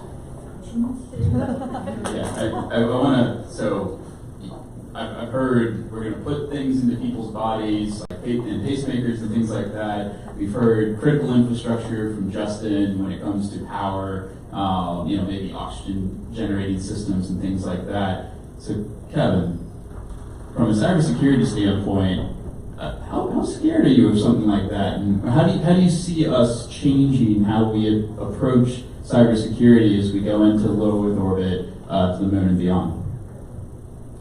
For me, I just see it as an extension of the same things we worry about on the planet today, and where the security of things that involve safety of life or critical national security interests. There are areas where those interests come together between the government and the private sector, where you're going to see a big focus on the government and the industry wanting to make sure that it's secure, robust. There'll be other areas where those interests might not exist, and it might be up to the players to decide, to what degree or do they want to pay for those requirements. So I don't see it. I feel like those issues are such on the plate today. Many of you live in that world. I just see them. We just have to figure out the same risk we want to manage. Once we get into space, we get in on the moon. So I don't see it as a sea state change, because I think it's already dominating a lot of our life today, but just will extend to what's different about the technical requirements versus do we worry about it. We worry about it there, but we don't worry about it here.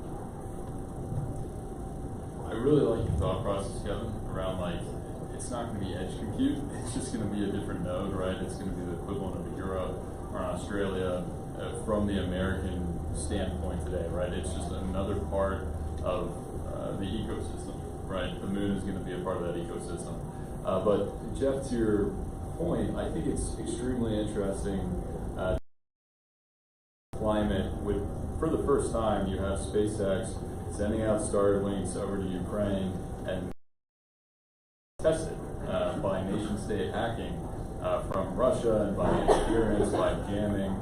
And you do have folks within SpaceX that have had to ramp up their own cybersecurity in-house and have had to partner with other folks in the industry to make sure that their communications infrastructure that they're providing to Ukraine is still operational in the long term. So I do think Kevin's correct. You're going to face many of the same concerns on the moon as you do here on Earth.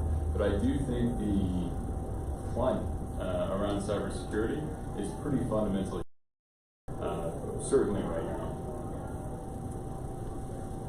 A question for Kevin in terms of. I had a question for Kevin in terms of cyber security. So when you think about embedded devices in your body, those can be hacked. So that's something to consider, especially going out into space. I mean, space pirates sounds kind of, strange and gimmicky, but it's possible, right? When you're out there, you don't have enough resources, and you're wearing, you have all kinds of wearables and devices, somebody can hack into you. Is that something that you have considered seriously? Absolutely. I've actually been in the Texas A&M biomedical research area where they're doing the research on those. We had this conversation, but let me just broaden it out. The fact of the matter is, a major part of our society has been figuring out what can we invent technologically to make life better for someone. And a lot of the investment goes into inventing the things that it's amazing. The wearable implantable medical devices. My wife's using them. It's just amazing. But pick autonomous vehicles. Pick anything you want to think of where that invention has enabled something different for society. Same thing with our space capabilities today broadly, whether it's military or others. But in every one of those areas, if there's a time where they could be threatened in a way that provides a safety issue for an airliner, or it provides a national security risk that the country wants to manage, but we now have billions or trillions of dollars invested in the infrastructure that's been deployed that's not secure. The longer we let that go, the more that we end up with sort of almost a valley of death and not able to fix it. And so I think it's you guys said some things are changing. I think there is an awareness in many cases that this needs to be dealt with. But the question is, that intersection of government intrusion. My prediction the last 4 or 5 years, the government will be more intrusive with either regulations or laws or others, because a lot of the risks now are in the private sector that impact national security. So that's an issue right now today for us. Now we start putting people living in space or on other bodies, celestial bodies. The issue just gets more dire, but it's not, the government's not going to solve it by itself, but the industry can't ignore the fact that there's these interests are intersecting, whether it's my wife's device that's connected to Bluetooth, to something else, or it's the infrastructure you just talked about being on the move. Security has. I'll just one last thing. Even something like Starlink, if the government or a society is going to use it, and when there's an adversary now conducting warfare against it, probably the security of those types of things actually will be featured and decide how competitive is that product in the market against someone that either doesn't have that feature or actually builds cybersecurity. So it actually becomes I think a business case question for new products and services as we feel in this area. Awesome. So it sounds like security is job zero, which is how it is at AWS. Love to hear that. Dan, I like your question or your hypothesis of what if it didn't cost anything to put things into space, right? So if that was free. So let me kind of turn that on its head a little bit. What kind of use cases can we enable as a species if we had all the compute and storage and communication problems solved, and we're able to say, hey, we can process just like we can here on Earth, maybe even better in some of these, like on the moon where it's smaller, there's less latency. The moon itself, what can we enable? I I think a lot of it we don't know, and a lot of it we might are trying to figure out. I think it has to do with a lot of like the progression of the internet and compute terrestrially, and then just projecting that out to use cases in orbit. So we got a lot more applications, and costs were reduced for a lot of development of businesses and applications, and I think we'll see that similarly in orbit. So if the main businesses right now in space are around remote sensing and providing internet to the globe, I think they will benefit from a lot more compute in orbit and a lower cost for conducting their business and bringing that value back down to Earth, which either that value exists within that business and they grow on that, or that value gets pulled from that business in the form of a new business that gets built. In terms of enablement, I think we'll start being able to see a lot more value provided to Earth, but then a transition where we also say there's space for Earth and then space for space. And I think we'll see that transition of business conducted between space companies to space companies as opposed to just space companies to Earth companies. I think the framework of what we would do if it did cost anything is a great one, but maybe a corollary to that is if you take the things you can't change, like physics, set those aside and say you have to deal with them. If you take things that many of us that have grown up in this business assume a lot of constraints are physics constraints, but they're not. It could be the energy and efficiency of propellants. It could be the cost of storage. It could be the type of communication. So the more that we can think about some of those breakthroughs, and some of those aren't constraints anymore, or they're constraints in a totally different way, it opens up, it really does open up all new kinds of concepts about how you might solve a problem. But a lot of it's an imagination challenge for especially people like me who've grown up so long with thinking those are physics constraints. So I think of the companies that are involved in this space, and maybe some of the young people in this, don't see those same constraints. And I think it's a failure of imagination at times versus a limit of physics. So the more that becomes less constrained, I think it opens up a significant trade space that many people don't see. And maybe you're looking for that as an investor, for example. We are, yeah. Just to add to that, so one example that comes to mind is Planet Labs, right? So they have access to Earth observation data at a frequency and a level that was unimagined before. And that has opened up so many different use cases, so many applications. So imagine if you have that unlimited compute in the moon or in low Earth orbit, where it is a very unique environment. We still don't understand what the value of microgravity, or how it really impacts us. Like, we're still unveiling all of its possibilities.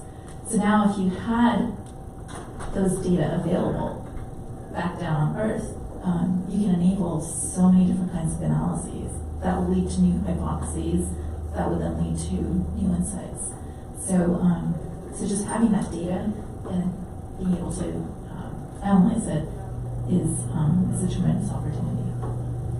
I know this panel isn't really about venture capital and innovation, but I think what the cloud and specifically AWS did and the impact it had on innovation is, I think, more profound than we realize, and we won't realize it for many years to come. But the cost for starting a company as a result of AWS and the ability to scale a company and the speed at which is, orders of magnitude larger than it was pre-AWS and pre-cloud. So I think that will be another impact you'll see on the space industry, where space startups will begin to sort of grow with the growth of, cloud or compute in orbit. Let me just add one more comment, and that's the emerging economies. So we haven't really talked about emerging societies, developing countries. So if you think about South America, Africa, even the South Asian continent, right now space is really leveling the playing field, because everyone can come in and join this emerging economy, this emerging space sector, and not feel like they're behind. So, so if it's quote free, this also gives access to those emerging nations. Not to mention students and yeah, there are several students here in the audience, but it opens up innovation for students as well. Awesome. I thought I was going to be the kind of the bigger thinker when I was asked the question or put it in the panel abstract of how we going to stream Netflix on Mars, but y'all are talking about like infinite power in space from earlier, putting stuff in your bodies to measure, you know, that stuff's all like crazy awesome. But I want to get to, we're going to be putting a lot more people into space, and we've talked about kind of some of the issues with that, but there's the human issue that comes with that. And so my comment about Netflix is only kind of a little tongue-in-cheek, because how are people that are going to be on the moon, on Mars, going to be able to interact with their families back home? Angela, you kind of noted like the Find My Phone situation where people can actually take some comfort in knowing, oh, well, you know, mom, dad, brother, sister, mother, you know, they're in the biolab doing some kind of research or they're sleeping. But what are some other things that, you know, maybe this is part of the new kind of economy we're looking to build in space? What are some of the other ways that we expect humans to interact between these enclaves, right? Earth, Moon, Mars, etc. Well, I think you absolutely need that infrastructure and sort of have latency as low as possible so it feels real. But I think that augmented or virtual reality has a big opportunity for filling this void, because I think just the visuals of space are so profound and resonate with people so much, and just the pure beauty of it. If you hear about testimonials posts like Blue Origin trips, they talk about the blue and the black and sort of that sharpness. I think if there's, you know, astronauts, private astronauts in orbit or on other terrestrial bodies, having the ability to have family members from back home take part of that through a virtual experience or an augmented experience, I think is probably the best way to sort of bridge that gap. Yeah, I think it's going to be extremely important to think about how we'll utilize humans in space. I mean, humans are an extremely valuable part of the ecosystem, right? There's simply a part of the system that can't be replaced. And so when you put a human on the moon, when you put a human on Mars, you want to do everything you can in your power to make sure you mitigate the risk of losing that human life. So how you do that is by utilizing robotics, advanced technologies like augmented reality, some of the life support systems, to do a lot of the hard jobs that are needed to set up the infrastructure, put in the communications in place, put in the habitats, put in the bio support, life support that's needed, so that way when humans get to the moon, they can accomplish what they're best at, which is creative problem solving and design. We talked at the very beginning that the reason that humanity's investing so much in space now is it's not just government, it's also private enterprise. So luckily there's kind of a blueprint. We don't have to reinvent the wheel completely on how government and private sector interests can kind of come together as we build this interplanetary compute infrastructure. So are there lessons learned from those interactions that we've seen historically that we can take with us moving forward? Kevin? I think there are, and they're probably way broader than the way I'm going to answer the question, because just from my framework of those interactions that I saw, for example, in the cyber arena, is that, and it touched a little bit about my earlier comments, but when the intersection of government interest and the private sector interests that are now dominating investment here, when they overlap, there are hard things to figure out. And we still don't really know as a country yet, what's the government's role, and how's it going to work in defending critical infrastructure, electric power grids, transportation, things owned by the private sector.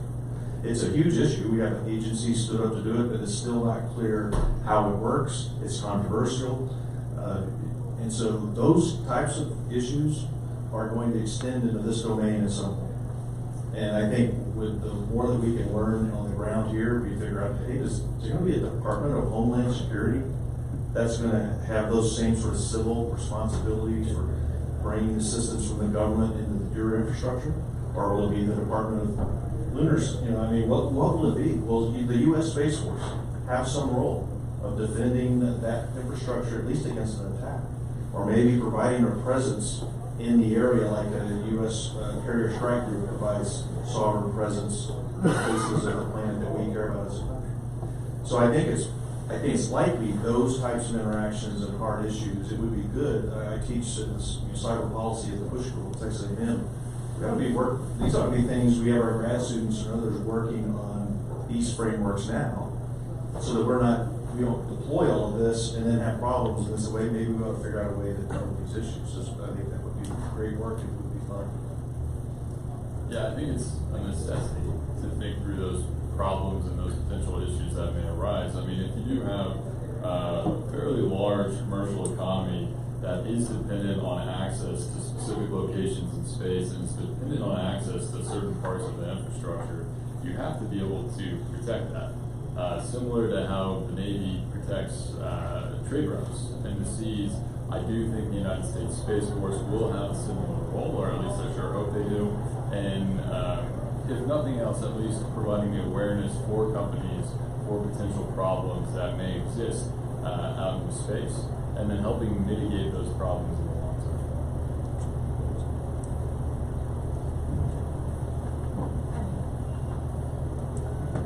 One important problem that we're already facing right now is intellectual property.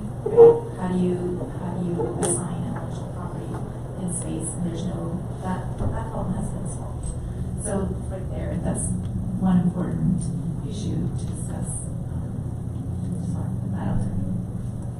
Awesome. So I promised that we would try and answer the question of how are astronauts going to stream Netflix on Mars. So we're going to get to that now.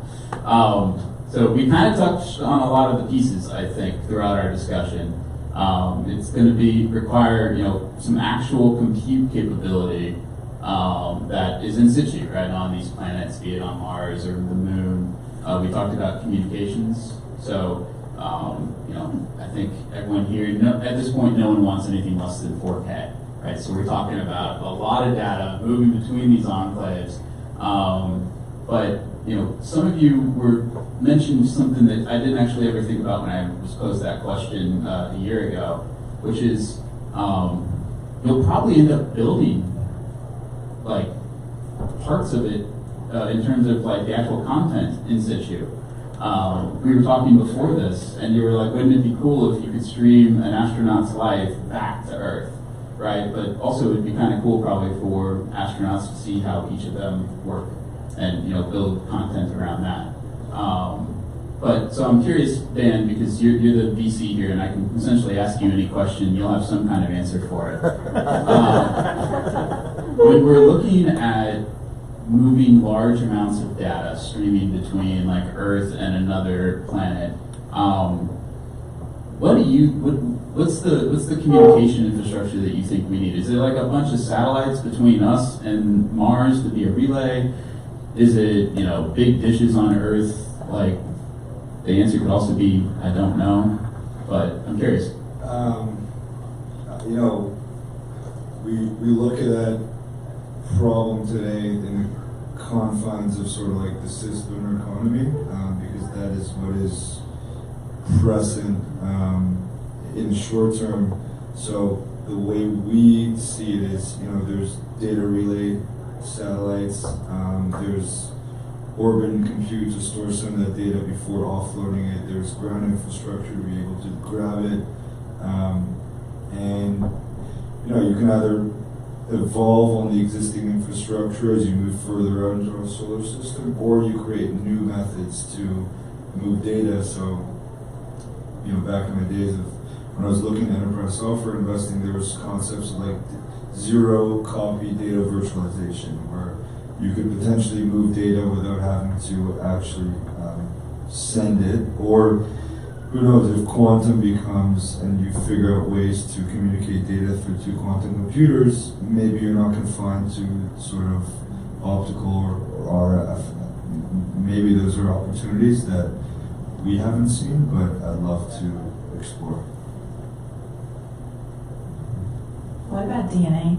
What about storing data in DNA and then using yourself as that communication. So, there are already retinal implants.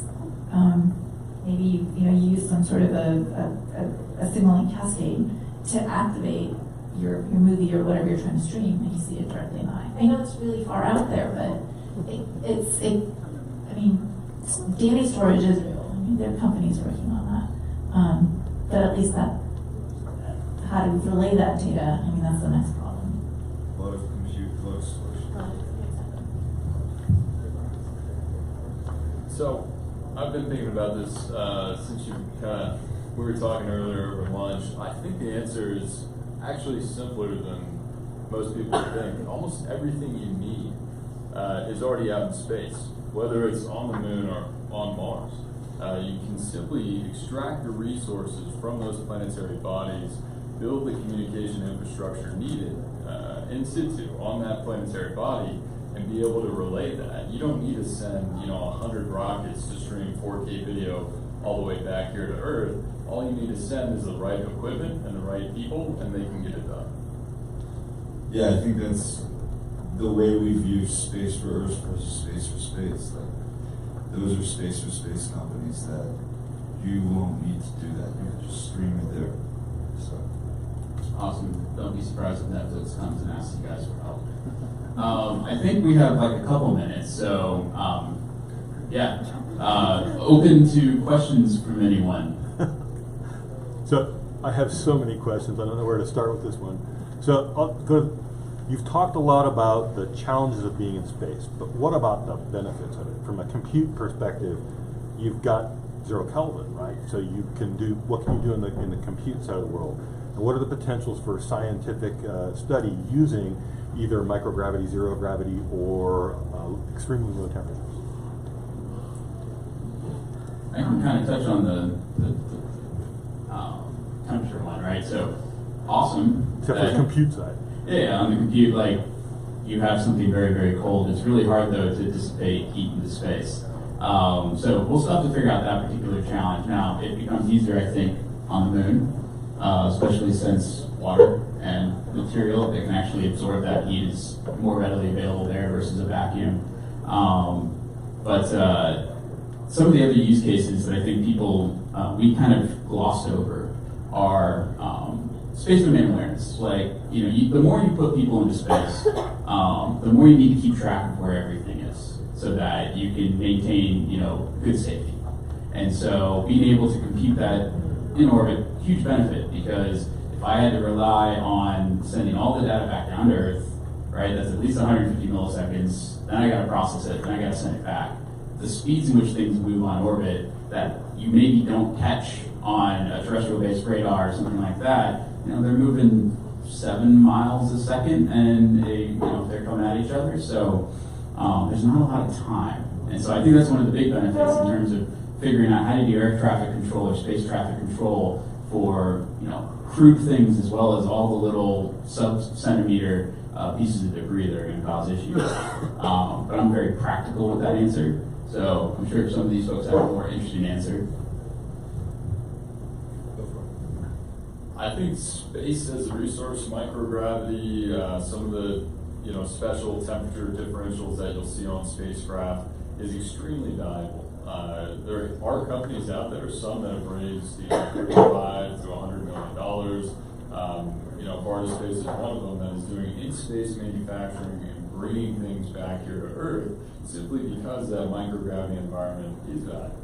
A few of my favorite examples, some of these are a bit more advanced. One is like 3D printing orbits, 3D printing like body parts, which is a lot easier in microgravity than it is here on Earth.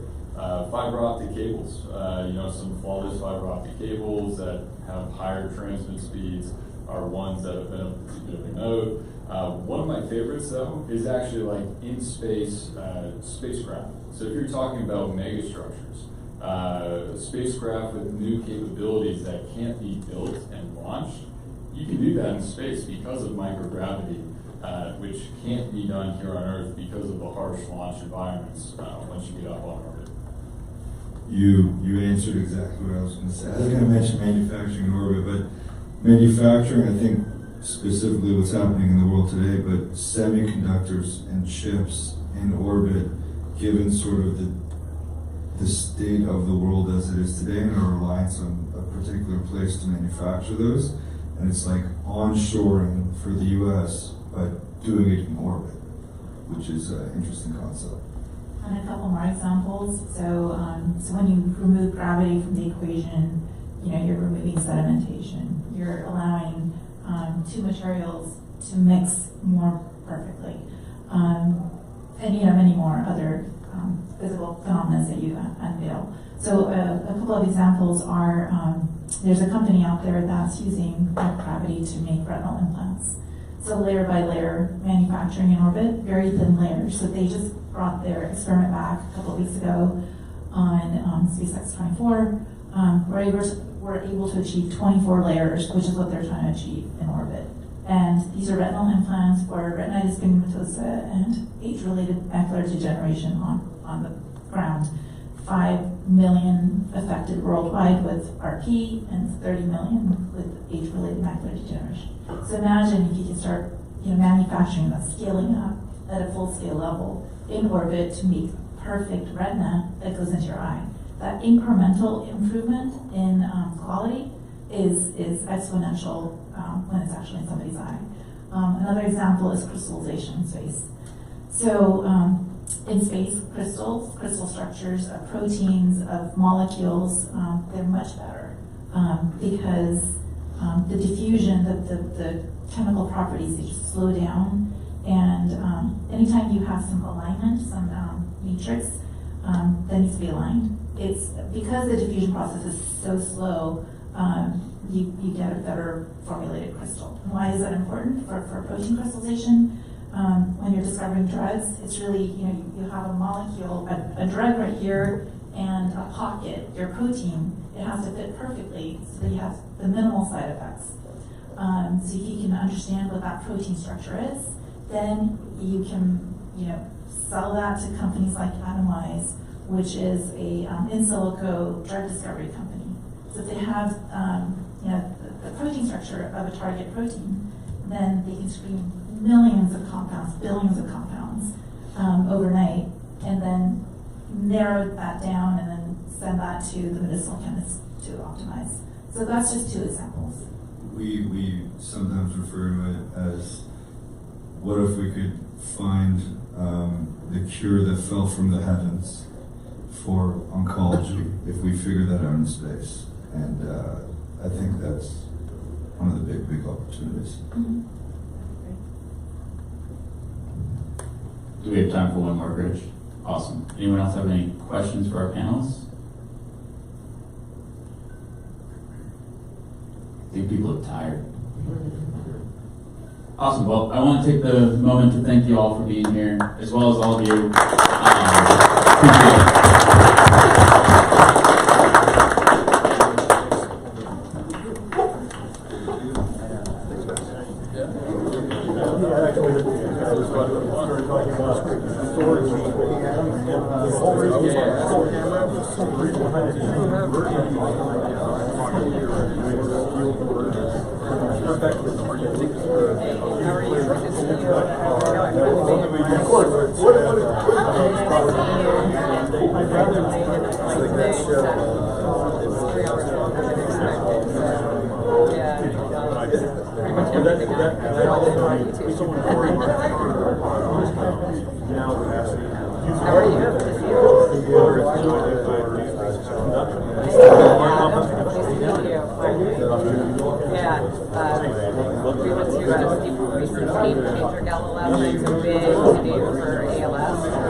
So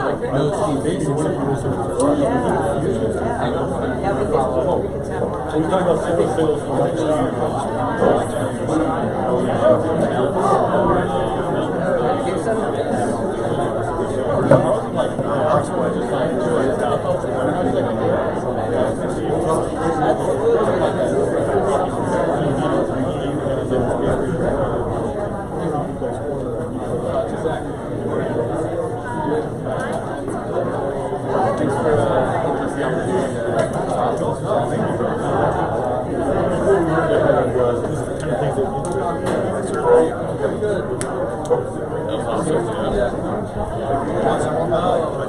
I enjoyed the discussion.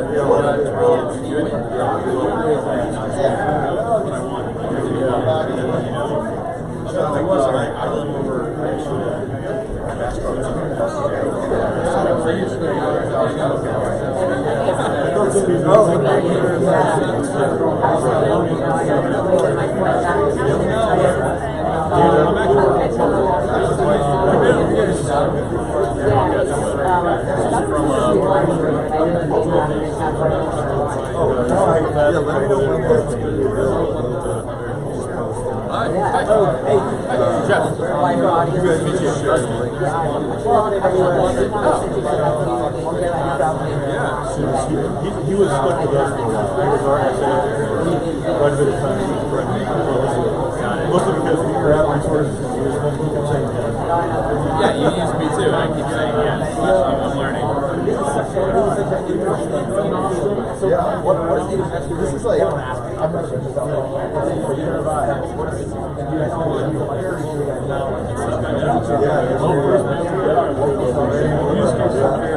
Jeff is the one person who asked that because he was going to have to write all the Got it. So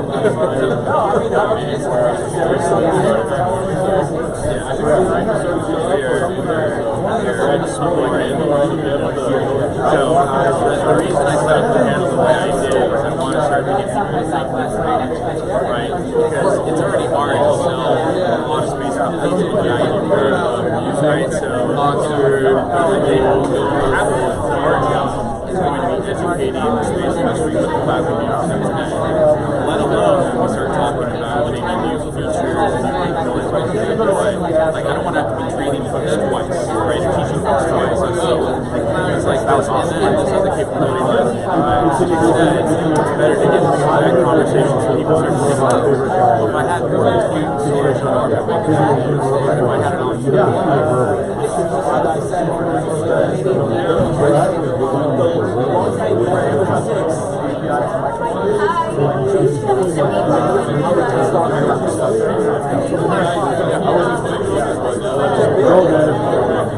yeah, ideally, right? Like one of AST's missions, which is my group, Aws Space Accelerator technology, is to enable 26 million cloud-enabled developers to actually start to build right? Where they don't need to worry about space. It's all straight away. It's just to me, that's satellite. That's like another yes.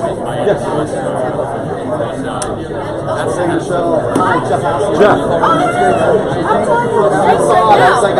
One of the big you'll hear us providers say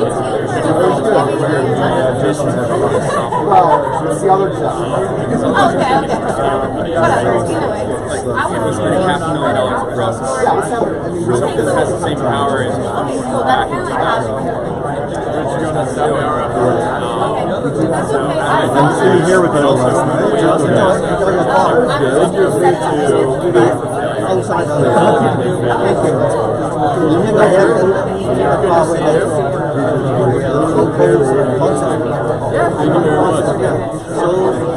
So how soon do you guys We actually already making money today. Oh, really? Yeah. So we did 6.1 million in revenue last year, and we're growing, mostly commercial revenue. Not consulting or real It's a mix of both right now. Sorry to interrupt you. I have not yet. Laura is the lead for DIU Space Force. Awesome. Yeah, I'll have to do So where you stationed? Colorado. Colorado. Okay. It's a nice place. It's I grew up actually in Texas next to Johnson Space Center, and then I went out to Colorado for college, and I loved it, so I stayed. So part of the RQE, the original engineering group, so we take exceptions to Stanford.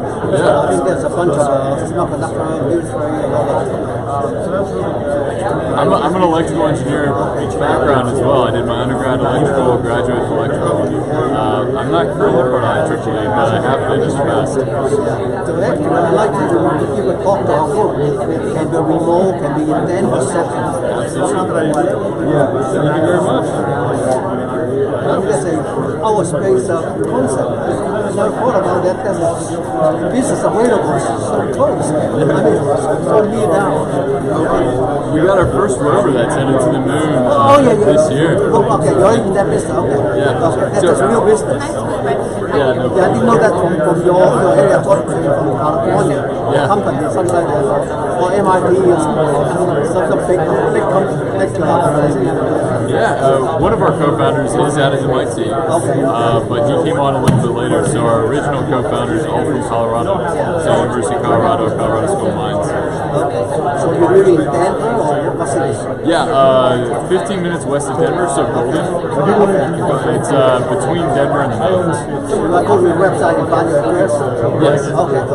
So how about I put the contact with Denver? I'm the part of the line member section. That can be people, line member, over 65. So I will big chapter there will be, they can invite you or give a talk about the business and kind of it's really to us. Sounds good. It was a pleasure meeting you. Okay. Thank you.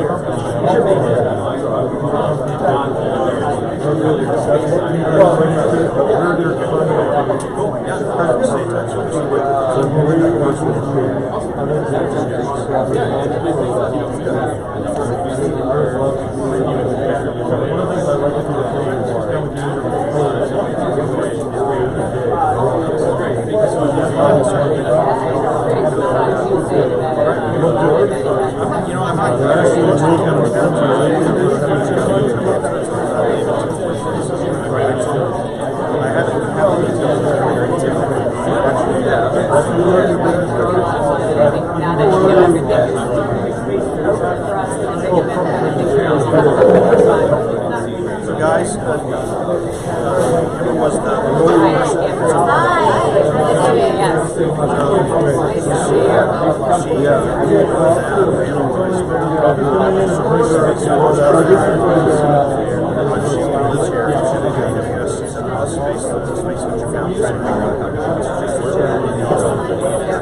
and I reached out to him over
stuff to do there, great restaurants and bars,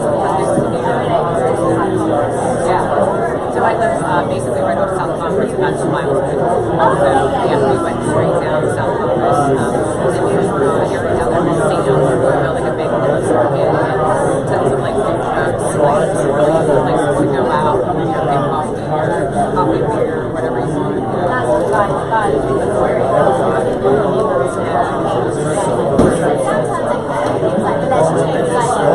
Let's not rush out. So basically it was like, here's great coffee, here's great ice cream. No, I agree. I almost like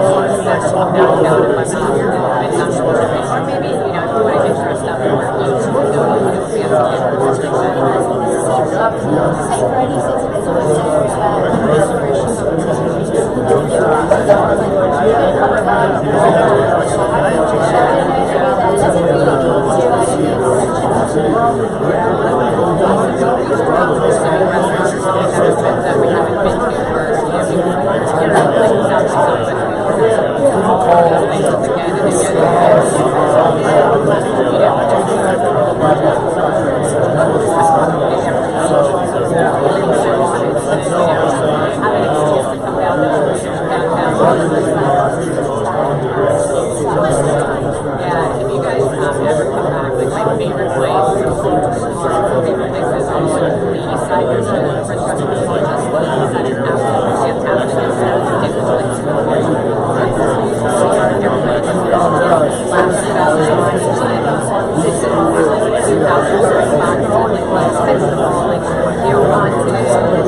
But she brought it up with the new passion.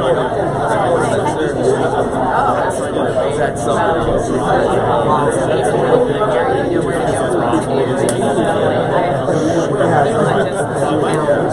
Only for 4K video.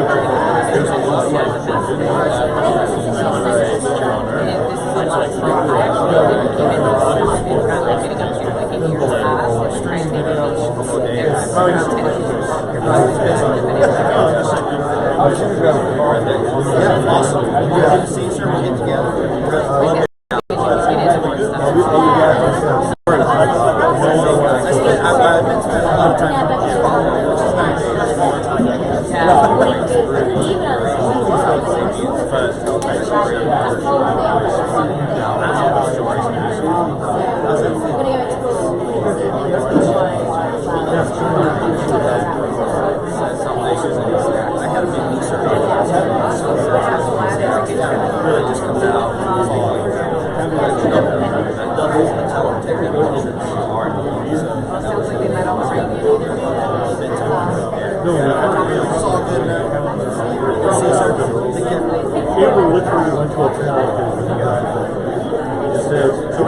Just look around, you'll see more times.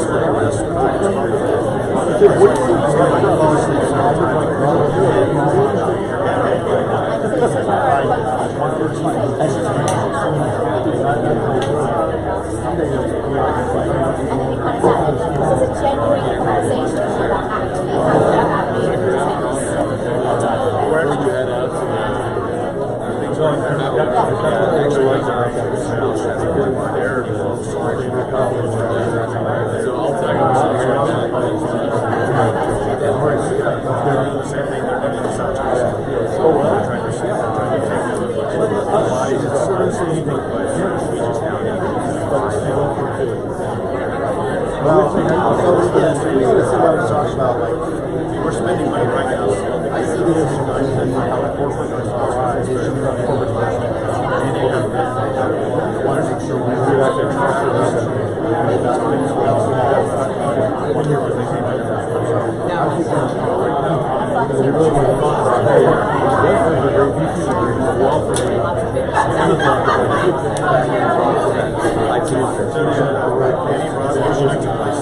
I believe they might be into that. I just don't want to get too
Well, he's already clarified. He's more healthy. He's closer to action. Really cool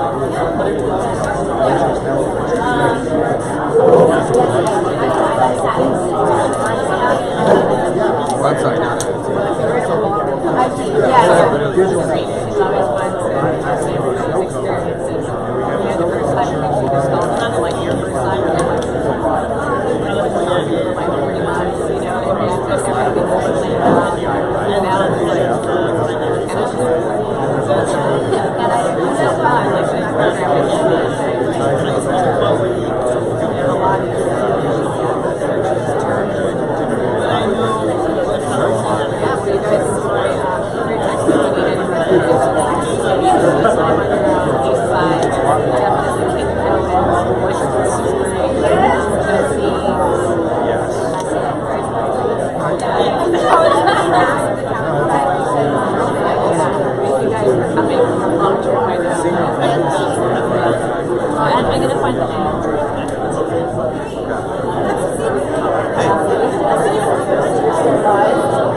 is like, his entire mantra is like, I don't like, being an adult is all crazy. He got into it at that level. I mentioned that again. I think we ran into him up at the 60th floor. I said that again. Did he? Yeah. Yeah, did you say?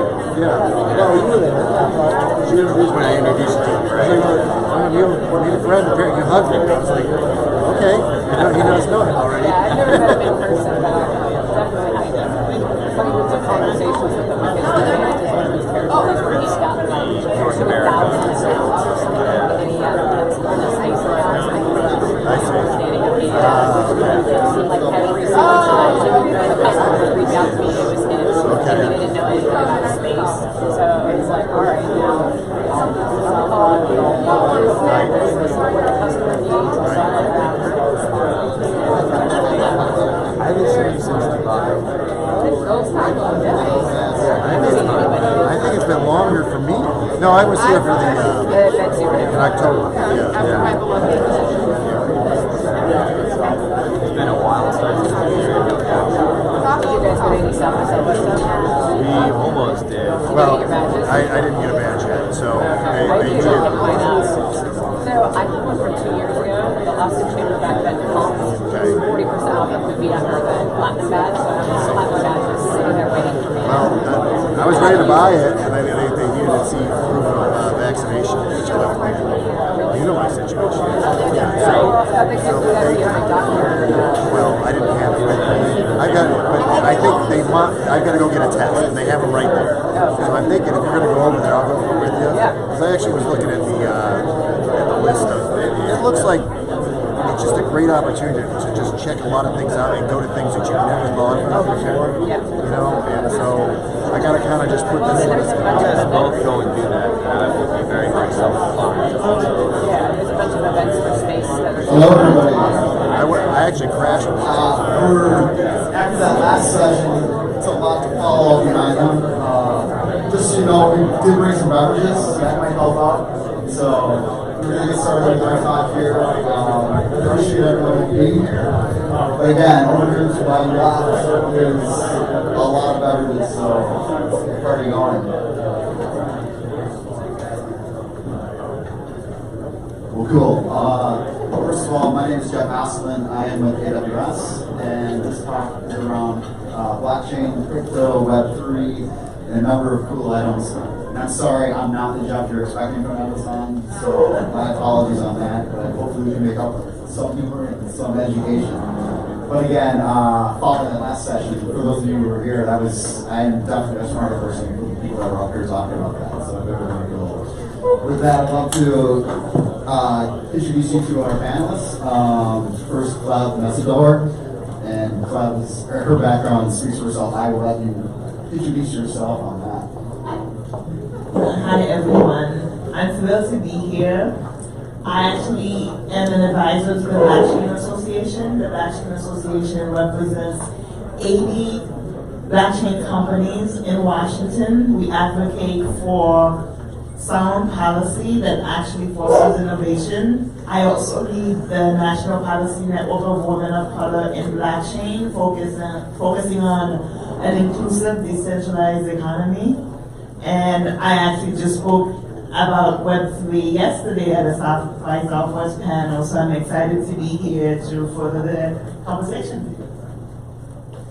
Thanks. I'm Luke Nanner. I also work with AWS.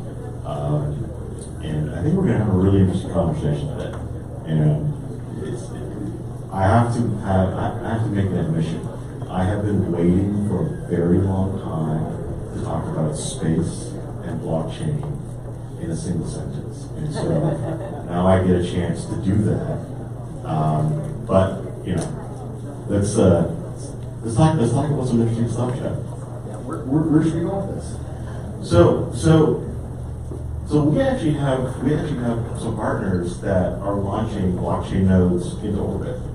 You know, we have a partner that's actually put 2 blockchain nodes on the International Space Station, right? And so the whole idea of creating a non-terrestrial software layer to do things like protect private keys by putting them in space is not a foreign concept. That's happening today.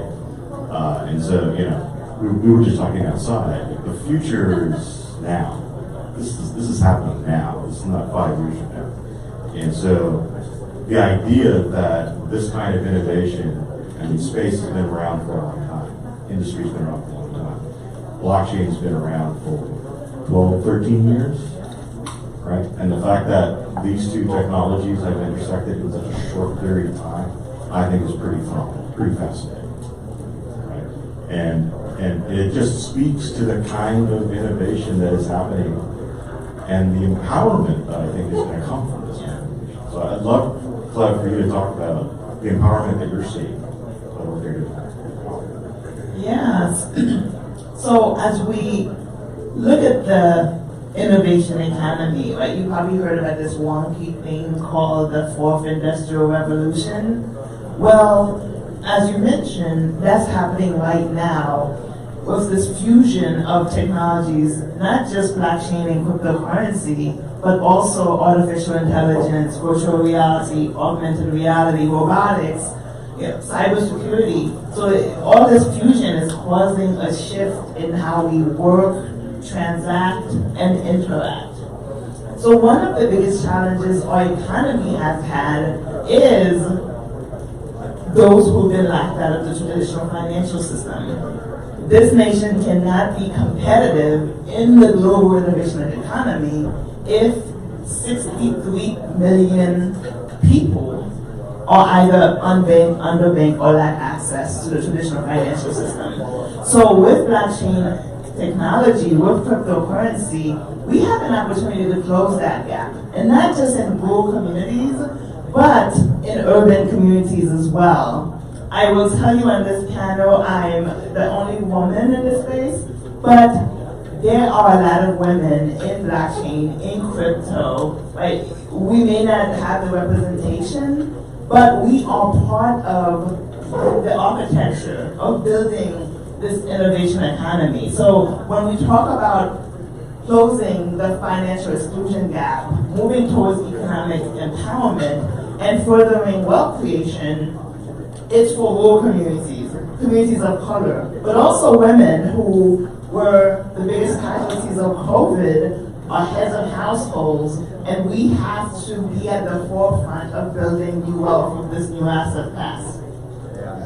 Picking up on that, there's just with the work that we've been doing from AWS's perspective, I've been there for 5 years, kind of leading teams in this space, and it's really cool to see just the diversity of words. And I think of one company, the Black Wall Street, as far as what they're doing in the inner world, as far as different communities around the country, how to educate people on crypto, and how this could be, to your point of underbanked, how you can help out, how you can educate. So that's something that it's been really powerful, just working with a team like that. And Bill Harper, who's founded that company, it's pretty to just talking to them and how they're going through what they're doing. It's like, okay, what do we need to help you? And it's like, how do you help educate people on that thinking? And that's something I'm sure you've probably connected in some way with them. But that's one example of many that are starting to take place. How to educate, that's one of the hardest things in this space. It's not easy. It's the biggest challenge to mainstream adoption right now is education. We are not doing enough. We will be doing more. I mentioned I'm an advisor of the Blockchain Association. It is the largest lobbying entity for the crypto industry. We're actually in the process of launching a blockchain foundation, a 501c3 sister entity to do just that, focus on education.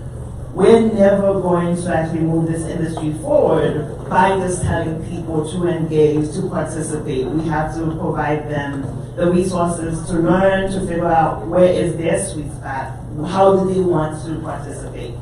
And I'll even pick up on that. It's like, it's not only from our perspective at AWS, it's also internally educating people internally as far as what's taking place, what's happening, so they can understand how we best serve our customers. But then beyond that, is how do you reach those customers? How do you help them out? Where does that mission, where does that idea go? And how do you, in every day, like the beauty of this world for me, it's like if I don't learn one or two things every day, I'm pretty upset with myself. And that's something that is very powerful with what's happening. And there's so many different places where this goes.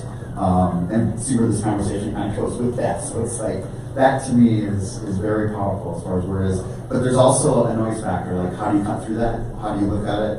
And I think that's something where some things are a lot of noise, and it's how do you build that, I'll say soft tissue, if you will, in order to get through it. So that's something that's very interesting that we're seeing each and every day.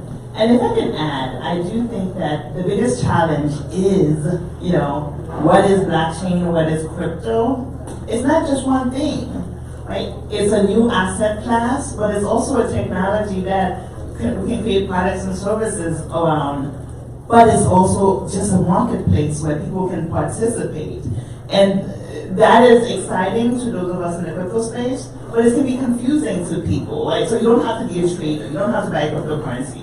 Your non-profit, your e-commerce business, you can create a merchant account to access this new consumer base. But also, you don't have to create a blockchain project. You can find a solution to a pain point that your company has been having, that your new business is having. One of the projects I love is this company called Popcom. Dawn Dixon, she's actually innovating vending machines. So she's innovating it so that you can buy Louis Vuitton shoes in the vending machines, but also cannabis. Cannabis is a federally regulated product, so you have to authenticate identity. Her team looked for a solution and found that blockchain was the solution to help them do that. Her company did not change by using blockchain, she just found a solution that's very helpful. And so for people, finding that access point is part of the education process. And I think that's an important part, right? So as we look at our partners around the world in the blockchain space, what really gets me excited about some of them is that, and we love them all, the companies that are realizing that they don't need to change their business. What they're doing is changing how they do business, how they interact with their community, their ecosystem. So it's not like they're all of a sudden becoming a blockchain company. They're still doing what they're doing. They're still producing product, delivering services. But now they can do it a lot faster. They have the ability to get working capital faster. They have the ability to deliver a high quality product faster. So, look at it as a tool on how do you manage risk, how do you manage cost, how do you create net new revenue opportunities, right? And so I think that's the real story that has to be told. It's not about, is it a UTXO model? What kind of consensus mechanism are you using? Are you writing Solidity smart contracts? That's not the right conversation to be had. The question you should be asking yourselves, if you're looking at this space, is how do I deliver in a more efficient manner across your ecosystem? And some of the things that we're seeing out of the space use cases. How do you exchange data, satellite to satellite? A lot of the companies that we're seeing who are putting nodes up into space. One use case is they're actually trying to figure out how do we get, the different GPS systems to actually, connect in a trustless kind of way, right? So there's a lot of use cases that are going to emerge. And I'll add to that, oh my God, it is all about efficiency and optimization. So a lot of people have heard about the two mayors, Miami's mayor and New York City mayor, vying for who can be a Bitcoin city, a crypto city. It sounds sexy, but all they're doing is how do they streamline services, get service delivery to be cheaper, pay people quicker, and then have those returns and share those with residents and city employees. So while it sounds sexy, it's just the basic thing of we've struggled, right? Service delivery at the city level is very difficult. And paying employees who, depending on direct deposits for me, could happen on Saturday, you might get paid on Thursday, so if you could pay everyone on blockchain, everyone gets paid at 5 p.m. such and such. But imagine the savings just from not having to send paper checks, not having to process, direct deposit. It's all about efficiency. Yeah, you're going right. I was going right there with how people are getting paid. That is a question that is coming up for, I'll say, enterprises, just non-crypto companies. Those questions are coming, and it ties right to like those initiatives in those cities. Those people are going back to their companies like, can I get paid for this? Can this happen? And then I think the education is going to start flowing from that. You're going to start seeing larger companies start getting paid that way, and then obviously there's a lot of startups that are already doing that. So it's like, where does this evolve? Where does this move? So that to me is where some of this ground roots, or the grassroots effort as far as education goes, that's something that I think becomes very, very powerful. And that's where you start getting to the masses. And it's starting to happen now. I mean, we're seeing large financial institutions coming to us asking, well, how do I launch a staking service?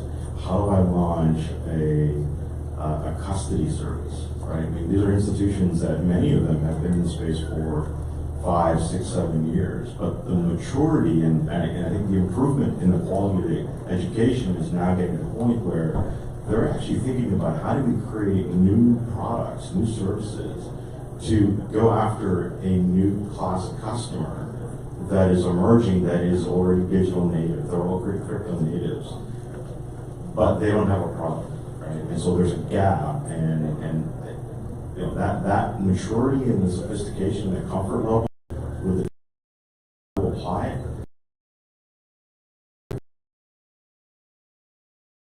catch up with the innovation that's happened in the blockchain space.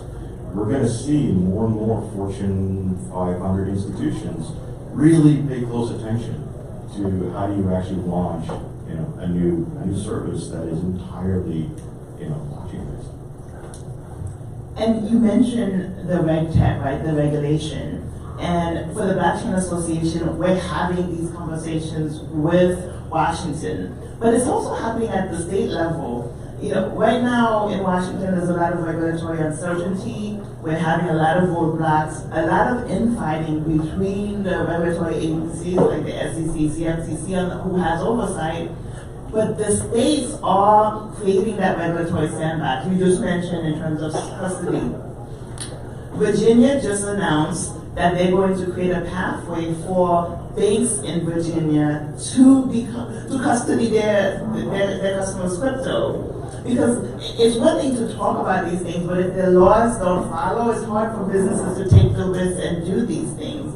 Even when you look at the payroll piece, one of the things that the crypto industry has been doing are compliance attorneys working with the IRS, educating them, getting them up to speed, and then negotiating the terms of how we comply, right? And especially since we know crypto exists outside of the traditional financial system, and some of the activities challenge the boundaries of how we actually do finance. So I want to assure everyone that as we're looking at business taking more innovative risks, we're also working with Washington to make sure the laws can catch up. Yeah, and piggybacking on that, one of the misnomers within this segment is regulation is not first and foremost for companies, and the companies that don't make that first and foremost, those companies won't be around very long, or they won't be around very long. So it's certainly something that if you're thinking about building a company, make sure that security are job one. I should say job zero. So that definitely think about that as if you think about starting companies, or if you already have your company, that certainly plays to it, because we're starting to see, obviously this week we had some big news with the EO that came out. What's your take on that? Like, what was your take on that announcement and so forth? Finally, this administration has been threatening to do this for a while. The Biden administration, to their credit, they don't have the proficiency in their administration. Last year, they announced, the President's Working Group on Digital Assets put out a report on stablecoins, and then they were supposed to follow that with a crypto czar, somebody at the White House that would have the capacity to engage the industry. So when the EO came out, we were cautiously optimistic as to what would be in there. We were actually very concerned about the timing with what's happening with Russia because of all this concern about illicit use of crypto. But we were optimistic because the narrative of the executive order is around innovation and competitiveness, and also a central bank digital currency. That means that it signals to Congress, the regulatory agencies, that as we're thinking about innovation, as we're thinking about America's competitiveness, we should be thinking about it within the blockchain space. Obviously, a lot of it is about getting a study, right? So they've tasked the Department of Commerce to create a framework, so there'll be opportunities for industry to actually get involved. But I do think it could have been a lot worse. But the fact that now we have to have a conversation about blockchain cryptocurrency when it comes to innovation and competitiveness is a good sign. I think the competitiveness, that was really cool that was in there. And it's one thing when you start looking at just venture dollars that have flown into space in the last, say, 2021, there was $33 billion that was invested in crypto by 3 companies. That, every year prior, that eclipsed all years combined prior. And the way this year started out, the first 2 months of the year, we're on a run rate of 40 billion. So it's something where the investment's going there. This is only one component of the investment because there's a lot of other ways these companies are being funded. So that's an interesting aspect of where this world is going too, but it goes right to the competitive nature. How do we help those companies out? What's happening? What are they building? Like it's where this is all going. I mean, like I was saying earlier, there's something new in every different subsegment within what's happening. So it's wild times, but it's also pretty cool to see all the stuff that's being thrown out there. And I do think we're in a new period of innovation and technology. Or Web 1 or Web 2 we're in right now, so much of it required for you to learn how to code. So much of it required for you to become an engineer. Now, so many of the applications are drag and drop. So many of them do not require for you to be technical. It just requires for you to get a certificate program.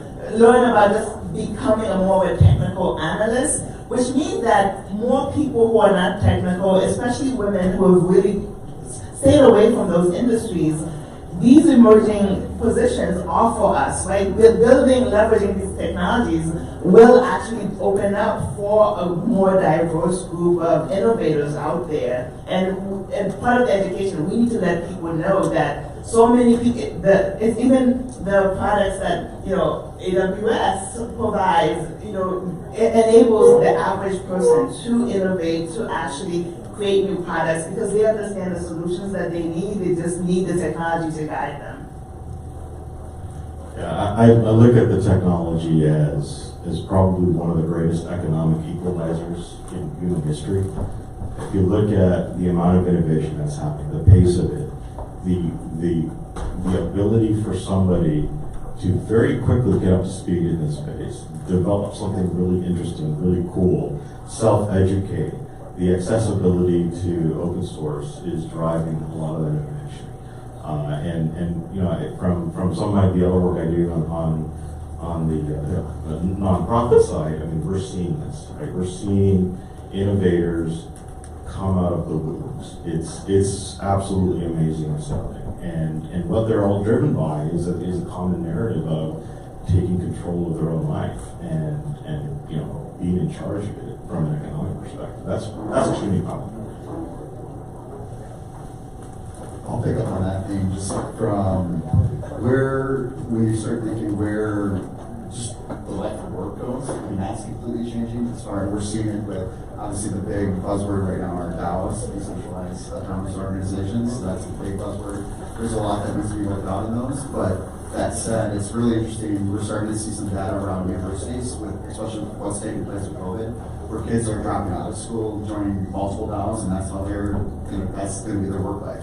They're starting to build their presence within each of these different organizations, trying to help out, and they're learning. So it's going to be very interesting over the next 4, 5, 10 years, just to see where that goes and how that plays out. I think obviously COVID did have some factor on that, but have you seen much on that side?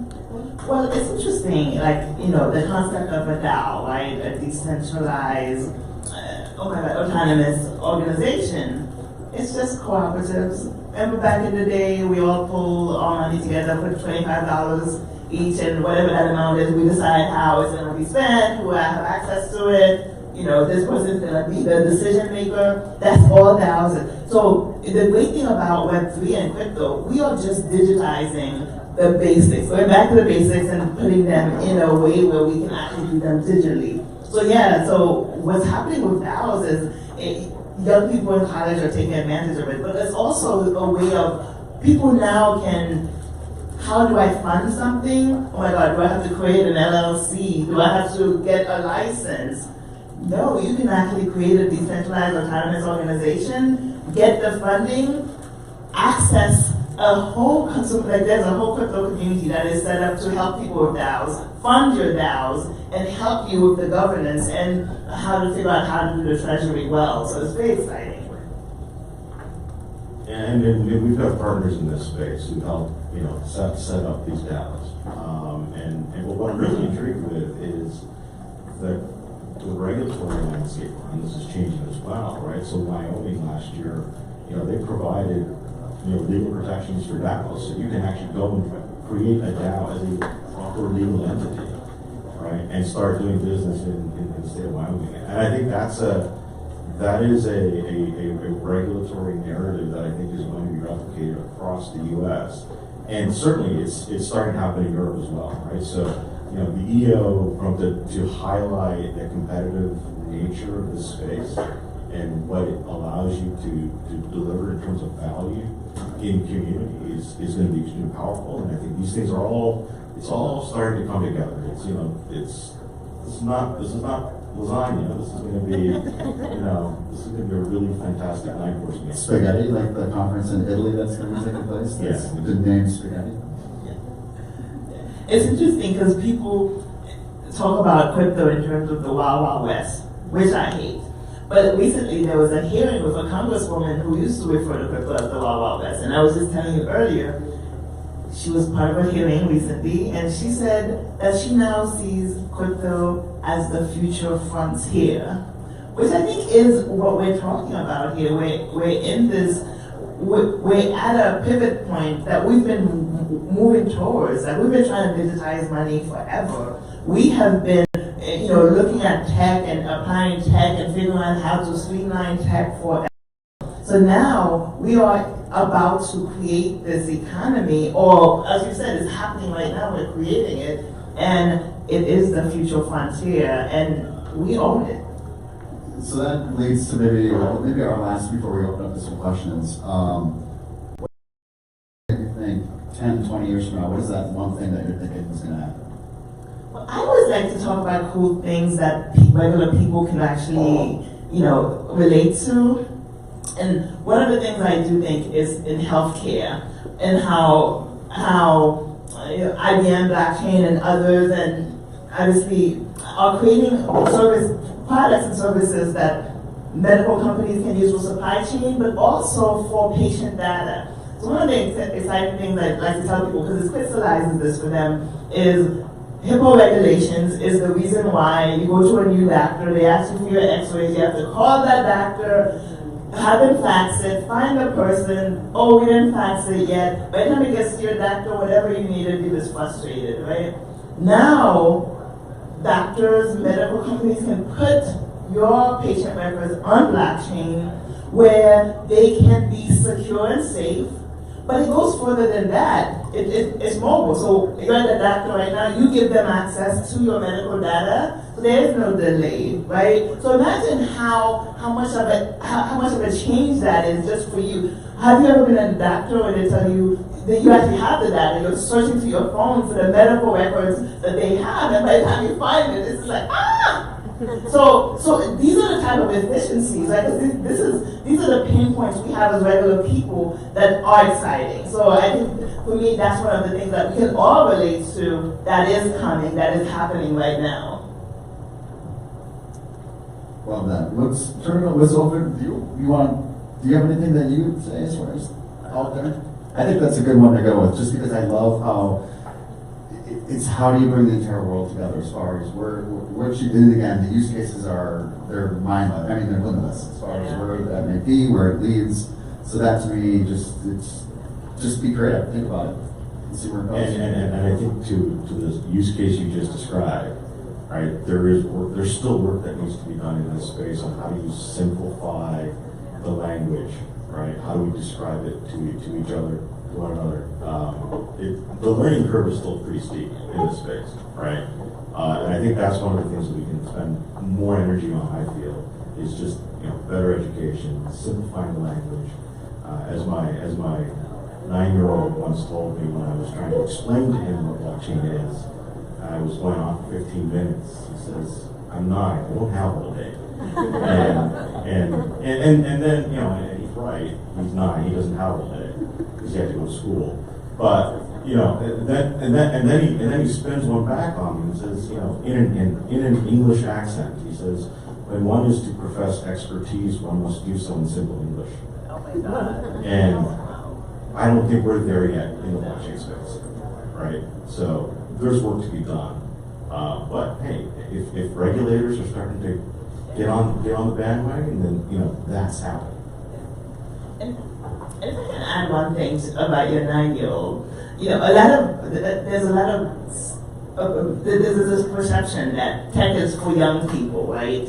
It's for techie people, geeky people. The great thing about where we are at in this industrial revolution with these technologies, they are for everyone. And we can illustrate this because right now this economy is driven by 4 generations. Baby boomers may own the wealth, but I'm a Gen Xer. We are the professionals who have been really driving a lot of the cultural shifts. Millennials created this sharing economy that is actually fueling decentralization. But Zoomers, this generation that is in high school and college right now, somehow they have the most disposable income of all of us. Whose money are we spending? We have 60-year-old millionaires. So the marketplace is has to meet the we have to build with multiple generations in mind. And that is wonderful for all of us, right? Because there was a time when this was created for this group of people. So that's another great business proposition and opportunity. So let's turn it over to any questions. We're happy to take them. Rich? I'm going to have a question. Fire away. So a lot of our economic power and our economy is based on the dollar. As more and more digital currencies are popping up, or countries are trying to create digital currencies, how do we keep that? How do we maintain that as kind of the baseline? Still today, you talk about crypto coins in terms of dollars. That's not always going to stay there unless we do something to keep it there. So what do you think has to happen for us to maintain that? Well, it sounds like you're talking about the competitiveness of the US dollar, right? Let's be honest. Something the competitiveness. It is the basis of most international trade. Yes. But let's be honest, our economic system is on quicksand, and the digital dollar has of course it would be when I want to talk about stable coins. So the good thing is, I'm not sure if you've heard about stable coins. So stable coins are a cryptocurrency that is pegged to the US dollar. Pegged means that if whoever is creating stable coins has to have that level of reserve there. Stable coins don't have to be pegged to the US dollar, it just has to be an asset. So that is the basis for the conversation the Federal Reserve is having around central bank digital currencies. A central bank digital currency doesn't have to be based on cryptography or cryptocurrency. There's the example of M-Pesa in Kenya, that is a digital currency that is used by 80% of the country. A great example to prove from. So when you look at, the crypto's challenge to our monetary system and its potential, to impact the US dollar, when the conversation about stable coins is meaningful because it's a pathway to actually address some of the issues we've had, but also provide an important alternative. And I'll give you an example. During COVID, right, the US government would try to get stimulus checks to people. Those of us in the room probably all got a stimulus check. You know who could not get a stimulus check? Rural America, urban America, grandma, right? Because they didn't have a bank account. Our government had no way to get to them because most of these people went to a bank to get their checks or had a paper check, had to go to cash checking place. So we have to digitize the dollar. We have to figure out a way, especially for the service delivery, to get that fiat to local people in a digital manner. So no question, right? Cryptocurrencies do challenge our economy, and we're going through some pain points, but the issues existed way before crypto came into play, and the opportunities for stable coins. And SOCO is one of the member companies for the Blockchain Association. SOCO has been working with Visa on payments, like how do you actually ensure that a stablecoin is truly stable, and if when the US is ready to do a digital currency, right there are industry partners who can do that in a safe and sound manner. Hey, so when I talked about blockchain to my friends who are not on technology, they'll often go first to Bitcoin and then to pictures of apes, right? And both of those are not, they don't have a positive image right now, to be honest.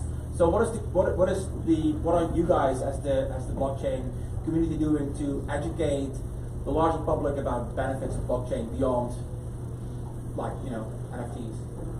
Yes. Crypto does not have a good reputation out there, no question.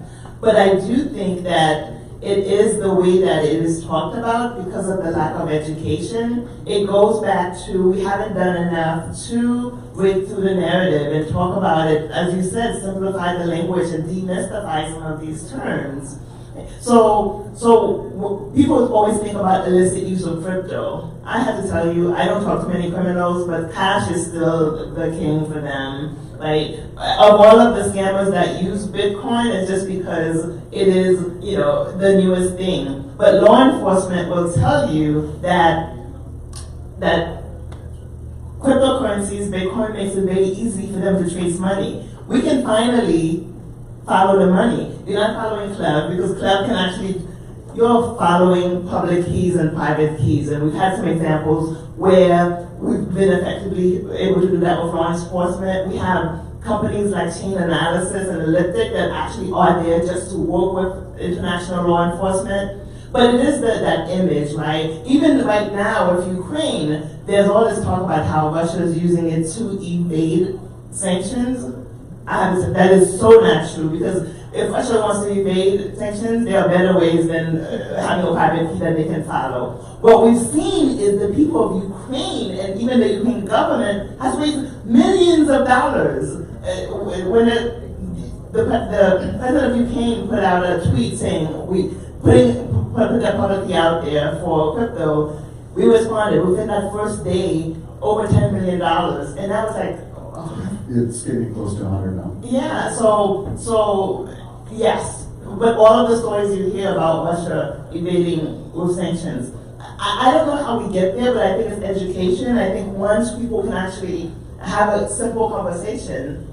Yeah, I'll pick up a little bit too, like the NFTs to the Bored Apes and those kinds of. I mean, that to me, it's a stepping stone. This is the first time in the last, say, 12, 24 months where you don't talk about the underlying technology. Like DeFi is way different. I think that's a bunch of OGs that are in that world. It's not newcomers yet. But when you think about NFTs, people are using that as a whole different way. It's like, where does it go? But this is kind of I'll say the low-hanging fruit, if you will, because you've got games, you've got a lot of ways that this can be used, but it's kind of building that groundwork as to where that may lead. But now it's how do you take that and get that stigma away where it's just about, can I just right-click on this picture and it's the same thing? It's like, okay, no, there's a lot more that we can kind of do beyond that, and that's where now how do we take that education to the next level? Yeah, NFTs were the perfect example for crypto where it's just a solution, right? Because the pain point for creators has always been, how do I protect my intellectual property, monetize it, and put it on the marketplace? All they did was found a solution in crypto. They didn't stop being creators. It's just now that they can put their art or their work on a blockchain. They can protect their intellectual property. They can get the benefit of you buy it, but also once you sell it on the secondary market, they still get value. Game changing, right? That's never been able to happen. One of the examples that I was talking to somebody about is, everyone knows the artist Basquiat, the young kid who, well, when he died, he was an apprentice for Warhol, Andy Warhol. Andy Warhol owns every Basquiat out there. His family gets nothing. And not because Andy Warhol is a terrible person, because that's how the intellectual property works. That if you didn't have a way to monetize and protect and distribute, you were just screwed. So again, NFTs are a good example because it's not about crypto. It's just about this Crypto is just the solution. And once we get, I think we're saying how if 10 years from now, no one mentions the word blockchain or crypto, it's like the cloud. I remember when it first came out, it was like, what the hell is the cloud? Now the people just assume it's in the cloud and it's fine. What exactly is the cloud? Why are my naked pictures safe there? Right? But so hopefully we will get to the point where crypto is like the cloud. You don't think of it, you just trust it. Yeah, and I think that's the journey we're on. We're still, the first batter up, first inning. That's where we're at, but we are seeing a Cambrian explosion in use cases.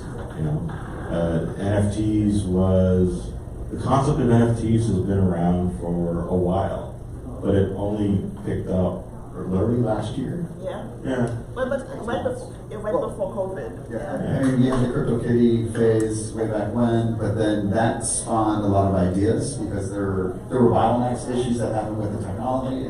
But you had to have CryptoKitties. CryptoKitties was the first iteration, and each CryptoKitty was $10,000. Who could buy that? But we had to have, that would have to create CryptoKitties so we can get to a point where you could have an NFT for 50 cents. Right. So it's about the iteration and the evolution. And I think the real part is the education part of what we were talking, like when you think about artists or just creators with whatever they're doing, you have that power forever as far as whatever you create or whatever that NFT is.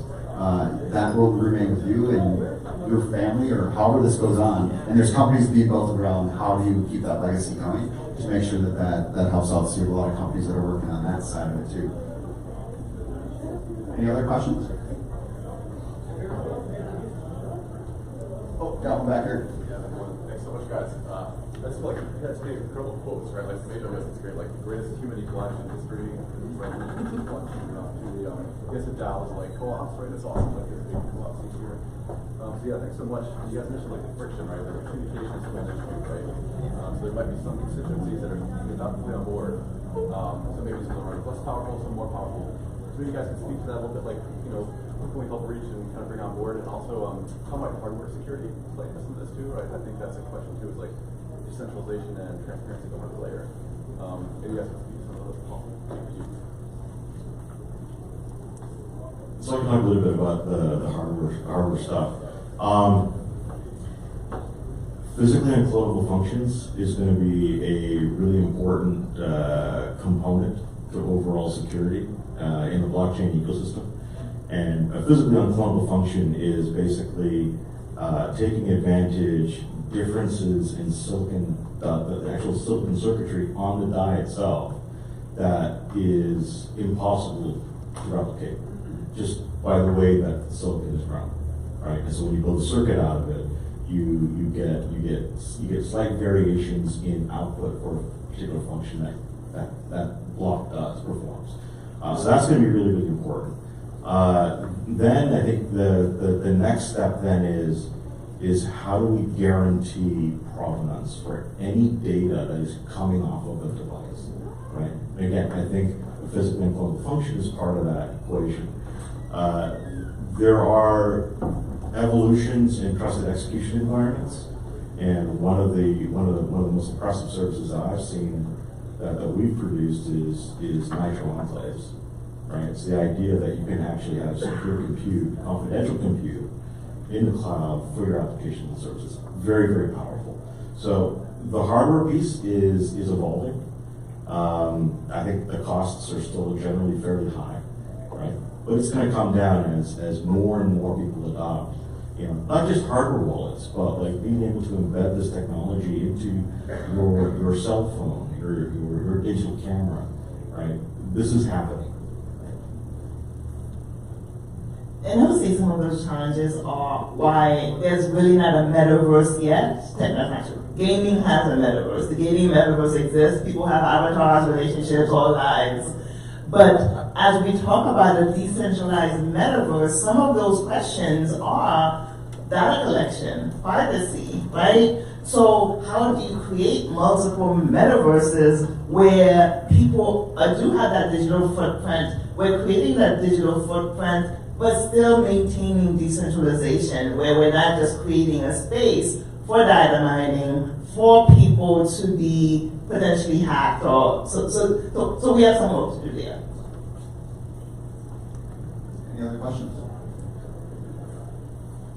Great. Well, thank you very much. We still have some alcohol over here, and we've got food, so get that early start on the night, I guess. All right. Thank you so much. Really appreciate it. Happy to answer the questions.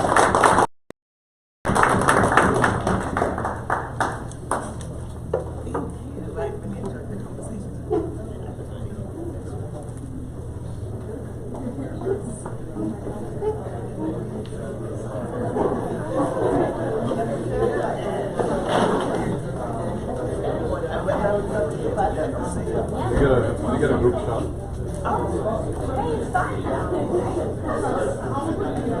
Okay, so we have a team coming in tomorrow.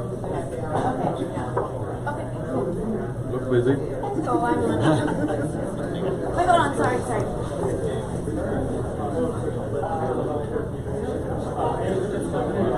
Okay. Thank you. That was great. My name's Scott. Before we get so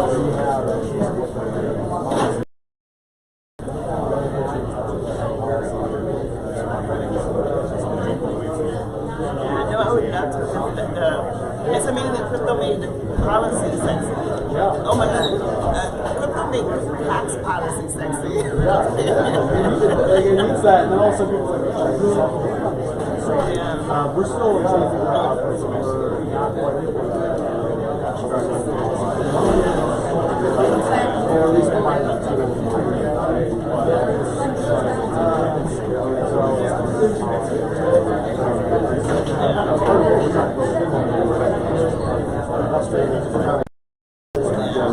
it's going to be long.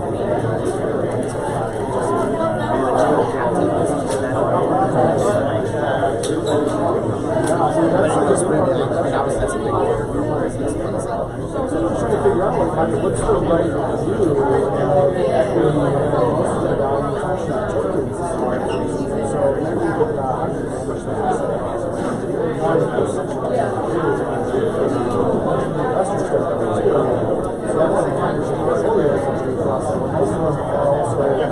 investing primarily for the token, less the equity, right?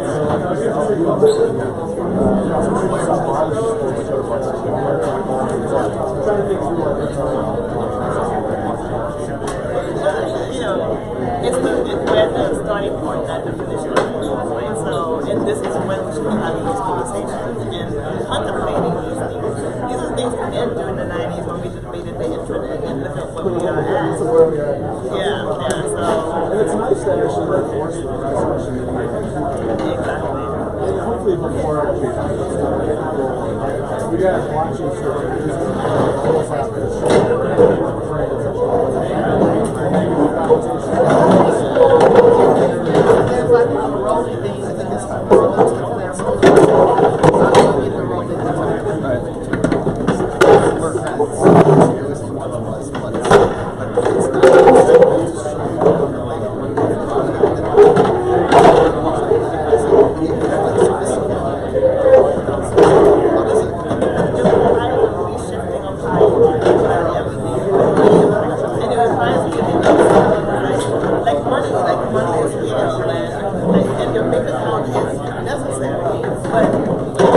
but I do think that the regulatory conversations are just so important, and we're having them in a way that we're having an assembly pace that was right? And there were times when the risk was down low, down, take that the can down the road and the can was down.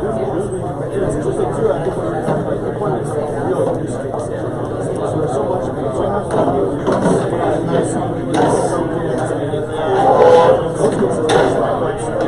business model is not good. It's a question of like how much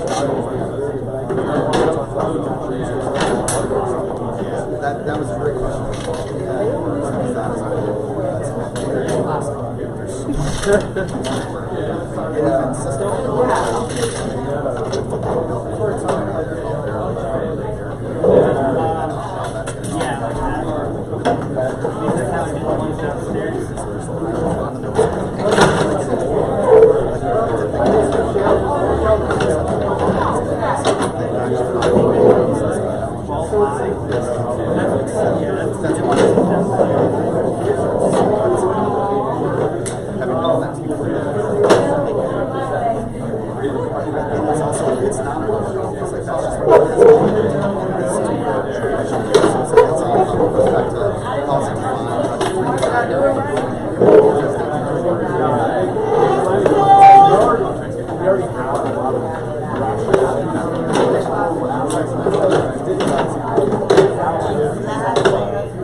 Yeah, I don't know where to.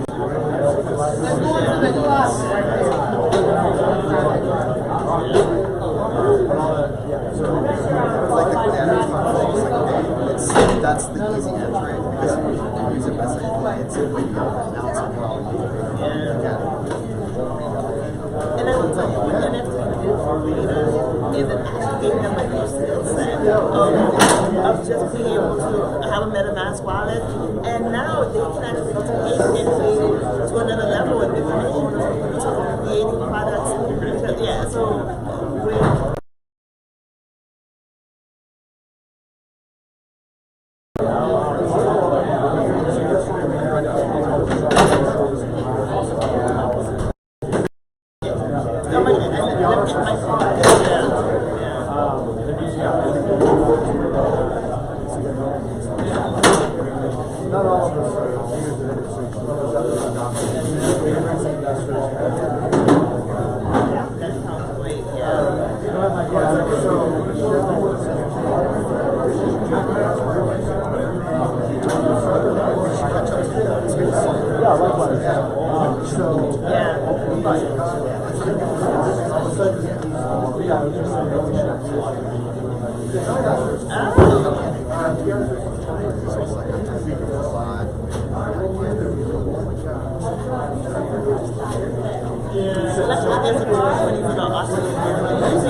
Based on the needs of the company.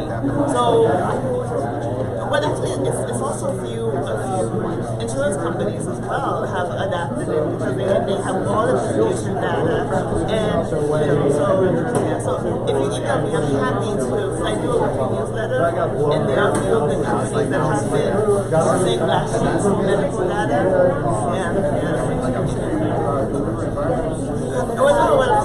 From a compliance standpoint, in terms of patient data, but how they're building, what they're building, that's less clear because it's not public. If that makes sense.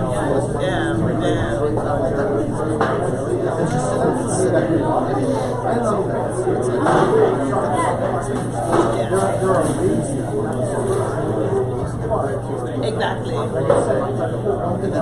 just it's not just about putting the data, digitizing the data. You have to make sure data. You have to make sure it's accessible to people and convenient.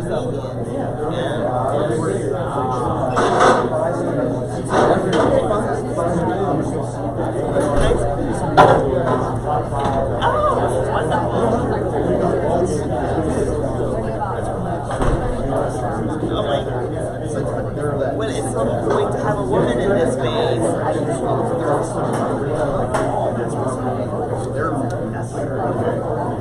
Oh my God, yes. And we actually obviously do a conference in Washington. Well, it's a big thing. But we bring women who are independent, women who also independent, who are founders or entrepreneurs, but women who actually work for companies in blockchain.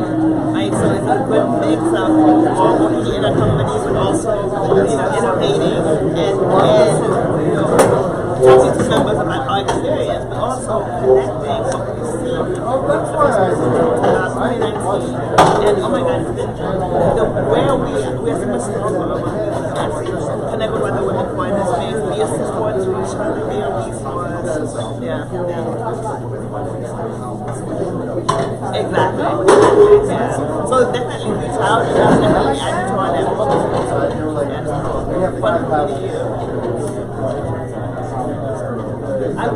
Yes, I think that was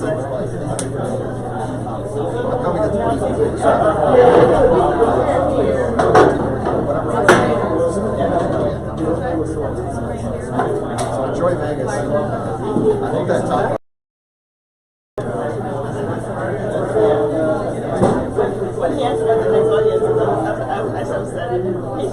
Yeah, I mean, truly, that's actually what we're focused on, is providing better epidemiology. So, when you talk about being crypto, that is the next level. And so, you're saying we'll focus on saying, hey, my total and I need to get a better handle on how do I value each level of compensation? Yeah, there's so much there. So we should talk about that as well in the next conversation. Oh my God!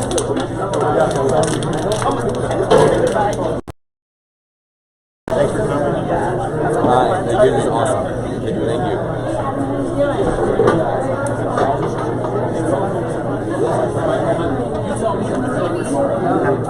I came right at 5. Oh, well, they gave it a little early, and I said, you are good. I think how to plan. What a failure. It wasn't a failure. I work over here. Okay. He said,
do need to because they're the ones that ordered it.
When's the next time?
Well, do you know about the National Security Council? So, the members of the National Security Council and their innovation efforts. So, usually started just about rock, so basically things like security, state department, centers for international studies. Yeah, everybody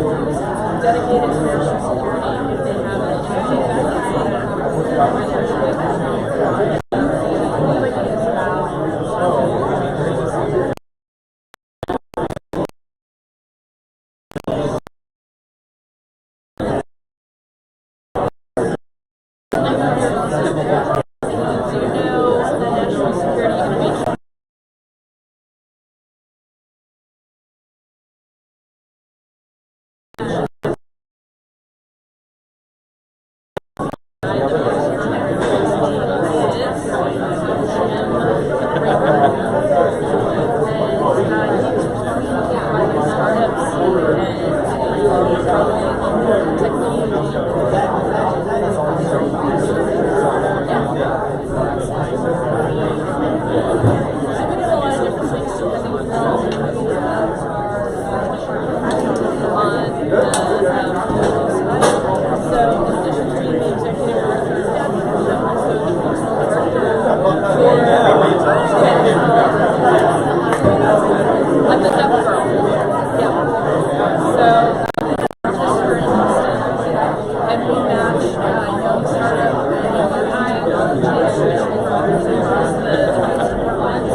Yeah, they were cool. They were really cool. Yeah. I love okay, the best because like dude, so most they're really trying to get there and they're like this is so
It is bad. Underground.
Oh, that wasn't fake.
We don't have a validation, but let me check with the capital.